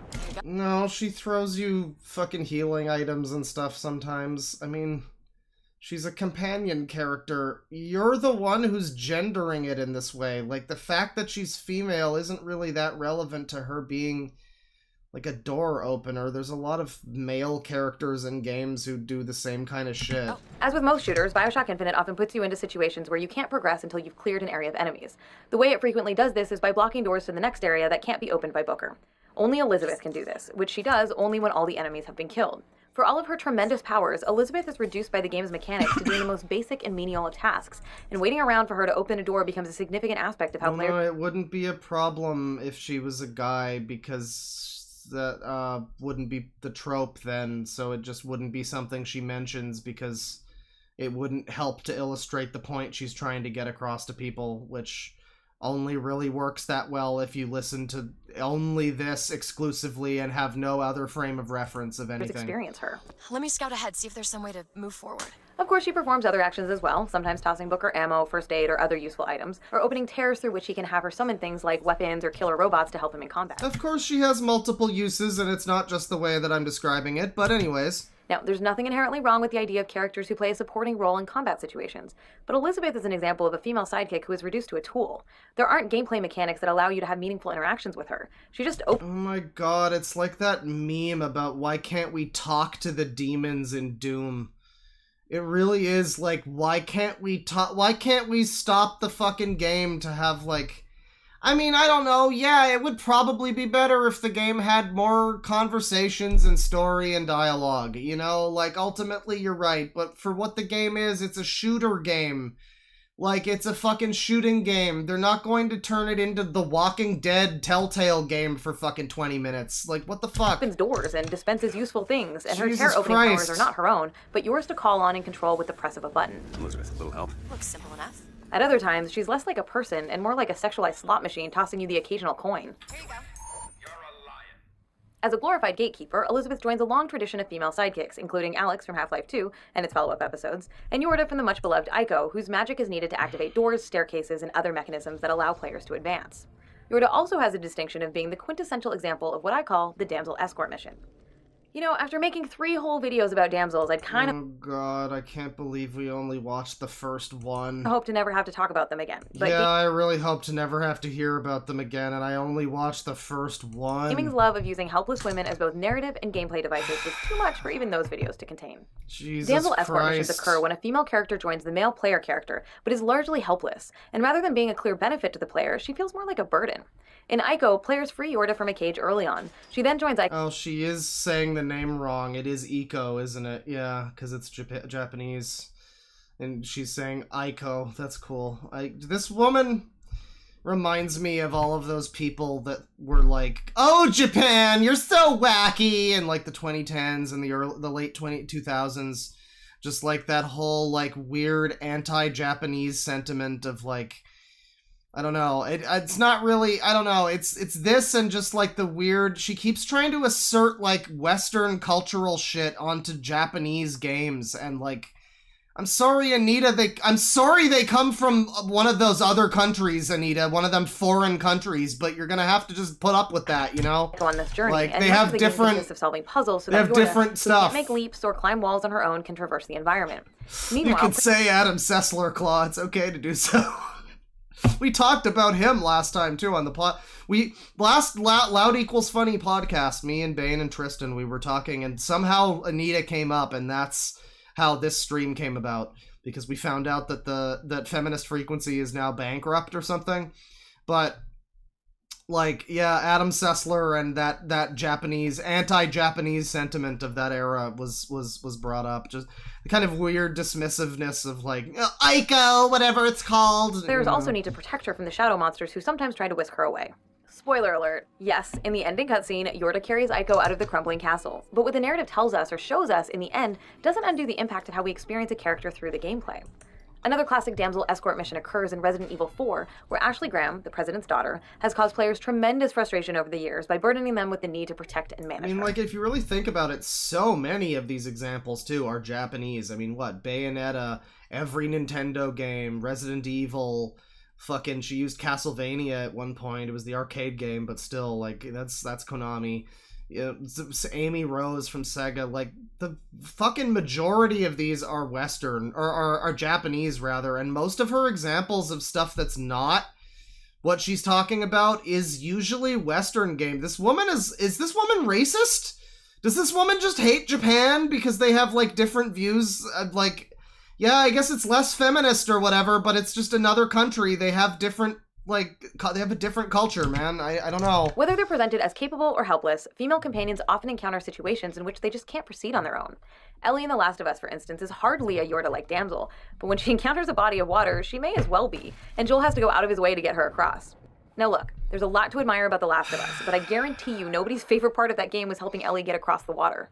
A good rule of thumb is that if you spend any portion of a game... The whole game is fucking Joel helping Ellie, though. That's the whole game, is him and her, you know, picking their way through the world. Like, oh, there's one quick part in the game where Ellie needed help. Women can't ever need help! Read! Game carrying a female character around, it's a pretty safe bet that it at least has some elements of the damsel escort mission. Yeah, she's also still a child. To be clear, there's nothing whatsoever inherently wrong with depictions of people helping each other in times of difficulty. If anything, she keeps fucking doing this shit! She keeps just doing this thing where she'll just complain about it for a whole video and then briefly go, now to be clear, there's nothing wrong with it. Anyways, back to complaining about it. Like, what the fuck? You do this in every video. This is crazy. Narratives that focus on companionship, cooperation, and support. But the models games give us rarely offer experiences in which this kind of support is truly mutual. Instead, we see a pattern of men frequently caring and helping women in situations where they're otherwise helpless. This pattern is rooted in sexist ideas about men as protectors and women as the ones who need this kind of protection. It's coded into the gameplay that men are the ones who kill and protect, and that women are the ones who... Once again, it's because games are largely targeted towards boys, and still are. Less so now, but still to a degree, they are targeted towards boys and men. and more than they are towards women, or they're targeted towards everyone or boys and men, and usually not specified women. Some games are more now than ever before, but still, by and large, as an entire medium, as an entire thing, it's more for men as marketing views it. Marketing, is focused on that, and as a result, a lot of the games, the writing will be like focused on that thing in the same way. So, and like, again, she's not focusing on that. She's not pointing that out. She could make the whole series be about that, but I guess then it would be like one video where she analyzes why games have been sold to boys for the longest time. But everything she's complaining about is completely, it falls from that. It all descends from that. And she's still just whining and whining and whining. And I can't believe how everything she says can just be traced back to because they sell them to fucking boys. What do you fucking want? To experience moments of helplessness and need to be carried. When these female characters are of aid to the player, it's often in rudimentary ways, as a glorified door opener, or even as a more basic tool. In the Ocarina of Time dungeon, inside Jabu Jabu's belly, players must carry the snobby Princess Ruto around. At one point, even using... Yeah, and somebody says that media targeted to women still has men as protectors because it's sexy. I mean, you can look at Twilight or something for that. I mean, Twilight, Jesus Christ. Don't even bother looking at Twilight if you want gender dynamics. Holy shit. Twilight is a fucking hellscape, but, yeah, any kind of shit like that. If you look at movies for women or whatever, and they're, usually going to have some very ruggedly handsome man. It's not going to be fucking Chris Farley in the romantic comedy, you know what I mean? Has a weight to press down a switch. And in Metal Gear Solid 5, you've got 4 sidekick options to take with you on missions. A dog, a horse, a robot, and a woman. Finally, female companions often function as cheerleaders, doling out little ego boosts to players for gunning down bad guys or pulling off other feats. So, I mean, again, it's like, have women in your games, but don't have them in any way that's supportive to men, or needs to be supported by men. No love can exist in the world, no emotion or femininity. People have to be like the neutrals from Futurama and just have zero personality and never have any character dynamics. And it needs to be like that weirdo Gene Roddenberry shit about no human conflict ever, because Star Trek is in the future or some shit. I guess there just can't ever be... God, this is a weird dystopia that Anita is setting up for us. I have to get you out of here. Now come with me. Along with the glorified door opening and the men need to be separated from all women. Better about themselves, to make them feel important and skilled. You did it! You did it! Wow! You're so cool! You're just trying to impress me. Were you impressed? Got all those guys all by myself? But these interactions are rarely... Yeah, somebody says we're living in it. Yeah, I mean, I remember... There's a number of times when, like, Red Letter Media have pointed out, when talking... Specifically in Half in the Bag, when they're talking about new movies, and they'll be like... Yeah, this movie has, or the Plinkett review of, I think, Force Awakens, where it's like, there's just no love in this movie. Nobody's allowed to love anybody anymore. We're not allowed to have romance in movies. We're not allowed to have sexualization in any way anymore. We're not allowed to have any of these things because people like Anita have decided that they're evil and bad and wrong. And we're living in this weird, regressive... conservative, liberal hellscape of just the worst of both worlds. It's crazy. Depicted as mutually supportive, it's not nearly as common in these scenarios for the male player character to offer emotional support to their female sidekick, to tell her that she's doing a great job. These particular sidekicks aren't designed as characters that players can actively engage in developing. Yeah, I guess The Last of Us 2 that she helped develop or whatever. So I don't think that's true, but I'm sure she was brought in as a consultant or whatever for a bunch of different games. I think the Mirror's Edge sequel, which was also a huge failure, was also helped by Anita in terms of like character design or whatever, which is why the character from Mirror's Edge 2 looks way less interesting than the character from Mirror's Edge 1. Maybe that's why The Last of Us 2 turned out that way, because apparently she did consult on that one. So Yeah, maybe that's the world we're supposed to have, I guess. Is the horrible dark reality of The Last of Us 2. That's what she wants. In a relationship with characters who are fully fleshed out people with their own goals and desires that sometimes require players to compromise their own wants or desires. This pattern of female sidekicks who serve more as gameplay devices, door openers, and ego boosts than as people is a design approach rooted in the idea of games as power fantasy. Players get to feel powerful and important. Sometimes that's what fucking games are. What do you want? What you have now an issue with the entire concept of fucking video games. This really is just women versus video games is the real series, I guess. Is just this games as power fantasy bad. You can't ever want to be powerful or dream about being powerful or have escapism. All of my emotions! Issuing orders that are obeyed without hesitation or doubt.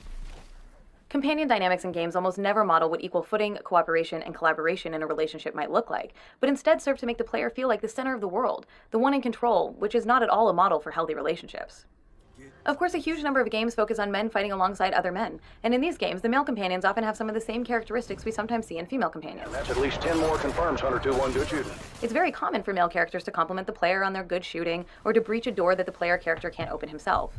However, typically these characters are presented as equal participants in the conflict. In shooters ranging from Call of Duty to Gears of War, the player's male companions are armed and active, and are portrayed as playing their part to fend off or eliminate the enemy threat.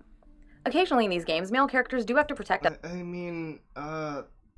Sure, you know, I don't know, what's your main example is, like, fucking, BioShock Infinite, where she's, like, I mean, she's been locked in a tower for the whole of her life, and your character is a trained killer, so, like, yeah, I guess it kind of makes sense that she wouldn't be shooting back at the bad guys.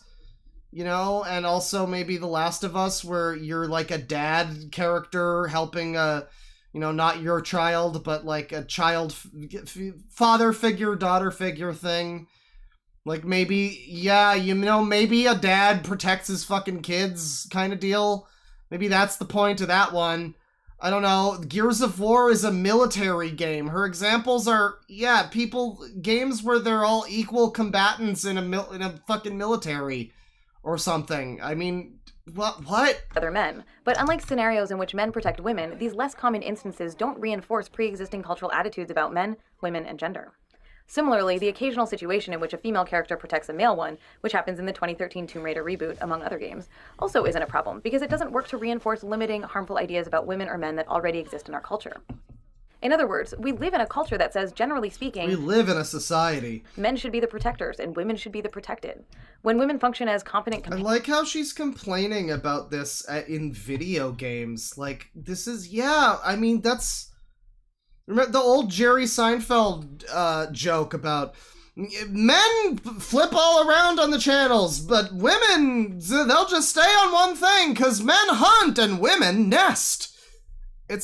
These are just like, yeah, these are not tropes. These are the defining fucking characteristics of men and women as fucking a species.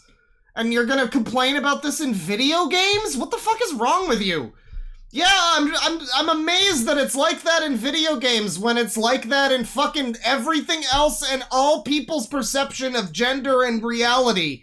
What the fuck, Anita? Companions whose skills are more or less equal to those of the player character, it can challenge these ideas. The Last of Us goes against the grain by giving us the character of Tess, a somewhat rare and refreshing example of a woman who fights alongside the male protagonist.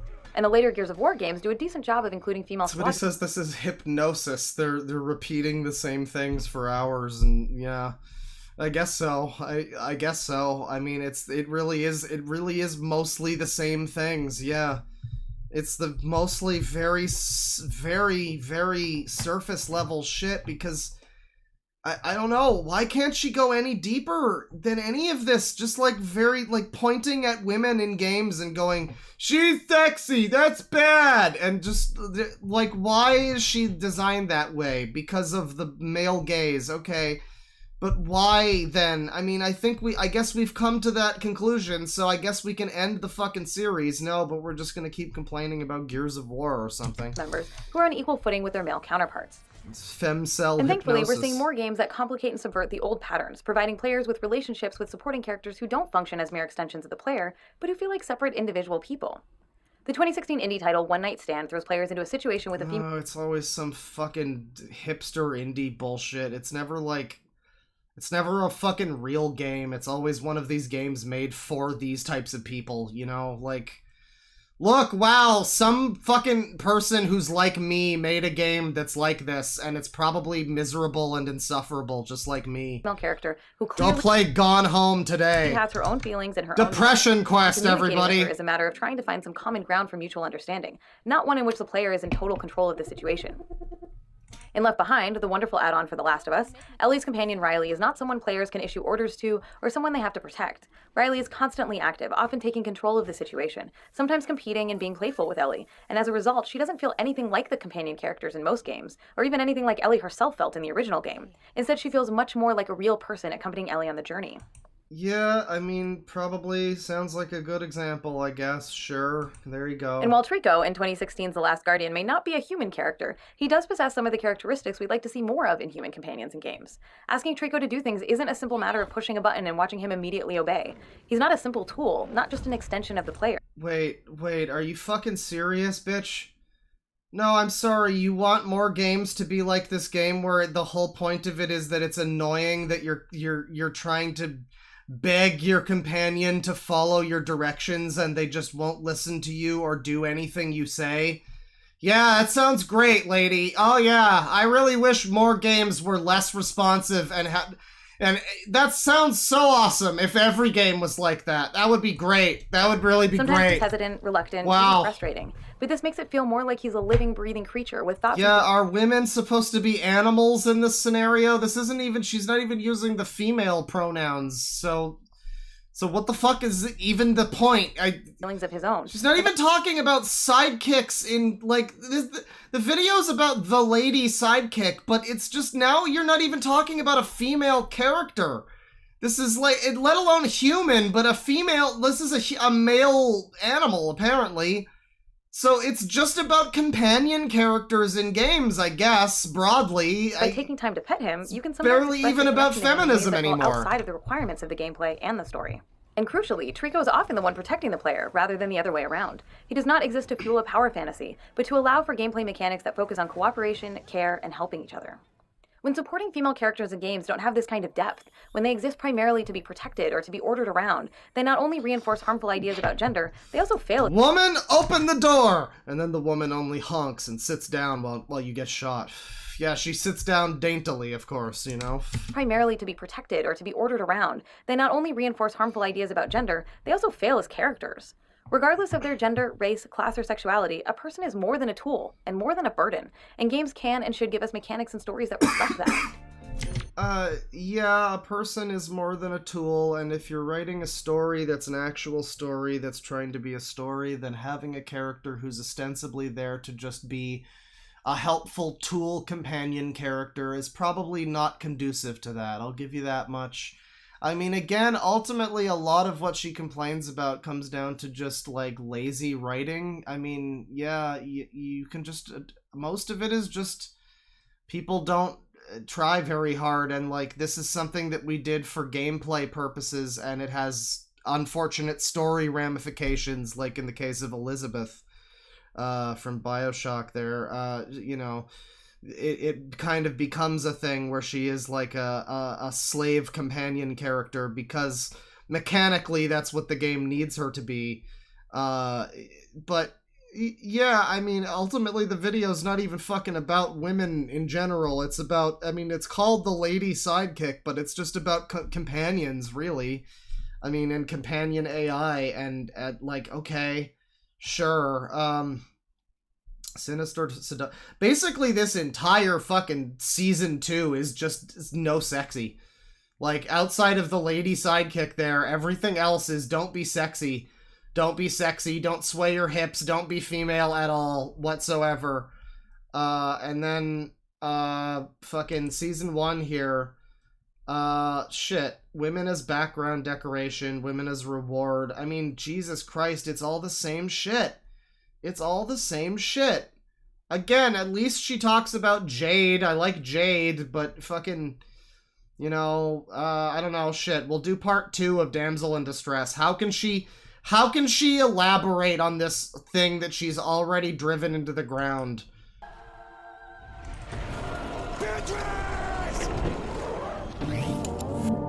What even game is that? Like, what the... Is that like a phone game? It looks like one of those come play, my lords.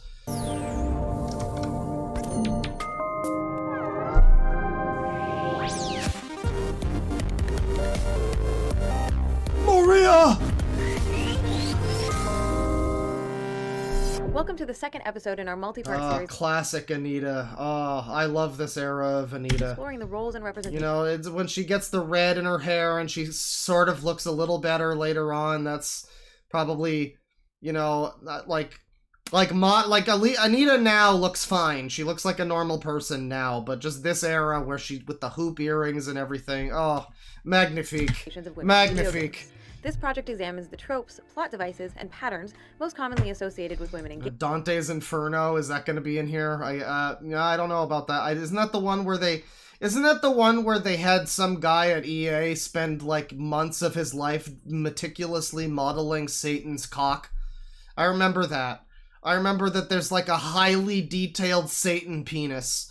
And somebody realized eventually on 4chan one day in a very funny post, they were like, just imagine being the guy who has to go in every day to model in individual wrinkles on Satan's boner or whatever. Gaming, from a systemic, big picture perspective. Over the course of this series, I will be offering critical analysis of many popular games and characters, but please keep in mind that it's both possible, and even necessary, to simultaneously enjoy a piece of media while also being critical of its more problematic or pernicious aspects. So this is the same kind of thing. This is kind of the blanket, like, this is the big brain tropes versus feminism equivalent of, if you like any of these things, then I respect your opinion. It's basically that. It's essentially that. It's the, like, weasel out of it kind of clause that you put into the video so that you can be like, well, it's not that I dislike everything I mention here. I just wanted to complain about it for like 40 minutes or something. That's fine, right? I just want to caution viewers that as we delve into more modern games, we'll be discussing examples that employ some particularly gruesome and graphic depictions of violence against women. I'll do my best to only show what is necessary, but this episode does come with a trigger warning. It's also recommended that parents preview the video first before sharing with younger children. Trigger warning, everyone. You guys are going to be triggered. Episode, we explored the history of the damsel in distress and how the trope became so pervasive in classic-era games from the 80s and early 90s. We also explored some of the core reasons why damsel characters are so problematic as representations of women. So if you haven't seen it yet, please check that one out before continuing to watch this one. As a trope, the damsel... Yeah, I watched that one, Anita, and the entire video was you just explaining that it's been a trope for thousands of years, but apparently it's only a problem now that video games are doing it or something. Yeah, I got that. Distress is a plot device in which a female character is placed in a perilous situation in which she cannot escape Christ. on her own, and then must be rescued by a male character, usually providing an incentive or motivation for the protagonist's quest. Now, it might be tempting to think that the damsel in distress was just a product of its time, and that by now, surely the trope must be a thing of the past. Well, while we have seen a... No, it's very deeply ingrained in all of society, and it has nothing to do with video games. Video games are a symptom, not the cause. It's such a strange thing that she's chosen to... Like, yeah, this is another reason why people think this is fucking grifting, because it's just taking this popular thing of video gaming at the time and making a big deal out of sexism in this, where it's like, this is not even, first of all, basically not even sexism most of the time, but secondly, you're talking about damsel in distress. This has been happening. Her example in the first video was since, like, ancient Greece, the damsel in distress trope has been a thing. And she's complaining about it as if it's like, I don't know, like... as if this, like, why focus on it in gaming? Why specify gaming for any of this? This is all, like, so unnecessary. I don't understand. Moderate increase in the number of playable female characters, the plot device hasn't gone away. In fact, the damsel in distress has seen a bit of a resurgence. All of literature is sexist. Okay. That's fair. Going after Rygar and Maximo? Oh, there's a lot of great games on this list. Come on now. Get me out of here. Maybe women should be held captive if the games are gonna be really good. Never mind, Sonic 06. Don't hold women captive. That's a bad idea. Bad idea. But Devil May Cry 4 though, yeah, maybe women should. I mean, no, never. I didn't like Prototype. Don't hold women captive. That's a bad idea. Ghostbusters the video game's pretty good though. Like if you just like lock a woman up a little bit. But the Splatterhouse remake was kind of weird. I don't know about that. Don't abduct women. Don't do any of that. Alice? No, I think I am on 1.25. So 1.5 is a little too fast. I don't know. Bullet in her head. What a dear little bird you are.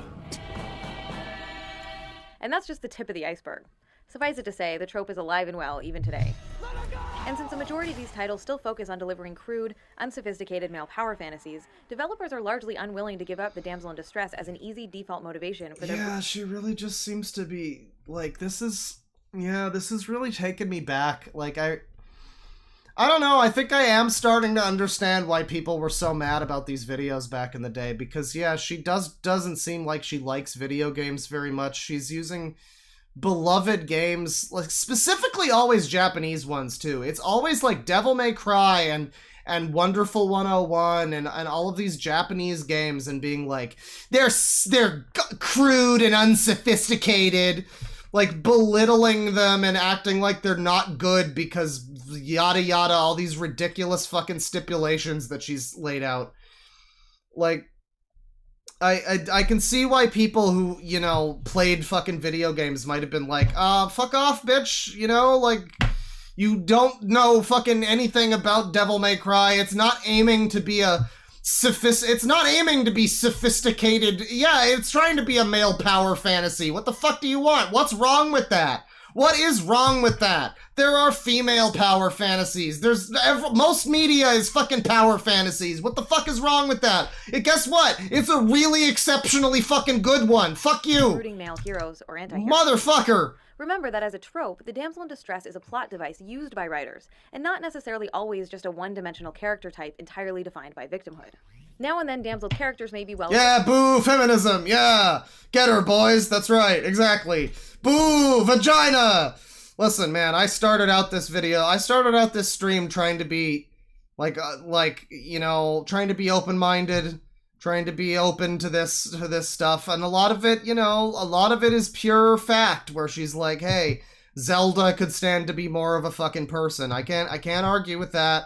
I can't argue with that. But when so much of this is just like, when so much of this is just fucking drivel, I don't know what to tell you. I'm sorry. I'm sorry that all women, I'm sorry that it's a big L for all women everywhere, but yeah, it's unfortunate. Funny, dynamic, or likable. I'm just trying to set you on fire through this stupid hat. What a delightfully mean little brain you have. However, this extra character development tends to make their eventual disempowerment all the more frustrating. Damsels on the more sassy end of the spectrum may struggle with their captors, or even attempt an escape on their own, but inevitably their efforts always prove futile. Occasionally they... Yeah, because the fucking player character needs to save them, because that's the goal of the game. That's the goal of the game. If it wasn't that, and also don't use Hitman Absolution, that game's stupid, but if it wasn't that, then, like... I don't know, man. I mean, it's a valid point that, yeah, more stories could stand to be more interesting than Save Woman. But she really is... I clicked on part 2 of this, and it seems like it's just more examples of the same shit. May be allowed to offer the... Somebody said this was like hypnotism, and it really kind of feels that way. A last-minute helping hand, or to kick... Oh, here's Ico again, my favorite Japanese game. Bad guy while he's Japani. Down. But these moments are largely symbolic, and typically only happen after the core adventure is over, or the danger has passed. These token gestures of pseudo-empowerment don't really offer any meaningful change to the core of the trope, and it feels like developers just throw these moments in the last minute to try and excuse their continued reliance on the damsel in distress. Periodically, game developers may attempt to build a more fleshed-out relationship or emotional bond between the damsel character and the male protagonist. In the most decidedly patronizing examples, depictions of female vulnerability are used as an easy way for writers to trigger an emotional reaction in male players. I mean, a good example of that in general would be every time an 80s movie forces a woman to be, like, raped because, haha, tits. We gotta have breasts in the movie under any means. By any means necessary, breasts will be in the movie, even if she has to be raped by multiple men. 80s movies, hell yeah. So, I mean, there's that, but I don't know. Again, here's some more Japanese games that are evil and hate women. Are used as an easy way for writers to trigger an emotional reaction in male. Don't the Japanese suck and hate women? As we discussed in our first episode, when female characters are damseled, their ostensible agency is removed, and they're reduced to a state of victimhood. So narratives that frame intimacy, love, or romance as something that blossoms from or hinges upon the disempowerment and victimization of women are extremely troubling because they tend to reinforce. There's troubling. That's like the Teen Titans East of the word problematic. Troubling. It's exactly the same, but it's just a very slightly different. No, it's not problematic as such, but I would say it's just a little troubling. The widespread regressive notion that women in vulnerable, passive, or subordinate positions are somehow desirable because of their powerlessness. Yeah, you gotta love that American box art for Eco. That is fucking awful, though. I remember I forget the way the Japanese art looks, but does anybody remember how bad the Japanese art for Yakuza 3 or Ryuga Gagotoku 3, it's like this cool image of Kiryu like smoking and staring up at the sky contemplatively, and then the American box art is a red background with like a fucking 25% opacity Kiryu head staring at an angle. And that's the box art. Go fuck yourself. It's great. American box arts are awesome. Unfortunately, these types of stories also help to perpetuate the paternalistic belief that power imbalances within romantic relationships are appealing, expected, or normal. Okay, so we know that the damsel in distress is alive and well in gaming, but that's not the full picture. There's an even more insidious side to the story. Insidious. Over the past decade, game troubling. companies are desperately searching for ways to stand out in a market increasingly oversaturated. See, like, it's this continual thing of like, oh, we're not saying that this is a bad thing or we hate these games, blah, blah, blah, but it's insidious and it's problematic and it's troubling. It's trying to have its cake and eat it too. It's like, we aren't saying these games are bad or need to be changed, but they are problematic and there's problems that are inherently troubling and insidious. And, you know, if you're good people, you will change them, obviously. But we're not saying that you have to, just that you will because you're good people, right? Very similar products. As a consequence, we've seen a dramatic increase in the number of games attempting to cut through the clutter by being as dark and edgy as possible. So we've seen developers try to spice up the damsel in distress cliche by combining it with other tropes that involve victimized women. I've identified a few of the most common of these trope cocktails, which join together multiple regressive or negative representations. Okay, so one of them is like a lady from Vice City again. She's using like 80s pastiche crime game that is not focused on women at all. Like, not every fucking game, I'm sorry, but there's a lot of fucking media that is made for women that is barely got any men in it at all. And it's because it's for women to enjoy and it's for them to have like something that's about them, like I don't know, not every fucking story is going to be about every fucking person in the world all at once. It might just be a story about men. It might just be a story about two guys fucking dealing with their stuff. It might not have any room for women. It might be a story about Tommy Vercetti, who's a fucking crime dude from New York who goes to Florida and there's cocaine and it's basically Scarface. And what are you going to do in terms of strong female characters in that? Probably nothing, because it would just get in the way and be weird. That's not the fucking point. But now I guess that's why everything now has to have like some kind of strong female protagonist or something, because every story, whether it has any right to be or not, is going to force women into the equation somehow.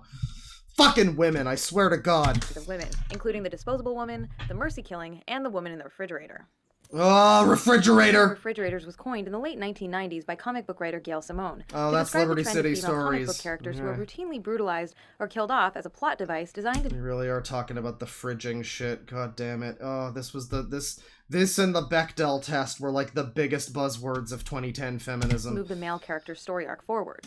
The trope name comes from Green Lantern issue number 54, in which the superhero returns home to find his girlfriend murdered and stuffed inside his refrigerator. This trading of female characters' lives for something meant to resemble male character development is of course part of a long media tradition, but the gruesome death I mean, why, like, again, the way that that's gendered as, like, oh, but they killed a woman. I don't know, what about Uncle Ben? Like, can it just be somebody that the person loves died? Why are you, like, making it into a thing about she's a woman and it's because she's a woman?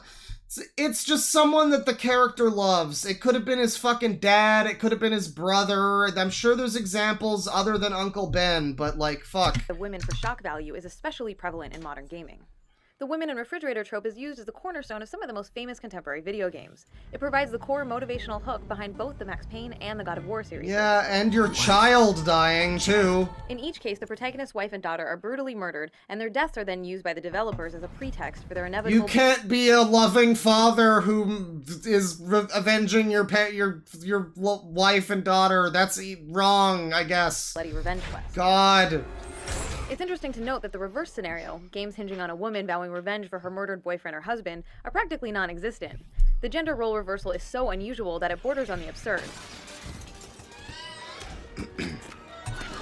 Which is one of the reasons why the scene from Disney's Wreck-It Ralph is so humorous. Sure, sure. I mean, yeah, it would be nice if there was more diversity in storytelling. Once again, I guess you got a point there, but it's not, I mean, I don't know. Sure, I don't know. I guess that's a point. Fine, it's like a bit of a half point. I could do a very long video just exploring this one I trope bet in you gaming. could. But I'm today I want to sure. look at how the woman in Aren't you already doing 3 video? That's fridging, right? That's a very different thing, right? It's very different to this thing that seems like it's been the same thing we've been discussing for 4 hours. refrigerator is connected to the damsel in distress, and specifically the ways game developers have found to combine these two plot devices.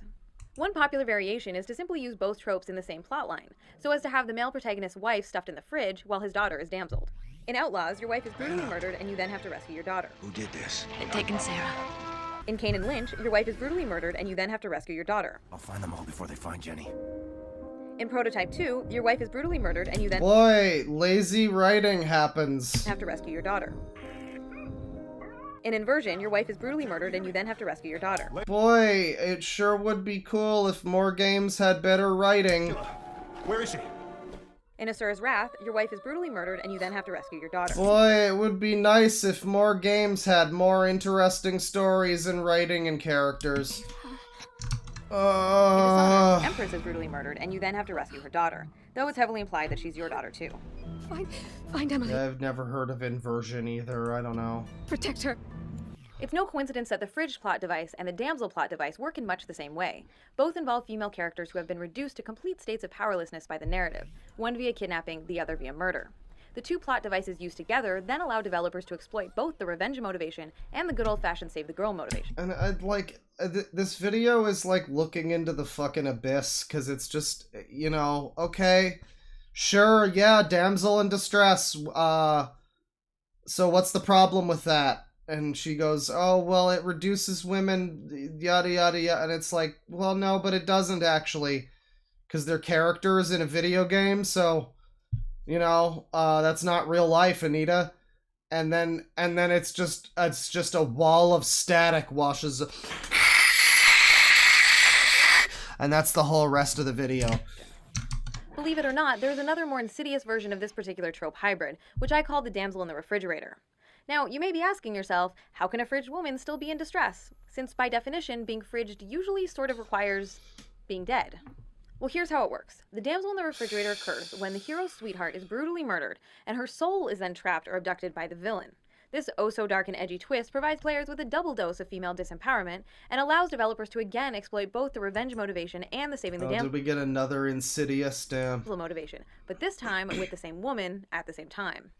This trope combination can be traced back to old-school side-scrollers like Splatterhouse 2 and Ghouls and Ghosts, but the damsel in the refrigerator has definitely become a more popular trend in recent years. In Medieval 2, your murdered girlfriend's soul is stolen and you must fight to save her. Like, there's a reason why she's not using examples like fucking Final Fantasy or anything like that. There's a reason she hasn't mentioned any Persona games or anything, because, like, this is just she's mainly bringing up games like, that are just, I don't know, a PlayStation game where you jump on guys, you know, that kind of thing. Like, it's just, like, it's medieval too. I don't need it to have a Shakespearean narrative, Anita. I think just rescue the girl is fine. I think it's fine. It's not a 100-hour RPG. It doesn't need to be sweepingly complex. Would it be neat if it was rescue the guy? Would it be neat if it was guy rescue guy? Sure. Would it be neat if it was girl rescue guy? Absolutely. But it's not. But it's not really hurting anybody or doing anything. And I still just don't see how the damsel in distress thing in particular, it objectifies women, I guess. Yeah, in a fucking fictional medium, if you're a stupid idiot, you're probably gonna be objectifying women anyways. So, like, I don't know, just don't be a moron. That's the lesson here, I guess. In the Darkness 2, your murdered girlfriend's soul is trapped in hell, and you must fight to free her. Her soul is mine. In Shadows of the Damned, your murdered girlfriend's soul is trapped in hell, and you must fight to free her. Help her. In Dante's Inferno, your murdered wife's soul is trapped in hell, and you must fight to free her. In Castlevania Lords of Shadow, your wife's soul is trapped on Earth, and you must fight to free her. The damsel in the refrigerator is part of a larger trend. God, I hate that Castlevania game. Of throwing women under the bus and increasingly gruesome. It's not as bad as the second one. I remember playing the second one, and it's got like literally every Castlevania meme in the first 5 minutes. Just, what is a man? And every other fucking meme you've ever heard, like horrible night to have a curse, all within the first 5 minutes. I had to shut it off. It was miserable. Some ways, in an apparent attempt to interject what I'll loosely refer to as mature themes. Developers must be hoping that by exploiting sensationalized images of brutalized women, it'll be enough to fool gamers into thinking that their games are becoming more emotionally sophisticated. But the truth is, there's nothing mature about most of these stories, and many of them cross the line into blatant misogyny. Since what we're really talking about is violence against women, it might be useful to quickly define what I mean by that term. When I say violence against women, I'm primarily referring to images of women being victimized, or when violence is linked specifically to a character's gender or sexuality. Female characters who happen to be involved in violent situations on relatively equal footing with their opponents are typically exempt from this category because they're not usually framed as victims. As I mentioned in our last video... Yay! Persona escapes the sexist allegations! Persona's not sexist! Yay! Yay! Yay! I need you to hurry up now! Alright. The damsel in distress doesn't always have to be accompanied by a heroic rescue. Here I was again, with all hell breaking loose around me, standing over another dead girl I had been trying to protect. Sometimes the hero fails to save the woman in question, either because he arrives too late, or because, surprise twist, she's been dead the whole time. Nicole has been dead this whole time. No. No! All my powers, and I couldn't do a thing. Oh god, it's Mama Max, the video game. Kill me! There's sure are a lot of games where people kill characters that the main character likes. That's a common thing. Yep, sure is. Or in the case of the 2009 version of Bionic Commando. Okay, you can't bring up this game. That's illegal! That's illegal! Don't bring up this game! It's illegal! You can't! You can't! You won't! You cannot do it! Not only has your wife been dead the whole time, but turns out she's actually a part of your bionic arm. No! I never want you to be involved in this. It's okay. I'll always be by your side. Yes, you heard that correctly. His wife is his arm. God damn it! She has so little personality and charisma. His arm. This, like, fake facepalm. That's, like, the fakest facepalm I've ever seen. It's such a bad facepalm. You could have made any joke about him jerking off with his wife arm. You could have done anything. You could have said anything that was funny. But you just do this, like, fake facepalm with your Seinfeld man hands. But the most extreme and gruesome variant of this trend is when developers combine the damsel in distress with the mercy killing. This usually happens when the player character must murder the woman in peril for her own good. I like to call this happy little gem the euthanized damsel. Typically, the damsel has been mutilated or deformed in some way by the villain, and the only option left of the hero is to put her out of her misery himself. We can trace this one back to the original 1980s arcade game Splatterhouse. Bro, it's Splatterhouse.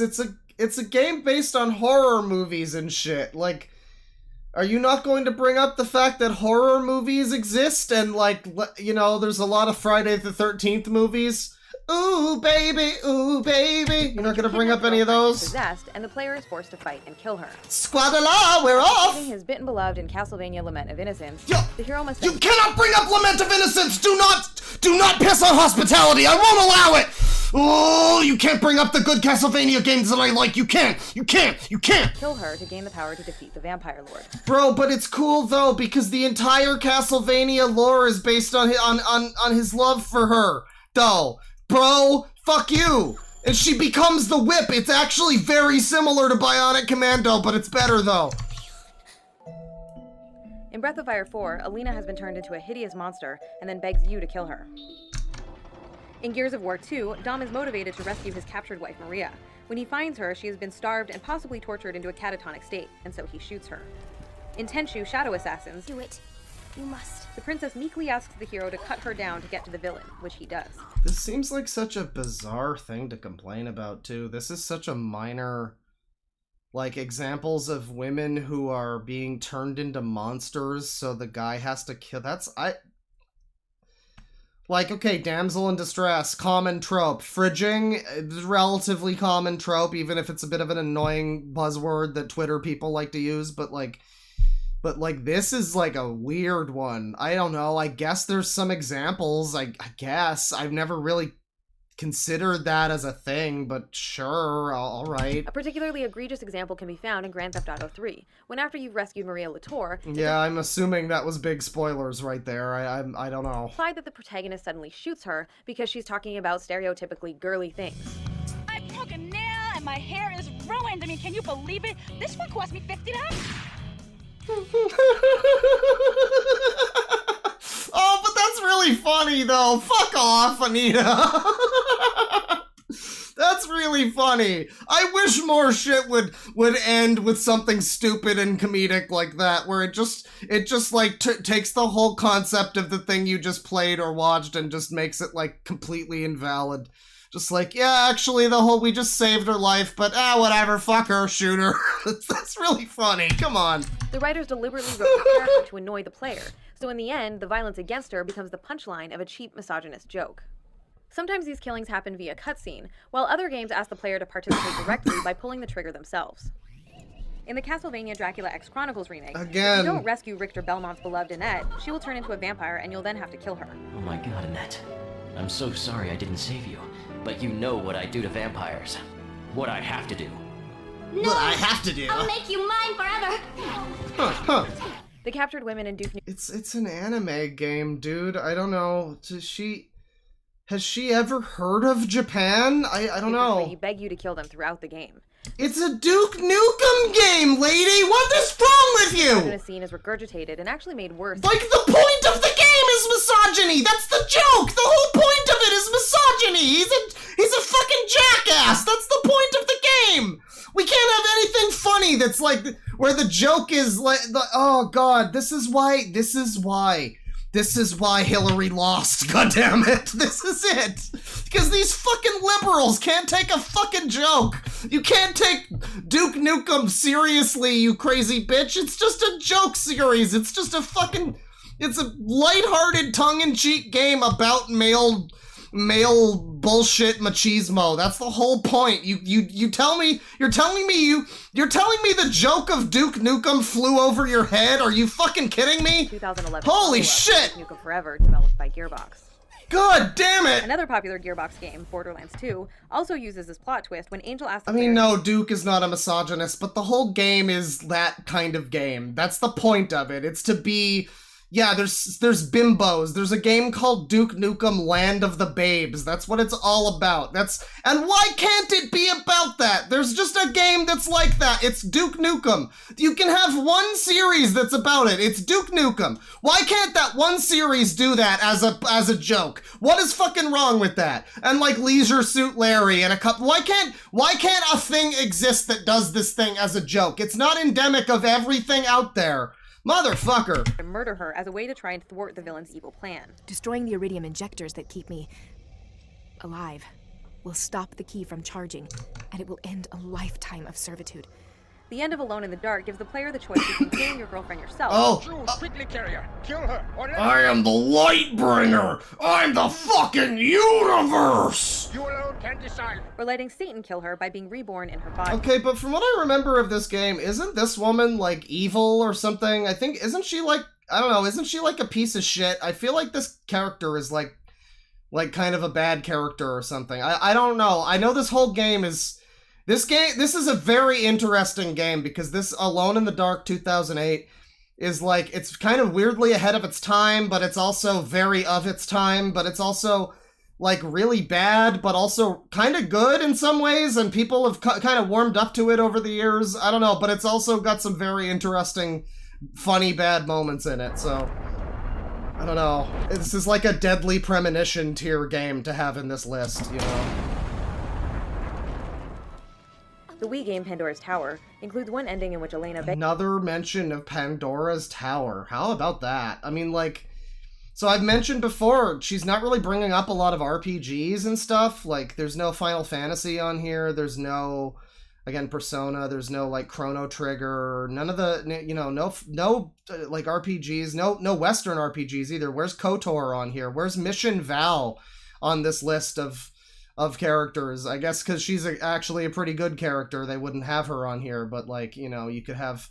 You know, you could look at KOTOR, you could look at, I don't know, Jaheira from Baldur's Gate or something. You could, but that's not, none of those are on here because those, I guess, are actual good examples, and that doesn't, like, illustrate the point that all women in games are sex objects or whatever. But here's, like, the one example, I guess, that she could find of a JRPG that does this sort of thing. I mean, there's more than one, but I don't know, but here's just this one. It's like no Final Fantasy, nothing, no popular RPGs on here. Here's Pandora's Tower, which I understand is pretty good, but it's a very niche title to be like the only JRPG outside of the tenuously the Persona 4 fighting game, which is not a JRPG, but it's based on one. So, like, I guess, you know, kind of count that. But outside of that, I don't think there's been any other stuff on here like that, really. I mean, this is like the main thing that she's brought up multiple times now, this Pandora's Tower game. Like, it's the one thing that she can point to, I guess. The Wii game Pandora's Tower includes one ending in which Elena begs you to kill her before she completes her transformation into a monster. Please, I beg of you. Big spoilers, I guess, once again. Don't tell anybody about the spoilers in the video, Anita. You know, I guess nobody needs to play Pandora's Tower now because we can't respect it as a piece of art because women or something. Oh yeah, she mentioned Breath of Fire 4. That's true. She did. Help me. That's one. I'm so afraid. In the 2006 shooter Prey, when the hero finally reaches his abducted girlfriend, she's been hideously mutilated and fused with a monster, which you must fight while she screams for help over and over again. Oh, that's epic. For me, Tommy. Yo, it's like a Gwar. It's like a Blastoise with the woman on it. It's like Kellogg After from being Dark incapacitated, Souls. she begs you to kill her. Please, Tommy. Let me go. Trigger warnings, but no spoilers. Yeah. Face. Oh. These damseled women are written so as to subordinate themselves to men. They submissively accept their grisly fate and will often beg the player to perform violence on them, giving men direct and total control over whether they live or die, even saying thank you with their dying breath. In other words... apparently I'm becoming what somebody hates in gaming. What? Not an insane person? I don't know, man. I'm not saying that you can't have your fucking women that are cool. I'm just saying that this is not a huge fucking giant problem that you have to, like, scam a bunch. I mean, allegedly scam, not legally saying that it was a scam, but allegedly saying it, you know, potentially. It's kind of funny how much money this series raised when it was basically just, like, very surface level points that kind of aren't that big of a deal. I don't know. I'm not sure what exactly that I'm the things that you hate about gaming exactly. What exactly do you mean by that? Well, at least you ignore. Oh, you're joking. Okay, that's fair. Well, okay, that's fair. That's fair. Sorry to overreact, but I don't know, but I am seeing some, you know, some people that are somewhat agreeing with some of the points she makes, and like I think there's like a place for that, a time and a place for some of the feminism, you know.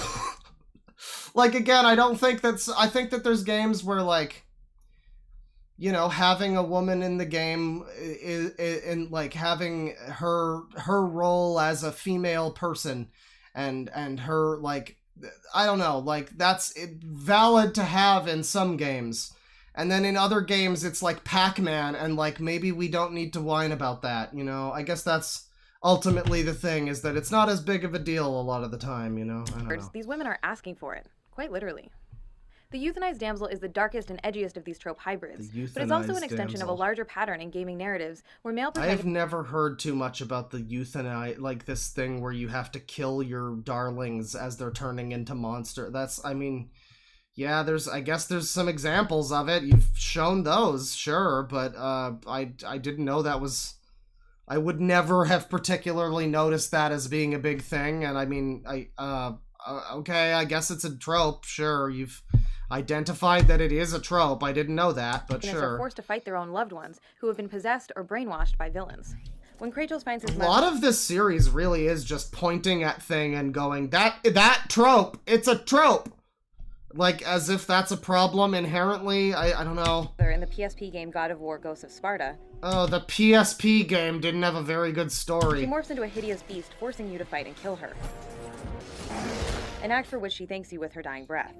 Finally, I am free. After your girlfriend is transformed into a green ogre and grabbed by the ghoulies... Grabbed by the ghoulies? Is nothing safe? Is just nothing sacred? Really? She chases you around trying to get a kiss.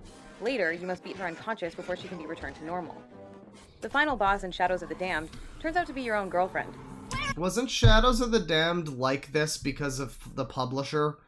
This was the one that was published by EA, right? And it was basically, like, turned into, like, a fucking weirdo male gigolo game or something. Or no, that was Killer is Dead, I'm pretty sure. I don't know. But I know that this game got fucked over by publishing pretty hard, to the point where, what is it, Travis Strikes Again or whatever. It's the the No More Heroes 2.5, where they have, like, a big joke segment dedicated to it. My freedom! Who you must shoot down. Similar scenarios are replicated in dozens of other titles as well.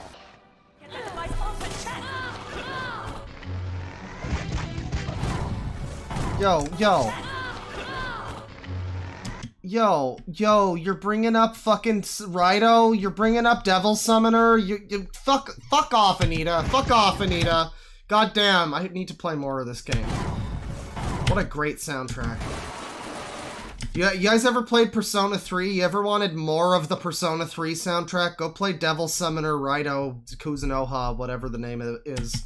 Although the narrative's all... It's basically the same as the Persona 3 soundtrack. Kinda doesn't fit the game, but I'm not complaining, it's really good. Differ slightly. The core I mean, it's not with the singing, but it's like the instrumentation. Back to their senses. Same genre. These stories conjure up supernatural situations in which domestic violence perpetrated by men against women who have lost control of themselves not only appears justified, but is presented as an altruistic act done for the woman's own good. Of course, if you look at any of these games in isolation, you'll be able to find incidental narrative circumstances that can... So let me see here. American, Japanese, British, American, okay. It is, I think, still largely Japanese. These bottom three, this one, but yeah, I mean, I don't know. There's a lot of these where it does start to feel like there's a bit of a but I don't know. I mean, again, it's just when you're complaining about Duke Nukem Forever being this way, I think you've completely lost the plot, lady. Like, that's kind of the point of it. I don't know. Like, I think it's be used to explain away the inclusion of violence against women as a plot device. But just because a particular event might make sense within the internal logic of a fictional narrative, that doesn't in and of itself justify its use. Games don't exist in a vacuum, and therefore can't be divorced from the larger cultural context of the real world. It's especially troubling in light of the serious, real-life... It's so troubling, everyone. It's just so troubling. It's troubling. It's causing problems for us all because it's so problematic and troubling. I'm troubled. I'm troubled and problemed. I'm problemed and troubled and triggered. Violence against women facing the female population on this planet. Every 9 seconds, a woman is assaulted or beaten in the United States, and on average, more than 3 women are murdered by their boyfriends, husbands, or ex-partners every single day. Research consistently shows that people of all genders tend to buy into the myth that women are the ones to blame for the violence men perpetrate against them. In the same vein, abusive men consistently... I mean, sometimes they might be. Like, there's probably times where people are just like, well, hit me then, fuck you! And then they get hit and, like, they, talk shit, get hit, or whatever. There's probably times like that where, things like that happen. But, I mean, that being said, I don't know. What does this have to do with damsel in distress necessarily? I don't think that that's related to this necessarily. They state that their female targets deserved it, wanted it, or were asking for it. Given the reality of that larger... I don't think that... I hate the idea, the implication that women are never ever responsible for anything that happens to them, ever. Like, no, I'm sorry, you can kind of be a cunt and there will be consequences because you're a human being who will say stupid shit and have consequences happen to you sometimes. Like, I'm just saying, like, I don't know. There's something there that's context. A little... It should go without saying that it's dangerously irresponsible to be creating games in which players are encouraged and even required to perform violence against women in order to save them. Even though most of the game...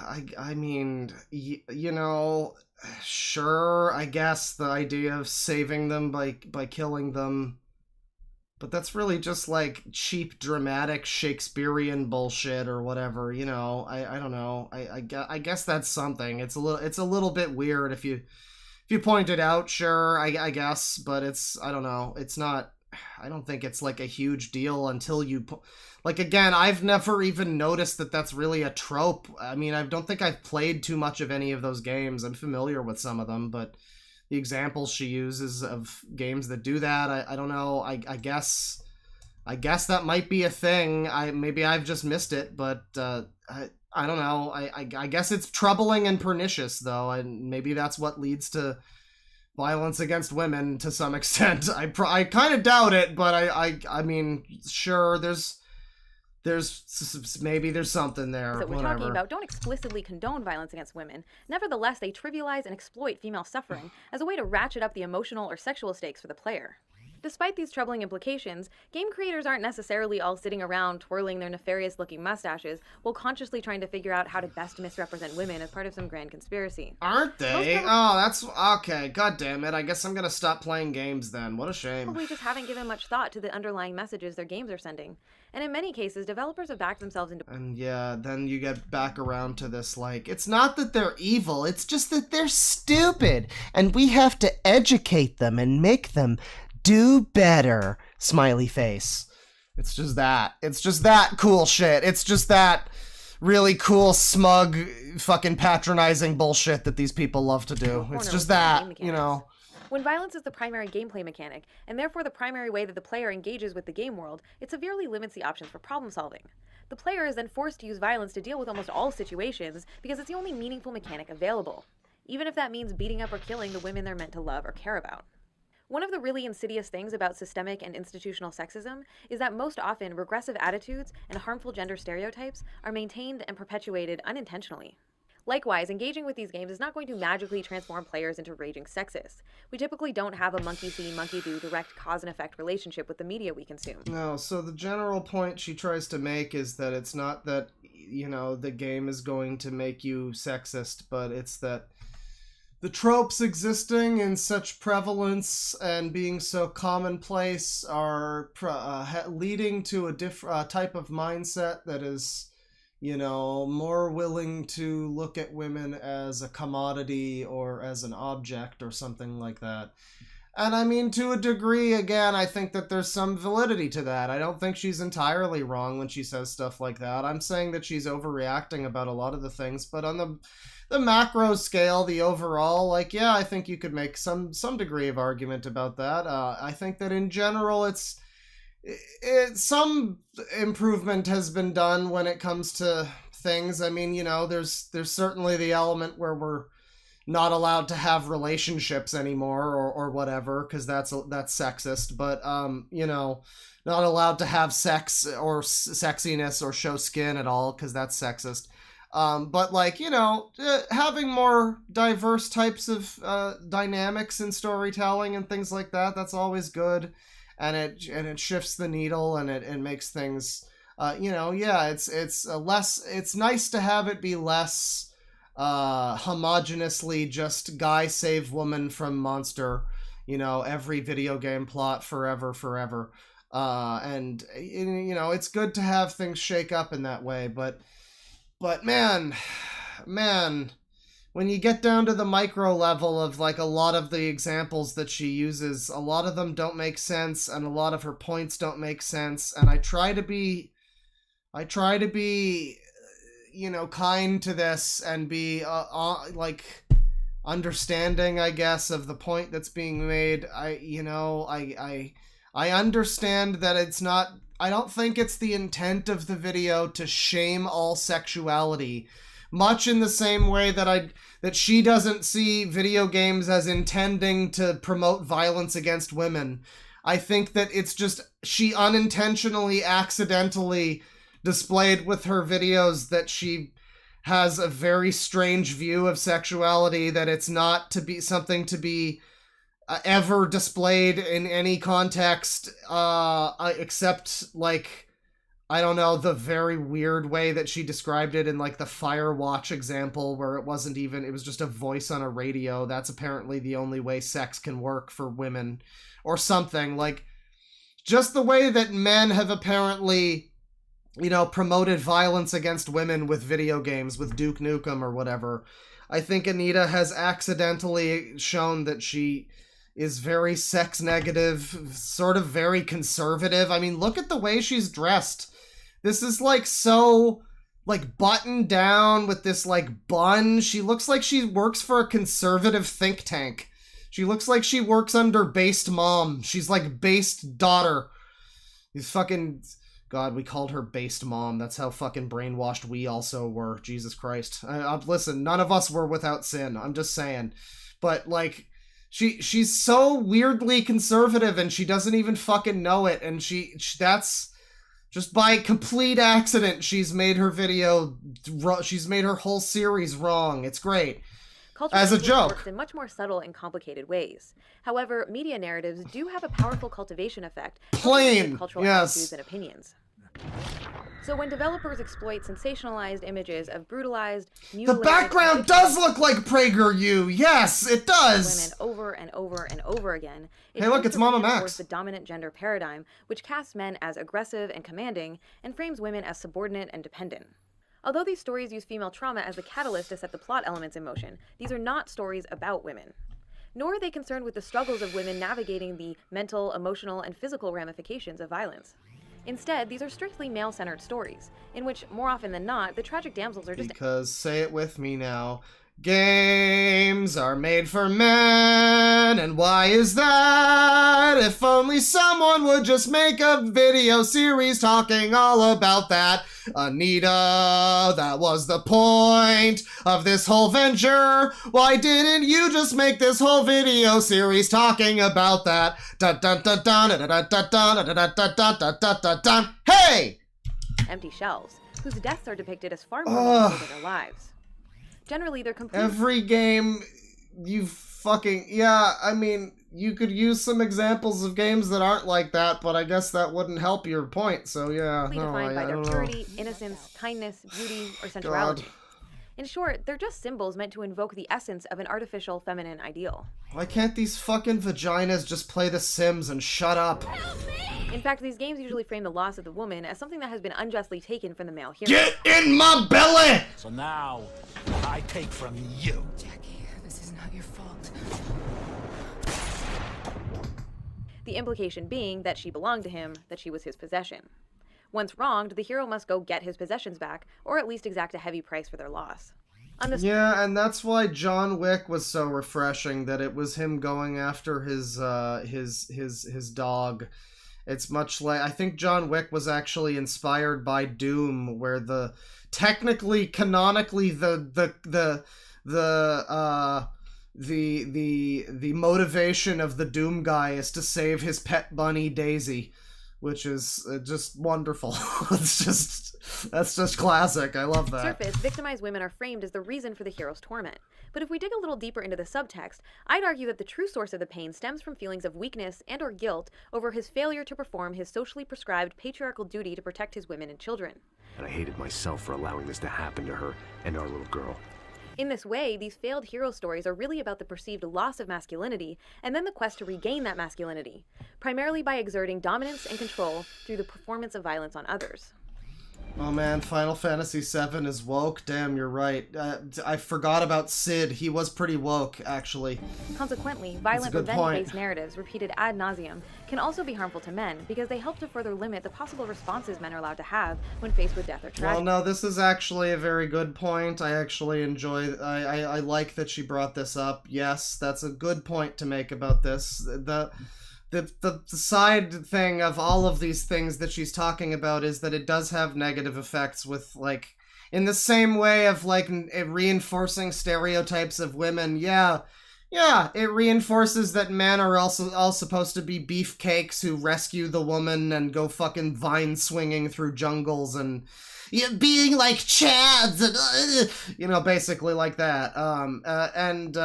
Yeah, having less of that, having more ordinary protagonists who aren't like super cool muscle men or, who are just women or something, that is good for everybody. And it's actually a good thing that she pointed that out. This is unfortunate because interactive media has the potential to be a brilliant medium for people of all genders to explore difficult or painful subjects. So to be clear here, the problem is not the fact that female characters die or suffer. Lester the Unlikely, all yes. Their lives eventually, and as such, it's often an integral part of dramatic storytelling. To say that women could never die in stories would be absurd.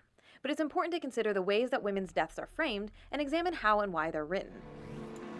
There are some games that try— Oh god, of course it's Dear Esther. It's gonna be Dear Esther and, like, Gone Home and some other lesbian game. To explore loss, death, and grief in more genuine or authentic ways that do not sensationalize or exploit victimized women.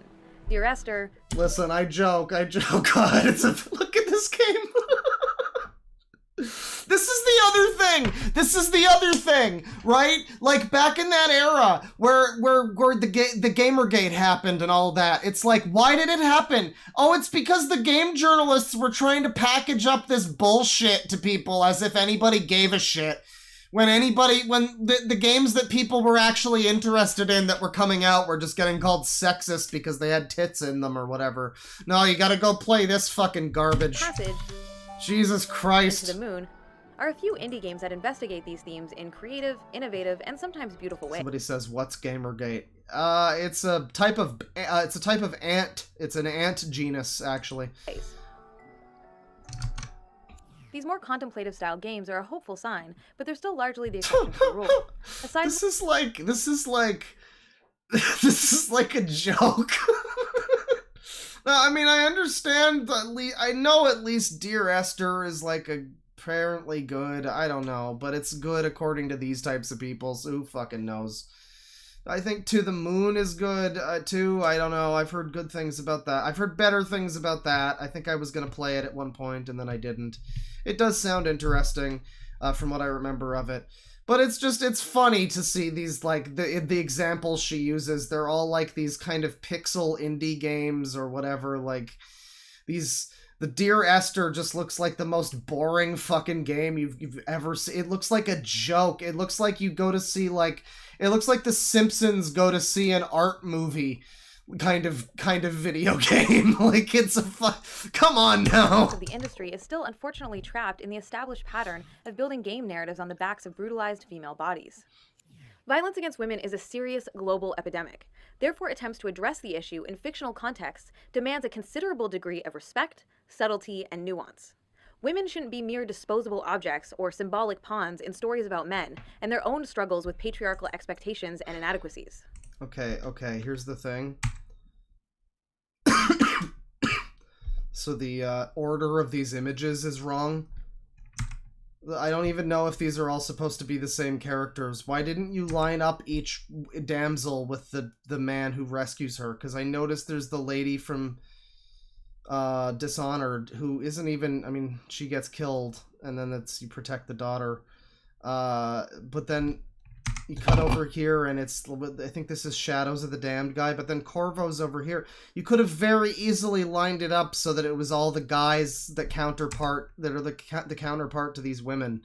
But you fucked up the editing, whatever fucking idiot... The dark and edgy trope cocktails that we've discussed in this episode are not isolated... Yeah, this cost over $100,000. They couldn't even do that. Come on now. Or obscure anomalies. It's obvious. Instead, they represent an ongoing, recurring pattern in modern gaming narratives. In most cases, the damseled characters have simply gone from being helpless to being dead, which is obviously not a huge improvement from her perspective. Well, somebody mentions the brown bodies thing in chat. That's always a good one. I know this episode has been a little bit grim, but please join me next time for the third and final installment covering the damsel in distress, where we'll take a look at some titles that attempt to flip the script on the damsel. And then I wanted to end it. It's getting late. I wanted to end it, but I think we're gonna watch this one and finish the stream. Damsel in Distress Part 3. I want to see where she takes this. We're already through Part 2. We gotta finish the whole fucking story. We could have watched movies in the time that she's been describing this shit. And, sure. So here's a fun thing. Somebody in chat, it's funny because somebody in chat pointed out the classic, where was it? Men dying en masse in war, women most affected. Yeah, I remember that tweet or whatever, that whole thing about, like, the biggest victims of war are the women. Like, well, there's a lot of people who die, but I get what you're saying. It's like the survivors are yeah, I get it, but boy, that's dumb. It's just funny, we look at the screen now where there's, like, these dead soldier nightmen, and then there's like, oh, but they're capturing the ladies. Oh, well, hey, could be worse, probably. They're alive, hey. I don't know. Could be worse. Yeah, this is longer than concert streams. This could be used as torture. You put these playlists on overnight. You listen to this like in your headphones while you sleep. I've been doing the Doctor Who, the Fourth Doctor Big Finish audio dramas, which I have to say I'm really fucking loving Leela as a companion. She's great. I started also watching some more of the old stuff. It's great. I gotta catch up on the new stuff, but I've been holding off because pronouns. No, it's just I gotta pay more attention to the new stuff. The older stuff is easier to turn your brain off a little, but no, instead of falling asleep to Energy of the Daleks or whatever, fall asleep to just 10 hours of Anita just talking to you about women in video games, and you'll wake up with pink hair and extra pronouns. It's gonna be great. Big Finish indeed. Welcome to the third episode in our multi-part series exploring the roles and representations of women in video games. This project examines the tropes, plot devices, and patterns most commonly associated with women in gaming from... Oh god, we're still doing this. From a systemic, big picture. I can't believe I fucking picked this and we're doing the third one. Jesus Christ, why do I hate myself? I could be sleeping right now. I'm still sick. I'm still not feeling good. Let nobody... Boy, this has not made me feel better, but it's been fun, but I suffer for my art. Over the course of this series, I will be offering critical... I don't ask anything of the people that watch my streams. They super chat and stuff if they're nice, and if they're able to, and that's great. And I don't ask for $159,000 for my art, Anita.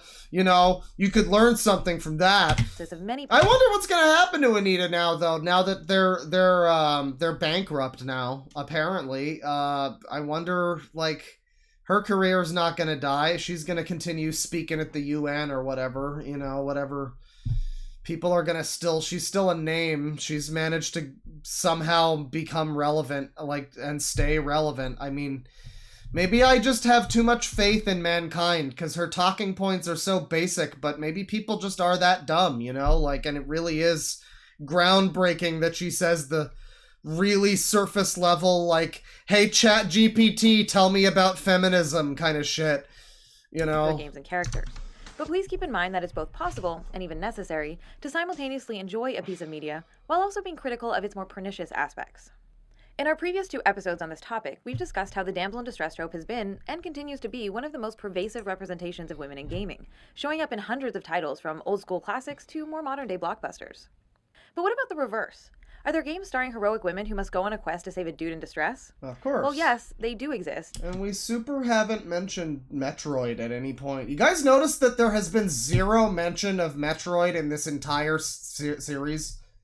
Like, by and large, maybe the most famous, like, quote-unquote good female representation, because it's not like Tomb Raider, you know, she's a little bit more questionable with some people. I think most cool women are cool with like Lara Croft having tits or whatever, but you know, there's been no fucking mention of Metroid anywhere on here. I wonder if Other M is gonna show up, if anything. That would be great. However, since female protagonists starring in their own games are already few and far between, adventures in which women work to save men in peril No are Heavenly extremely Sword, rare. yeah. Back in our first episode, I mentioned that Princess Peach is the star of the Yay, the emotions game! One platformer.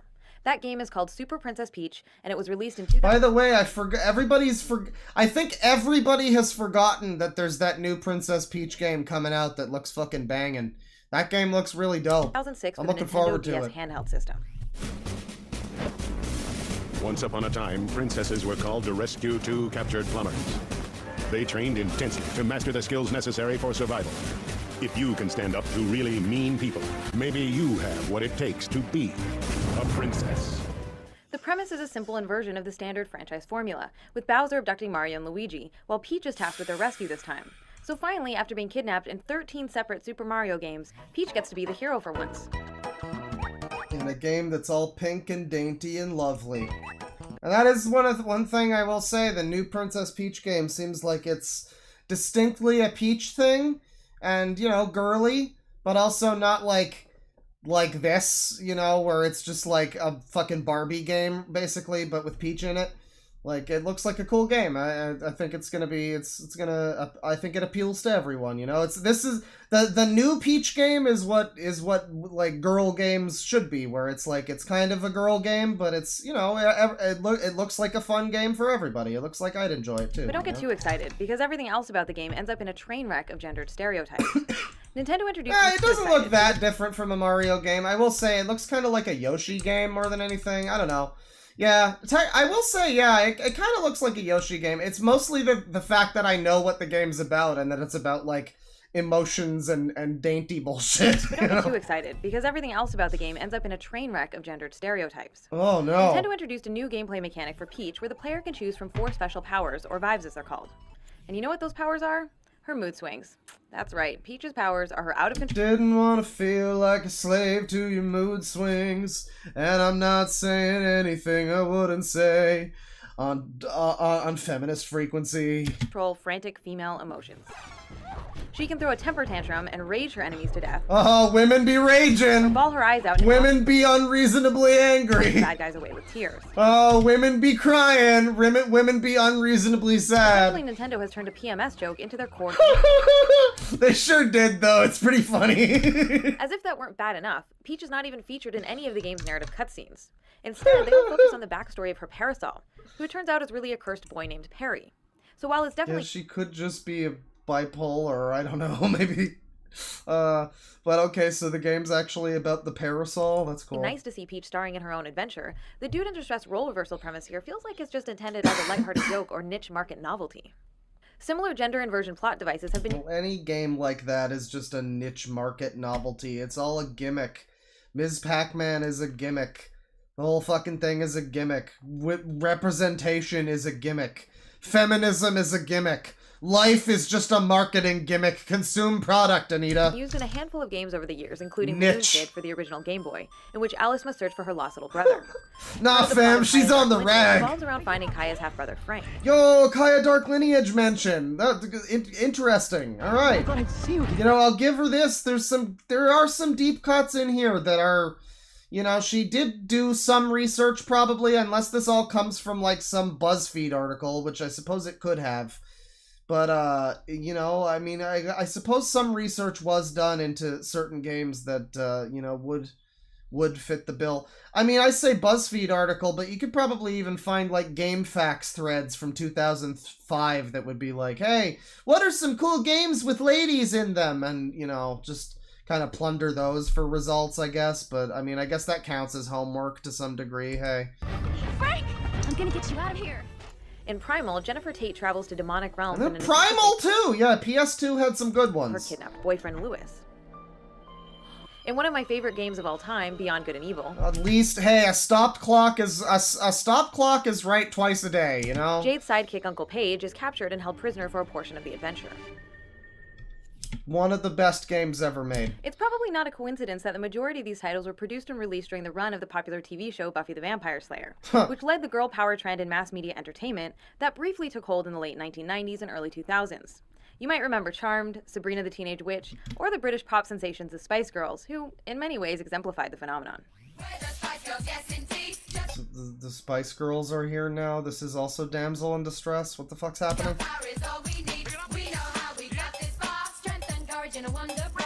Over the past decade, however, games featuring the Dude in Distress gender inversion have been few and far between.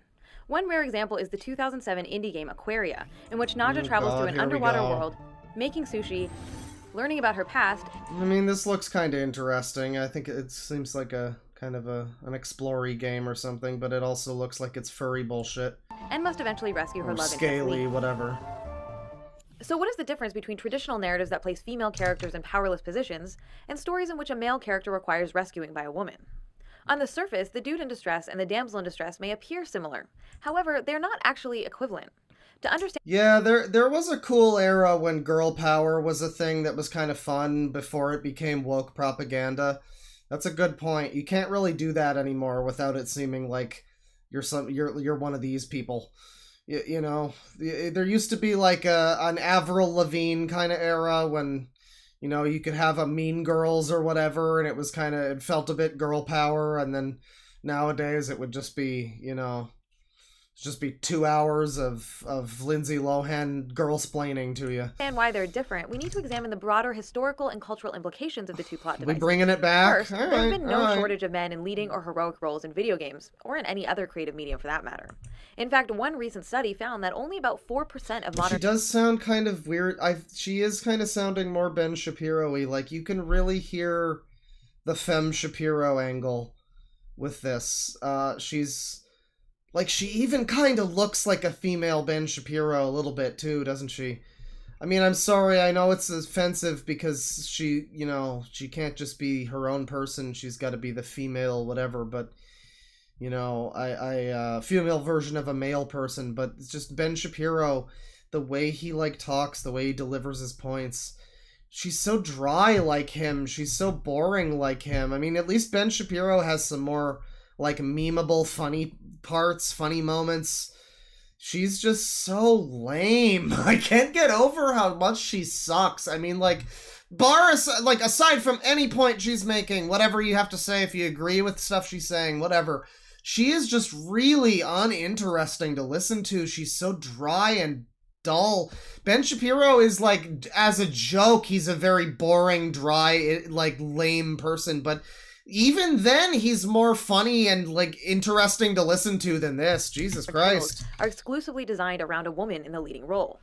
Since men are so La Shapira for protagonists, the rare Dude in Distress plotline does not— Then why are we still watching her? Well, this is the last video. We're completing the cycle on this one. I don't think we're done after this. But fucking, I don't know, because it's fun, because as bad as they are, they're interesting, and I remember the time when they were relevant, and it's funny to look back on them, because I know that they were pretty impactful on some people that mattered, like game developer people and in points of power, and it's funny to see how much impact these nonsense videos had, both in terms of people like me and like probably some others in chat and people who, you know, didn't take kindly to what she had to say and thought that she was kind of up her own ass. And, you know, admittedly, I thought that, and I'd never even watched these videos, and that's part of why I'm watching this now. But yeah, no, I mean, these videos are simultaneously not bad enough for people to have been so mad about them. I think they're pretty bad and annoying at times, but like, they're not that bad. People got really fucking frustrated and bothered with her, and I don't know why. I mean, I guess you can attribute that somewhat maybe to, like, a sexist pushback of, like, no, women bad! I mean, maybe a little bit. Probably a little bit, but, you know, I don't know. It wasn't worth the pushback, and then, on the flip side, these videos are so bad and stupid and shitty and fucking surface level and generic and garbage that it's like, hey, why would anybody fucking listen to this and change Mirror's Edge 2 to fucking listen to fucking Anita? Why would they get her to consult on The Last of Us 2? Jesus fucking Christ. Why did anybody take this shit seriously? Holy shit, it's so lame. Any long-standing gender tradition in storytelling. Anyways, Second, and Princess perhaps more Peach. importantly, damseled female characters tend to reinforce pre-existing regressive notions about women as a group being weak or in need of protection because of their gender. While stories with the occasional helpless male character do not perpetuate anything negative about men as a group, since there's no long-standing stereotype of men being weak or incapable. Excuse me? Importantly, damseled female characters tend to reinforce pre-existing regressive notions about women as a group being weak or in need of protection. Okay, so basically, if it happens to a woman, it's bad, but if it happens to a guy, what? Like, it's worse for women to be damseled than it is for guys, so, yeah, okay, I guess so. Sure, yeah, reinforces stuff probably a little bit. To the extent that any of this is true, sure. But what does that have to do with anything? Because of their gender. While stories with the occasional helpless male character do not perpetuate anything negative about men as a group, since there's no long-standing stereotype of men. Like, I mean, yeah, but it does though, actually. But no, but hang on, you're wrong, because if the man has been kidnapped, then that implies that he's, like, in some way not able to protect, not masculine, not able to defend himself.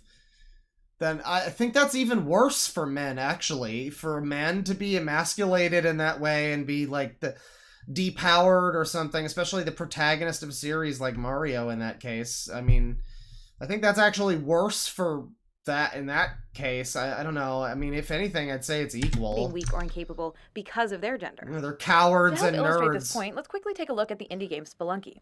Originally released in 2009, the game included a stereotypical damsel an actual good indie game. Distress as a gameplay mechanic, whose rescue rewarded the player with bonus health. The 2012 HD remake of the game for Xbox Live again features the stock character damsel, complete with newly upgraded boob jiggle. However, this time an option was added to the menu that allows players to select a replacement for the default woman in peril, by switching to either a Chippendale-style hunk or a dog instead. Setting aside the fact that if a female character is easily interchangeable with a dog, then it's probably a pretty good indication that something is wrong. Merely providing an... But you can also change her out with a fucking guy. What do you mean? But there's a guy option! You're ignoring the fact that there was a guy option! Optional gender swap is not a quick and easy fix, especially where stock character-style damsels are concerned. The two may appear the same, but they don't mean the same thing in our culture.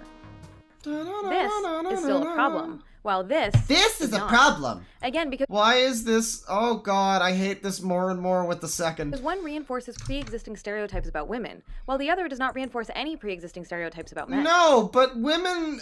yeah, the pre-existing stereotypes, so that it's not a problem, because there's already a pre-existing stereotype, so it's really just the status quo, but for a man to be the one who needs to be rescued is kind of fucking emasculating and embarrassing for a man, because the man should have to be the cool action hero, because all media depicts men as the cool action hero, because there's also shitty things for men in media too, Anita.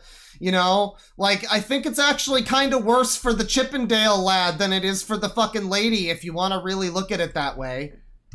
In recent years, we've also seen a number of news stories about fans who've taken it upon themselves to switch the gender roles in classic era games. Troublematic and problemsome. Man, that's good. Ooh, Troublematic is a good album title.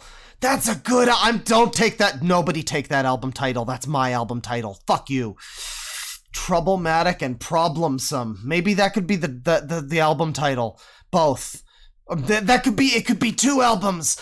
Double album, bro! Yo! Colleen works to save That's really good. I'm giving you no credit for that. Wind Waker. I'm totally plagiarizing it. Starring Zelda, which transforms the princess into the protagonist. This practice of gender hacking game ROMs has actually been around for decades, offering enterprising players the chance to play as a female version of Mega Man, or as Princess Peach rescuing Mario with her mermaid. You are not taking Troublematic. I will kill you if you I will actually murder you if you take Troublematic. It will happen. Don't test me. Don't tread on me. Power. And thanks to the internet, game mods and emulators are now much more widely accessible. Gender hacks like these illustrate how female characters... Yeah, but then you try to play Pauline and Donkey Kong and her imperceptible, intangible torso makes it impossible for her to move, and she actually dies every time she tries to jump. It's a shame. The role of heroic rescue hard mode. Can directly challenge the status quo and interrupt the established male-dominated pattern in gaming. That said, I don't necessarily think equal opportunity damseling is the answer. Simply reversing the gender roles of a problematic convention so that more men are damseled in more games is not the best long-term solution, even if the practice might be subversive in the short term to help demonstrate a very real gender disparity in the medium. Ultimately, we need to think beyond the cliché altogether. Over the past several years, we've seen an explosion of independent development, with many new titles drawing inspiration from classic-era games. Look, I like a lot of indie games, but again, there was just this weird, I mean, yeah, like every, popular game that people actually wanted to play was bad and sexist and regressive. But you should play this cool pixel game, bro. God, you make me not want to play the game, I'm gonna be honest with you. This is an exciting and vibrant trend with enormous potential for innovation. But have games produced outside of the mainstream studio system managed to break the gender mold and avoid damseling? Well, I will never forgive this Super Meat Boy motherfucker. I hate Super Meat Boy with such a passion. You know why? Because they fucking stole from Jumper, goddammit. Isn't this Jumper up here? I think that's him. It might be. I think it might. It's not. It kind of looks like him. But it's the game that was totally Meat Boy before Meat Boy stole it. It was like the same gameplay. It's even the same character design. It's fucking insane. That game's way better. Fuck off. See the trope reproduced in indie, mobile, or retro-inspired games like Gish, Castle Crashers, Aversion, Machinarium. Oh, I love Aversion. Super That's a Meat good Boy. one. Fuck this game! Robot. Fuck it! I Must Run, Flying Hamster, Rochard. John! Skylar, you okay? Sideway New York. Oh my god, look at all these literal Who games that you've never heard of that were just made for, hipsters to jerk off to. Zack Zero, Bean's Quest, Hotline Miami. No, I guess these are bad examples, so never mind. Labyrinth Legends. Are they bad? I don't know. It's all starting to blend together. Sang Fuad Tales of Werewolves. Josephine. Gunman Clive. I mean, these games look... I will say this. I complain about the games looking too indie, and I'm often joking. In this case, I'm kind of joking, because I do like a lot of indie games, and frankly, I've complained before that too many games look like man with sword, fight guy, bang. And I would like more games to look like Katamari or something, which isn't indie, but you know what I mean. A little more weird and interesting, rather than just man with sword, fight guy, or man with gun, fight guy. Or even woman with gun. I'm just give me Katamari ball. That's my gender. There you go.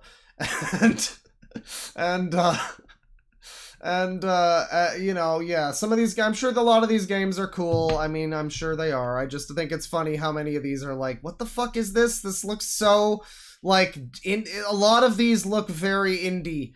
Look very, I don't know, like you'd think they would, exactly like you'd think they would. the other brothers. Yeah, like this. Like, a lot of them look like this. And maybe this is great, because, I mean, the pixel art, it doesn't look bad. It just looks very, very specific, you know? Like, it's a certain style. Fist puncher. Yeah, another one of these. You must hunt down the kidnappers and rescue the missing women. Fight back. Fight back. Tiny thief. Nightmare tower. And guacamole. I mean, she really is. I guess she's just listing every single example of an indie game to have a damsel in distress. And I mean, like, it's just a classic storytelling trope. I mean, yeah, I don't know. Again, I don't know why you're complaining about it in gaming. It's so strange to make this a series about, like, because you think, okay, there's probably a lot to say about feminism in gaming specifically, and women in gaming specifically, and I'm sure there is a lot to say, but this isn't saying it. This is just kind of bringing attention to mostly a lot of things that exist outside of gaming, where I'm like, okay, yeah, this has been a problem for like hundreds, thousands of years. Why are you complaining about it in Guacamelee? I don't fucking know, lady. Not to mention the myriad of other mobile games for tablets and smartphones which recycle the excuse plot ad nauseum. Far from being a thing of the past, the trope now appears to be more popular than ever.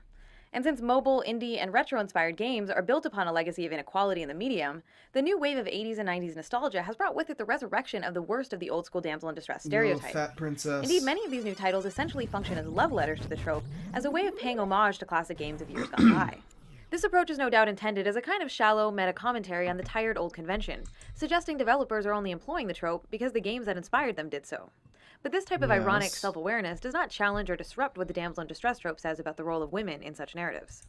Well, no, but it might be just, you know, using that because it's a parody. I mean, like, so what? Like, does every fucking piece of media that comes out have to bend to the feminist fucking agenda? Like, every indie game and every random fucking mobile game that comes out has to have a subversive message about feminism or something. And if it wants to tell any jokes about women, it has to have a message about, like, women being powerful and special. Like, what the fuck, lady? Fat Princess, Horde, Dokuro, and the aforementioned Spelunky all include patronizing damsel jokes built right into the gameplay mechanics, which turn damsel's characters into very literal objects, instead of just narrative ones. Yeah, it's a joke. It's a joke based on the fact that this is a long-standing trope. And how silly it is that it's a trope. That everybody kind of recognizes that this is a stupid trope that isn't like a thing in real life. That everybody looks at this trope and is like, oh man, guy rescue princess from tower. Oh. Like, that's not really a thing that is frequently happening in day-to-day life, you know what I mean? Like, it's not, I don't know, it's a joke, it's just, what the fuck? Silly haha joke. The damsel can be knocked out, picked up, carried around, and thrown at enemies, before rewarding the player with it's great. An extra heart via a smooch of victory. If you manage to get her limp, unconscious body to the end of each level while still alive, that is. Fat Princess is essentially one big game of capture the flag, but with princesses instead of flags. Teams of up to 16 players work together to rescue their kidnapped I actually never knew what this game was about. That's from the enemy's castle, before the opposing team can sounds really fun, actually. They should make a new one. Their own princesses from your castle. Even worse is the other game mechanic, which allows players to feed their captive princesses slices of cake. The more she eats, the heavier she gets. Yo, this is from 2009. Can we get... I know, it's evil because fat women or whatever. I mean, I understand that, at least, but... You know, this looks cool. Wasn't this on, like, the PSP? Can't we get, like, a PS5 version that has, like, multiplayer? Where's Fat Princess, like, 99? You know, that sounds great. It's more difficult for the other team to carry her back to their own base. Her voice also becomes deeper and less traditionally feminine sounding the bigger you make her. Players are meant to find all of this hilarious, of course, so the entire premise of this game is basically built around one big sexist fat joke. Oh, that's wrong. Yeah, right. That's, yeah. Right, I forgot jokes are bad. This type of self-referential humor is referred to as ironic sexism. It's the I know that you know that I know this is sexist, wherein the underlying assumption on the part of media makers seems to be that as long as the sexism is overt, obvious, or She's over so smug about everything. It's impressive. the top, then it somehow loses its cultural power and is suddenly no longer a problem.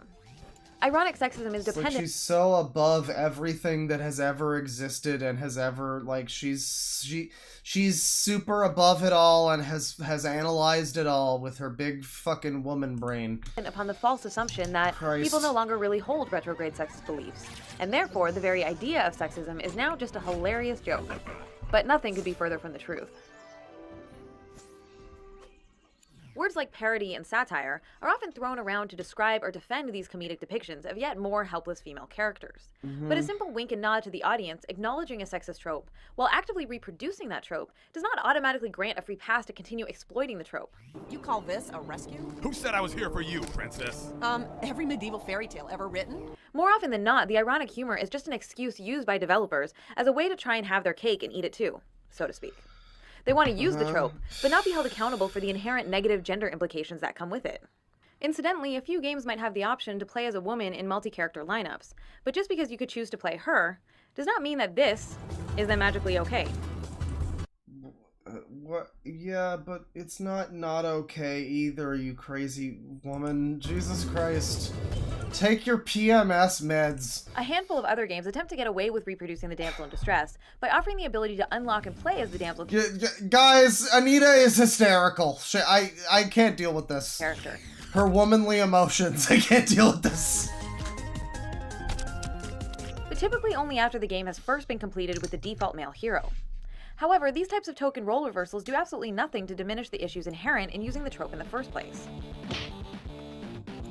Now, of course, some of the games we've been discussing may also... I'm pretty sure Super Meat Boy...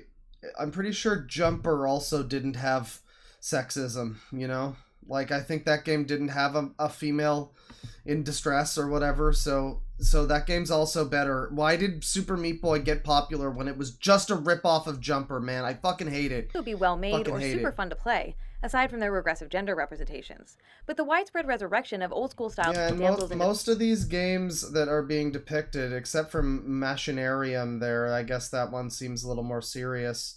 I mean, whimsical, but kind of serious. Guacamelee, Spelunky, and Nightmare Tower are all, like, silly cartoon games. So, I mean, I think it's fine. It's like, again, if this shit was happening in, like, Dark Souls, then that would really be something, maybe, but it's kind of not, you know, so... Distress is still an unfortunate trend, because it's absolutely possible to create indie games that appeal to the retro feeling of the 8-bit or 16-bit era without regurgitating the helpless woman as plot device. There are other ways to pay homage or shout out to the past through art style, gameplay mechanics, or level design. You know, I will say, so she shows off this game, which I've never fucking heard of, Super Brothers, and I don't know if that's... There's another game that, so her last video in the series here on Season 1 is her talking about some character, I think it's one of these characters in this game, where it's just like this strange little pixel art creature that looks like a bunch of Atari lines. And apparently that's like a great example of a female character in a game. And I mean, the other one is Jade, which is true, but then this one, I don't know. I don't know. Past through art style, gameplay mechanics, or level design. I mean, I'm sure the character's cool, but just visually, maybe not. This looks like a fun game. That looks nice. That looks really nice. Sword and Sorcery, Where's My Heart, and Fez are all beautiful and creative. Oh, fuck Fez. Fuck that loser Phil Fish and his fucking stupid French-Canadian cunt face. Creative retro-style games that appeal to a sense of nostalgia without replicating or falling back on the damsel in distress. Of course, games attempting to make light of the damsel in distress are not limited to recent indie games, but are part of a long tradition in the medium that continues today with popular mainstream titles like Rayman Origins, oh, the thick fairies, Phantom Detective for the Nintendo DS. Since comedy in and of itself is often confused for subversion or deconstruction in our current media culture, let's take a moment to unpack the various ways humor has been employed in relation to the trope. In the 1994 platformer Earthworm Jim, the woman in peril waiting at the end of the game is officially called Princess What's-Her-Name. A reference meant to humorously acknowledge the fact that many damsel characters in classic-era titles were so unimportant that they either remained unnamed or were otherwise— "Oh, my prince, would that you drink of my lips as deeply—" as entirely unmemorable. So, the developers of Earthworm Jim noticed that sexist trend, thought it was hilarious, and proceeded to make another game in which a woman is completely unimportant. To add insult to injury, when Jim finally reaches Princess What's-Her-Name and is preparing to collect his reward, she is randomly killed by a falling cow. I mean, that's, again, it's funny, I don't know, it's just, like, her problem now is that this joke that's like a critical that's like, it's just a parody of that type of thing in media. It's not being, like, critically deconstructing enough of feminism or something to like, just, it's just a fucking worm game, dude. Shut up. I don't know. The bad ending of the indie game version features a similar joke.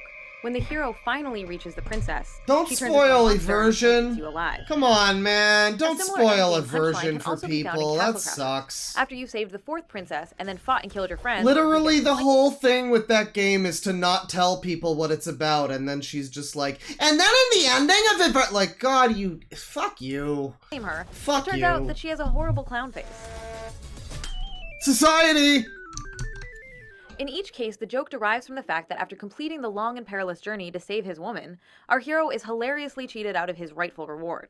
In other words, the comedy comes at the damsel's expense. These titles may be attempting to make fun of gaming conventions like the heroic rescue or the smooch of victory, but they don't fundamentally change, challenge, or subvert the damsel in distress trope itself. The damseled women remain as disempowered as ever. I shouldn't be saying... Yeah, she is, like, spoiling a lot of shit, probably. I shouldn't be calling her, saying, like, come on, man. That's right, that's gendered. It creates a toxic space for women that's unwelcoming to their delicate fucking presence. Fucking hell.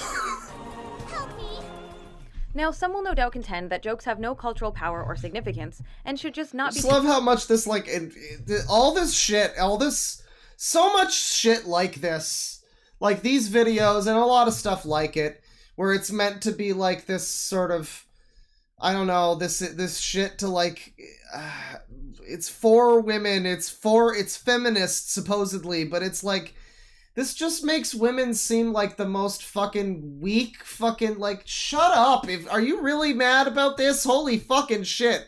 You've got nothing else to do in your life? Fucking hell. You fucking shut up. Taken seriously. This is nothing new. Making light of and dismissing gender issues is a sad, time-honored tradition. But I would argue that this reaction fundamentally misunderstands how humor functions as one of the primary means by which the culture of sexism is maintained and perpetuated. Mass media entertainment doesn't just reflect our culture, it also works to create it. Sexist jokes in particular serve as a form of cultural permission, which help entrench toxic pre-existing attitudes and opinions. Of course, humor can also be a powerful tool with which to challenge or break down harmful gender myths, but that is much harder to pull off and must be done with careful intentionality. There is a clear difference between sexist parody and parody of sexism. Sexist parody encourages the players to mock and trivialize gender issues, while parody of sexism disrupts the status quo and undermines regressive gender conventions. Okay, what, though? And parody of sexism. Sexist parody encourages the players to mock and trivialize gender issues. So, what's wrong with that? I mean... You can mock anything. You can make a joke of anything if it's funny. God, it's inescapably, it always has to come back to something about, like, but jokes hurt people and words hurt me, and oh God, shut up. I really want to be more charitable to this, but it inevitably gets pretty hard eventually. Like, while parody of sexism disrupts the status quo and undermines regressive gender conventions. Shapiro maxing. Stop you from marrying Guy Marley. So, for instance, when wannabe pirate Guybrush Threepwood finally reaches the kidnapped Elaine Marley in the 1990 adventure game The Secret of Monkey Island, she already has a plan to escape, and he ruins it with his attempt to rescue her. Everybody is picking up on the Ben Shapiro now. It's great. I'm happy. Fool! I'm impressed you came to rescue me, but it really wasn't necessary. I had everything well in hand. The joke ends up being directed at the protagonist, rather than making fun of the damseled woman. There's been much... Yeah, as long as the joke is directed at the man, then the man is made to feel like the idiot and the loser. That's fine. That's fine. That's totally acceptable. If the man did something wrong, he should feel bad, and if the woman did something wrong, then the man should feel bad for making her do it, because it was probably his fault to begin with, goddammit. The ultimate meaning of the 2008 indie hit Braid. Bro is literally sitting. Example of a more dramatic game that plays with the trope. Although the narrative is somewhat abstract, it eventually becomes clear that the damsel has actually been trying to get away from the protagonist the whole time. Oh man, Jonathan Blow My Cock. I remember the guy who made this fucking game. Both of these games offer some interesting commentary on the heroic rescue formula. Monkey Island asks, what if the damsel is perfectly capable of orchestrating her own escape, and attempts to rescue her just make things worse? Braid asks, in part, what if by trying to save the damsel, it actually makes you the villain? While these types of games... that's interesting. Joke about the guy who made it, whatever, but... Yeah, the braid concept is interesting, and yeah, again, there's things you can do with it. I think Monkey Island's a pretty good example in that case of something like that, but, yeah, I don't see that that's significantly different in a lot of ways than, I guess it is different than, like, Princess What's-Her-Name, because she is a real character in those games. Elaine is in the Monkey Island games, but yeah, I don't know. It's basically the same type of joke. It's such very, like, minor distinctions that she's trying to make in this, and I really don't... it's... Again, much ado about nothing, really. They're a refreshing departure from the standard formula, and something I generally like to see more of. The focus is still squarely on the she also just completely fucking spoiled Braid and this game, I guess. Go fuck yourself. You never need to play those now, I guess. The whole fucking point, the whole cool twist of that game is spoiled now in the name of feminism. Go fuck yourself. I love how this guy's the nostalgia critic, too. That's cool. And so, at their core, these games are really deconstructing the player's assumptions about the traditional hero archetype. A true subversion of the trope would need to star the damsel as the main playable character. It would have to be her story. Sadly, there are very few games that really explore this idea, so as a way to illustrate how a deconstruction could work, let's try a thought experiment to see if we can create a hypothetical game concept of our own. Like many fairy tales, this story begins once upon a time with the kidnapping of a princess. Okay, this is her She dutifully version. waits for a handsome hero to arrive and rescue her. Eventually, however, she grows tired of the damseling and decides it's high time she saves herself. This is so fucking cringe, dude. I'm sorry. This is so cringe. Like, it makes me cringe. There's no other way to describe it. This makes me cringe. I hate to invoke Dan Olsen, but yeah, this is like, I guess it's like when Solid Snake busts out of prison or whatever, but this just feels super girls get it done for some reason. I don't know. Of course, if she's going to be the protagonist of this particular adventure, she's going to need to acquire a slightly more... Isn't this basically Shrek? That's like the plot of Shrek. That's literally the plot of Shrek, except it's not cringe the way they do it. Practical outfit. Yeah. That is just Shrek. Escape, she navigates the forbidding forest, leveling up her skills along the way. Upon reaching her kingdom, she discovers the inevitable yet unexpected plot twist. The royal council has usurped power and were responsible for her kidnapping. Branded a traitor and outlaw in her own land, she unlocks new disguises and stealth abilities to infiltrate... This doesn't sound like a terrible game concept, I guess. Yeah, it would be better than just another game where you save the girl. I'll give her that. It seems like a cool enough concept. The city walls. I like a good stealth weirdo game. The final castle to confront She's gotta get her castle back. That's a cool guy. That's a cool idea. I like that idea for a game. It's kind of like Prince of Persia or something. This sounds kind of dope. I'm not against this. And abolish the monarchy forever.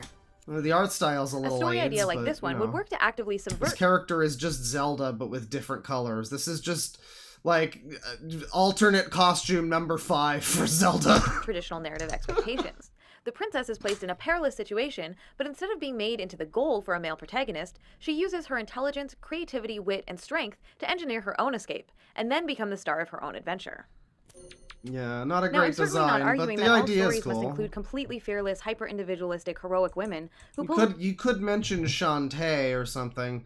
I mean, again, it's there's, you know, and I've said throughout the stream, like, this cherry picks a bunch of ideas or a bunch of specific points, you know, to further her idea, to specifically whatever, you know, highlight what she's trying to get across.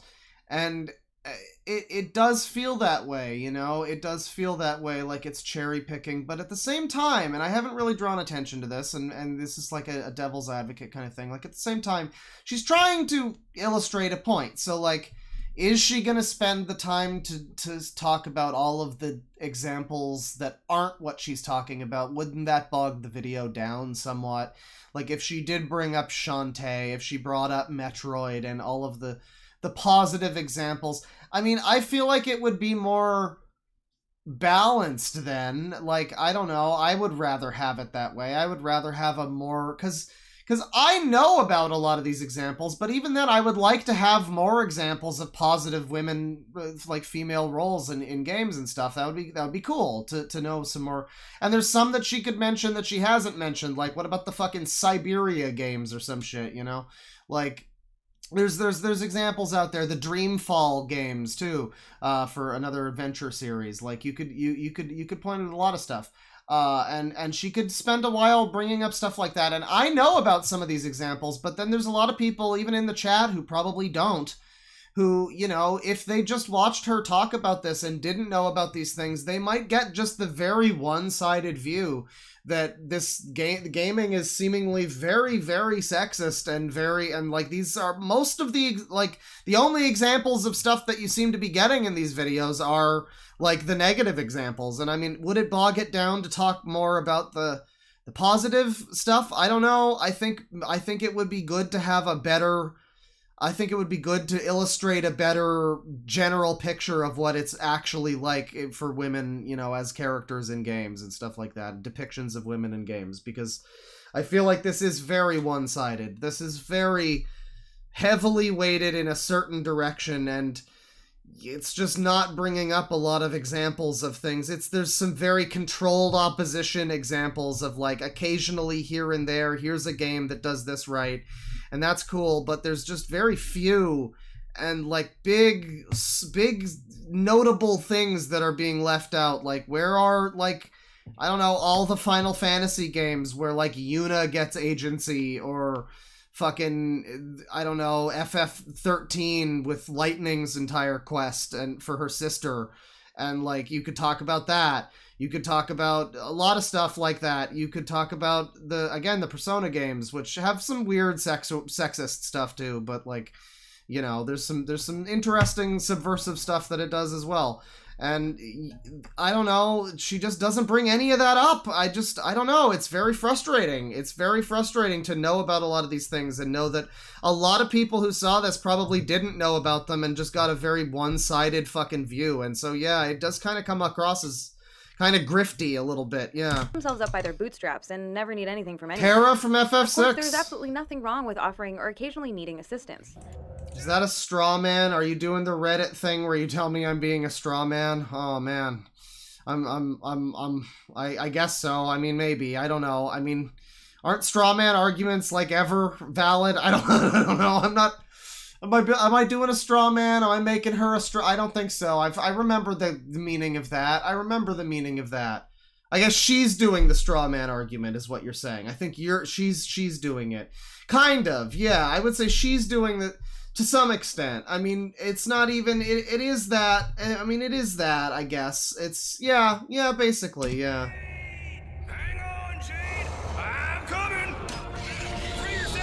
Oh my god, I can't believe she's a damsel in distress. I'll create a diversion. One of the best games ever made. The human impulse to help others in need is certainly not a negative thing. It only becomes a problem when acts of altruism are repeatedly presented in heavily gendered ways that are bound up in harmful myths about women as perpetual victims and men as paternalistic saviors. In fact, cooperation and mutual aid are concepts that hold an enormous amount of gaming potential.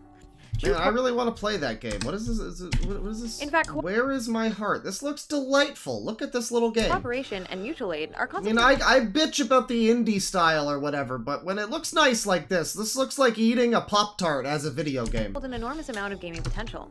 True co-op games, MMOs, and some RPGs offer gameplay possibilities that, if done right, can facilitate a mutual aid style adventure involving people of all genders cooperating.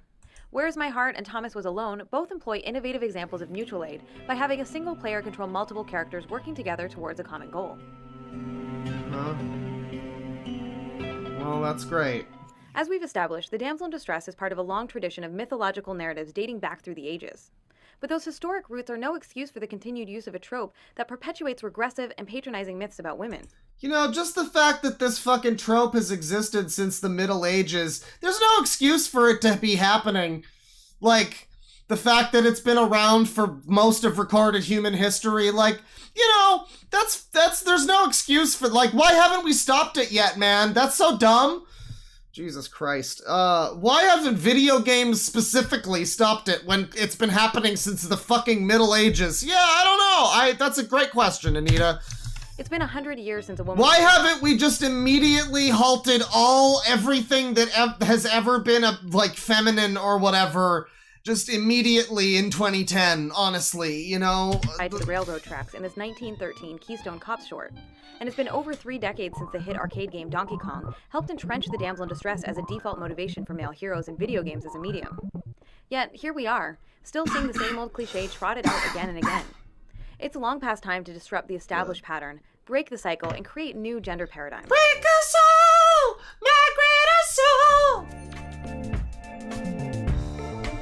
Written by her and Macintosh. Guess we've gone for Macintosh! Well, that's, God, 6,968 individuals via the crowdfunding website Kickstarter. Wow, that's embarrassing. That's embarrassing. What a shame. So that's the stream. It's, my overall thing with the feminist frequency, it's... there's some very baseline, decent points, here and there. You know, generally speaking, I agree that, storytelling in gaming could be better and there could be more interesting stuff done than just women save women. And, you know, sexy woman be saved, you know, it's a little boring, it's a little played out. I'd like to play as more women. I'd like to, you know, have women in interesting roles more. Certainly, and I don't think that that's an uncommon opinion. I think that nobody, even the most, like, you know, pronouns guy kind of person, is really going to complain about a woman character who's just a good female character, who's just got stuff going on, and, like, nobody's got a problem with that. Nobody has a problem with that. I would love to see more of that. It's just that so there's that, and that she makes, you know, points about that. But then so much of it really just comes back to the fact, I mean, virtually everything that she has discussed in this entire time that we've been watching her has essentially just come back to because they make games for boys. And while I would very much love to hear somebody like her or somebody ask the question of why that is, and dive into why games are designed for boys predominantly, and why historically that might be the case, and, you know, looking into that a little bit more, that would be interesting. Why, you know, psychologically certain types of advertising work on people, that would be very interesting, but she doesn't ever get into the actual root stuff like that. She really only seems to want to address the symptoms and not, like, the actual thing that's going on. You know, so a lot of the points that she makes just feel like, you know, yeah, it's because of this other thing. You want to ask that question? No? Okay, well, I guess we'll just go fuck ourselves, you know? It's a lot of just wasting people's time. And again, $159,000 raised on Kickstarter. And for these, like, very kind of basic videos, I say there's some decent research done there, but I mean, again, I don't know. It's nothing that, like, $159,000 for that? Come on. That is such nonsense. I'm sorry. I don't know if it's...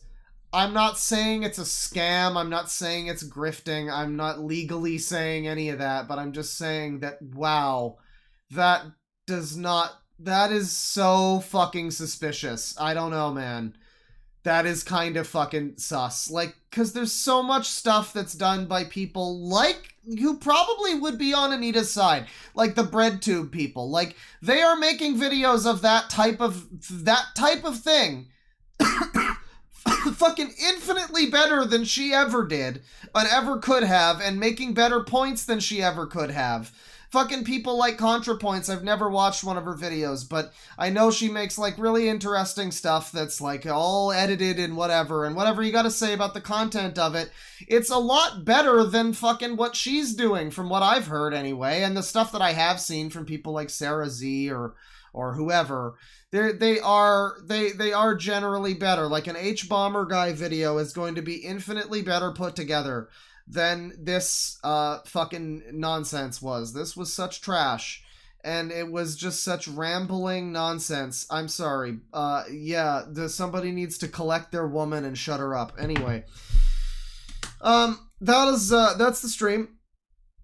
I've been going for quite a while now. I didn't mean to go for so long, but it just kind of took off from there. I was gonna probably, I mean, man, God, oh God, I'm tired. Man, I gotta make food or something. This is bullshit. I wanted to go out today, but it was like raining and disgusting and like I'm sick, you know? Like I wanted to go out, and I like the rain too. That's what sucks. It's like I know that if I go out, I'm gonna get more sick and more disgusting. But then I like the rain and I want to go out and the rain is bullshit and I would love to have been out there and doing stuff, and instead I'm doing this, and I don't know, I think it's gonna be rainy and disgusting tomorrow too, and I don't know, maybe I'll stream again, maybe not, I'm not sure, but yeah, we went for 6 fucking hours, so I guess it's a good rainy day afternoon kind of activity. $5 from Autistic Wolf. Enjoying the new job and on my lunch, so here's some money. I'll catch you when I meet up with the unlisted gang later. Thanks in advance for the laughs. Well, who's ready to laugh? You're welcome for the laughs. I hope that it was a good time for you. 3 months member, Treppy Gecky. Thank you. Thanks for making me feel ancient, Claw. And then we got 3 this users. I guess I'll put on some music here. Hang on. We need some user music. What was I doing? I was doing the P3D soundtrack. So you know what? Just a little bit of this. This works for me. That works for me. Let me see here. $5 from Oofies with 2 eyes. Thanks for the 3-day early birthday gift, Claw. Would have been better if I could get legally drunk for it. Well, that's okay. You could get illegally drunk. I mean, who gives a shit? I mean, just kidding. In Minecraft. I just say that because I played Halo with you, and I know you said you're like 19, and I'm like, I'm Canadian, so I don't give a shit, but Americans seem to think 21 matters. You know what I mean? Like, don't worry, it's not that it's fine. £5 from Frigate Bird, good timing. I just popped open a bottle of mezcal. Well, I think that's booze, right? I guess have fun. $2 from Elizabeth Rogers, thank you. 50 DKK from Galaxina, a throwback stream on my birthday. Happy holidays, Clawman and chat. Remember to keep your hands inside the bus, taking bets on if 2024 will suck or not. Well, hoping for the best, you know? Gotta be optimistic. 10 CHF from, and happy birthday, by the way, Galaxina. 10 CHF from Super Mario Hack. My headcanon for Crystal has always been that she's the shitty OC of some furry at Rare, which they managed to get into that game. Like a blue canine creature with a skimpy outfit, peak furry trash. Oh, yeah. Yeah, I mean, it's pretty clear. $5 from HG Mick Cartoons. Did you know the original name for Damsel in Distress was Doki Doki Panic? Wow, I didn't. That's good. $2 from Oofies with 2 eyes. Popeye movie was canned because of feminism. Oh, Well, at least we have the Popeye game on the Nintendo Switch. It's just bad. $5 from Aurelius. Did you know that Deadwing Dork's original name was Dorky Dorky Panic? Damn. You really got me on that one. That's true. That one is just true. $2 from HG McCartoons. Damn, I made that Doki Doki joke before she said it. Aw. $5 from Oofies with 2 eyes. I'm so angry, I'm literally knitting and farting right now. I'm making a scarf. Ah, well, have fun with that. $50 once again from Gribbeth. Thank you very much. Hi, Claw. Tomorrow is my birthday, and I wasn't sure if you'd stream tomorrow or not, so here's some of my birthday money. You're my favorite content creator, and I hope for another great year of cringe. Well, thank you very much. I hope so too. It'll be good. We'll find even more users than ever before. And I don't know if I'll stream tomorrow either. It really depends how I feel. If I get some sleep properly, if it's not horribly raining, I might go out. If the stars align, maybe we'll get some good trash. Here's the thing, though. I made a pretty good thumbnail recently for the Wheel of Trash that's like Christmas themed. So I kind of want to use that again. So I want to do some more Wheel of Trash. Perhaps sometime soon. I mean, it's Christmas, New Year themed. It's festive, you know? It's kind of mostly Christmas, but whatever. It's fine. I got sick and I wasn't able to use it again before Christmas, okay? Get off my back. $10 from... thank you very much, Gribbeth. Thank you. $10 from Reaver Zappy. What I don't like about Anita's videos isn't that they are inaccurate, but that they seem to be made to give the impression that games are sexist to people who don't play video games. Exactly. Exactly. It's a lot like a Jack Thompson thing. I see why people have compared her to him. Because, yeah, without context, you listen to this and you just have just this kind of bad impression of things. I guess, of like everything is Tomb Raider and Miss Pac-Man, but no, there's a lot of examples. Like, I'm particularly annoyed throughout this that she brought up Amy Rose, and every time she brought up Amy Rose, it was the Sonic CD version of Amy Rose, the only version where she's been like a damsel in distress. They didn't bring up her rescuing Sonic in Sonic Adventure 2. They didn't bring up her helping to save the city in fucking Sonic Adventure 1 and, you know, finding her independence and everything. You know, they didn't bring up any of that bullshit. No, they just bring up the one bad example the very first time she was created. Like, okay, I guess, cool, Anita, you know, that's just the one that I caught, you know, like I don't know, if you don't know anything, you're just gonna see that and be like, oh, look at that, she even looks like Sonic, that's so dumb. It sucks. It's kind of bad faith. $5 from Just a Good Friend. Brother, drive less than an hour north of Toronto. Trust me, women like to eat dessert. I don't know what that means. What?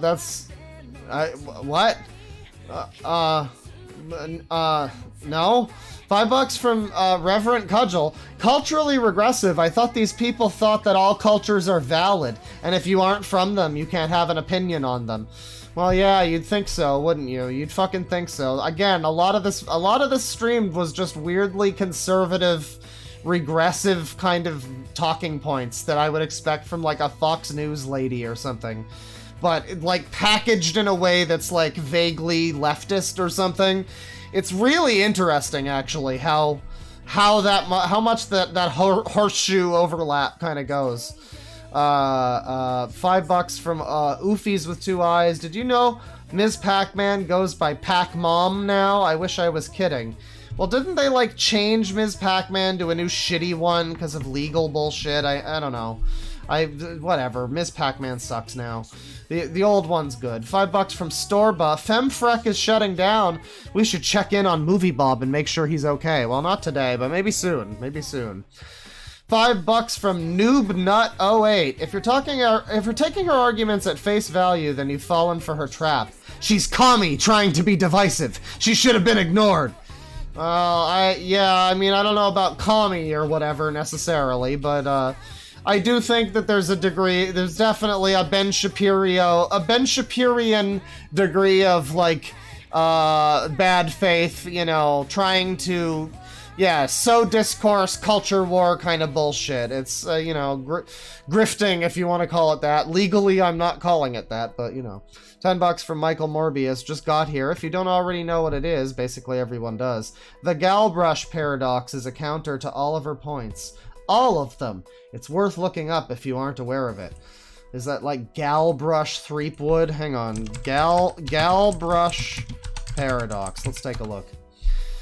The Galbrush paradox states that game developers prefer to use white males as protagonists because using a female protagonist will either require them to make her a perfect Mary Sue character or gets accused of sexism if she has any flaws whatsoever.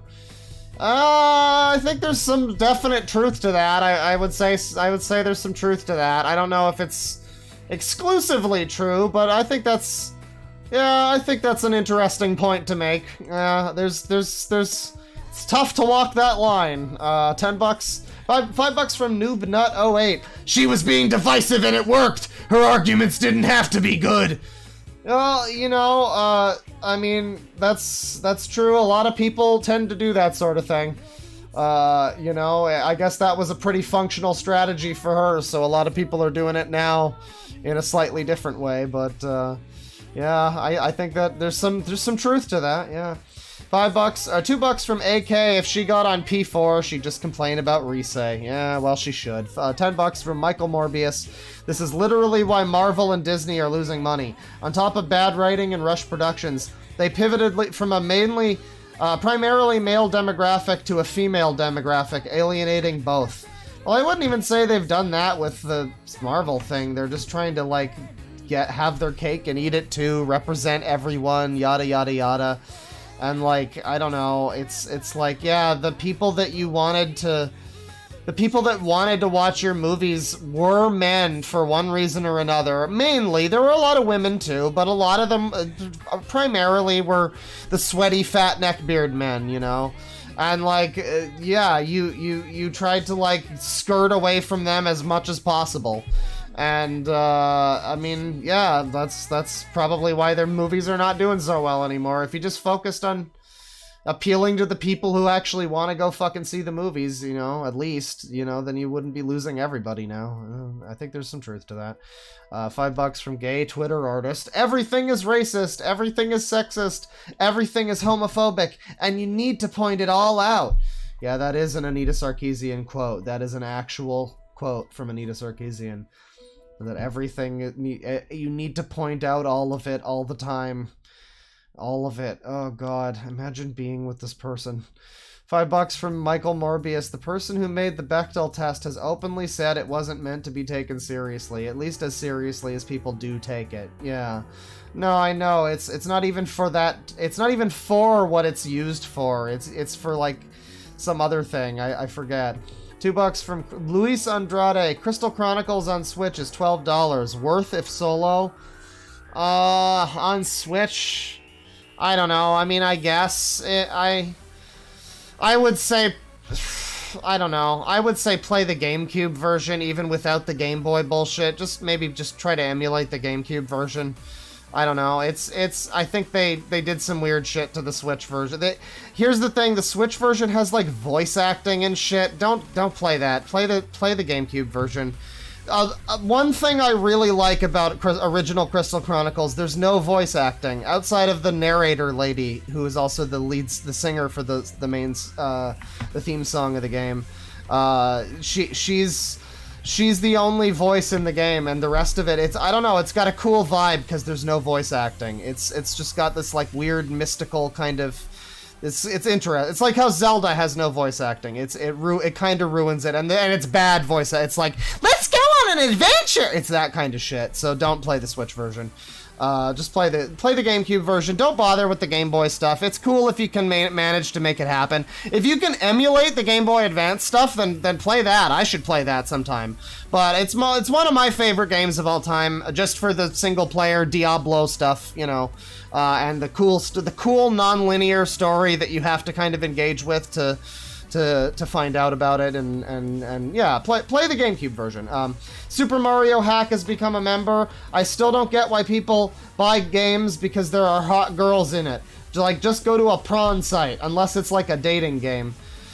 I mean, I don't know, you know, I guess I could see, you know, different strokes for different folks, I guess. I don't know.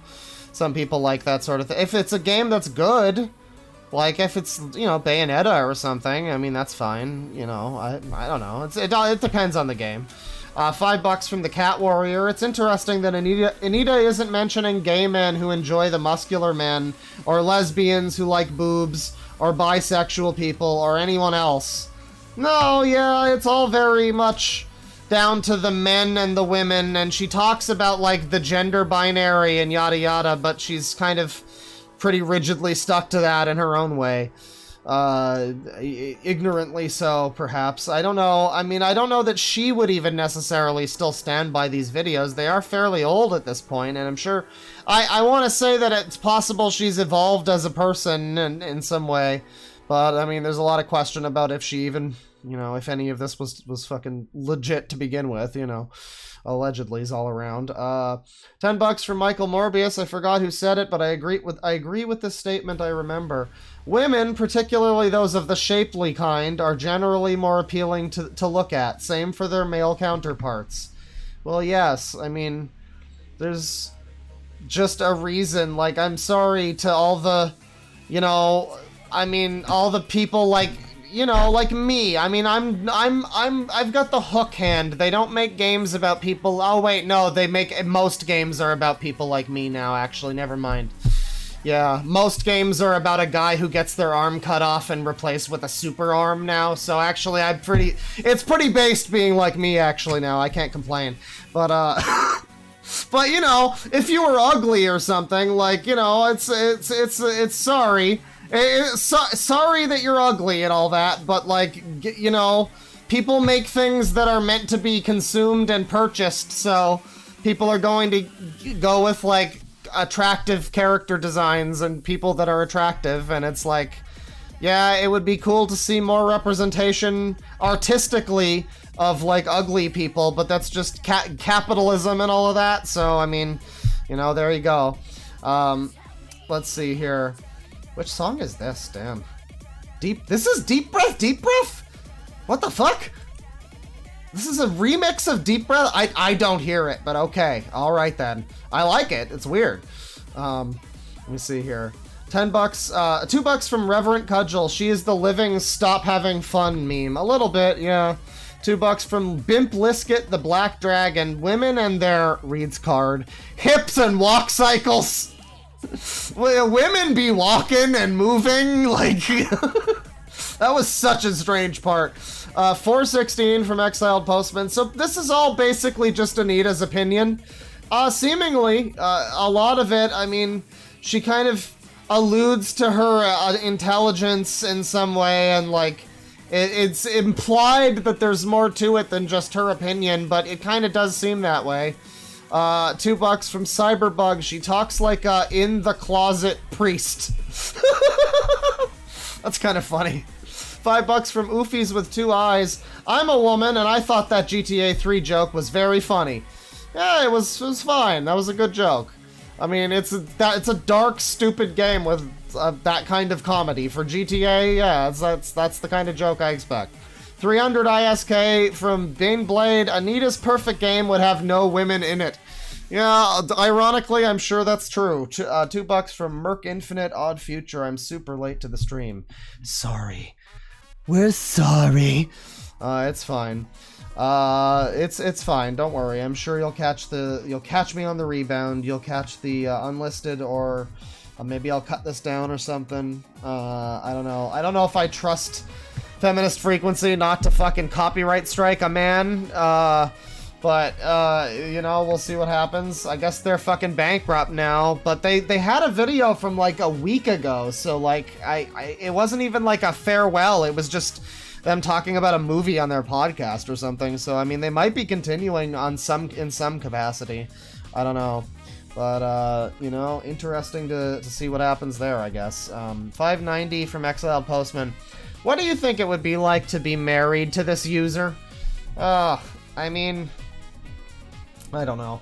I don't want to make any judgments about Anita as a person and whatever, you know, I'm sure that, you know, depending on the type of person, like, I know Jonathan McIntosh, whatever, was like her co-producer slash writer slash researcher during a lot of this time. And, you know, I'm sure she could find a person like him, you know, who would be happy to be around that sort of energy, you know, and you know, so that's how I'll put it. I think certain people might not be okay with that, you know, but some people, there's a match out there for everybody. There you go. $5 from Berserker. Okay, it's Berserker. Sorry, Deadwing. John Wick's dog was his last connection to his wife, so it was just another damsel in distress. Oh, that's true. And the bunny from Doom is named Daisy, which is gendered female. So yeah, there's damn, game over. We'll get him next time. Just, you know. It's all Satan. It's all evil. It's all the devil's son. God damn it. God damn it. God damn it. As a sex offender, I'm quite surprised by this. And you know what? Wow, that was fun. Now I'm going home to play a video game. You can't. No, you can't. You can't, Cool Cat, because video games are sexist, Cool Cat. God damn it, you sexist monster. $5 from Aurelius. The idea of Doom Guy mowing down the forces of hell to rescue his pet bunny is just the most precious thing, I swear to God. Yeah, it's great. I love it, yeah. It's like the best thing. $5 from Aurelius. God, you said it, man. Princess Peach Showtime looks lit. It does. It looks great. I think it's going to be a lot of fun. $2 from Jester's Gesture. You think these videos were ever shown in schools? I think they were at some point. I'm not certain of that, but I believe they might have been. This song's nice. What's this? This is Private Room, P3D Side 1. I think this might be one of the originals. Oh, nice. $5 from Ray. You should speed her up. Also, lol, Happy New Year's. Yeah, happy. Well, it's almost. We almost spent. Man, did I spend a full week up until New Year's night watching Anita Sarkeesian? It sure felt that way. Holy shit. But we had her up at the speed that was, you know, a reasonable speed for things. Let me see here. Is there any five gift memberships from Frigate Bird? Thank you very much. Thank you very much. I don't know, I might have missed another super chat or something. Oh, $5 from Aurelius. By the way, Quentin Reviews just uploaded an over 9-hour video about Sam and Cat. I wish I was joking. Well, that's kind of funny. I don't know. He talks. He's been doing a lot of that. I've heard those videos are pretty good. But man, that's quite a lot for a grown man to be talking about that show. That's a lot, isn't it? That's quite a lot. Well, that'll do it for the stream. Thank you for watching, as I describe how much I hate women and minorities. Thank you. Deadwing Dork Enterprises hates women and minorities and all forms of feminism and equality. I can't stand it, and I want it all to end. So thank you for watching my eternal quest for men to be the dominant race, and women to go back to their place in the kitchen. I will see you guys next time. I don't know if I'll be live tomorrow, but whenever it is, the women will not be welcome. Take it easy. Penis, and not vagina.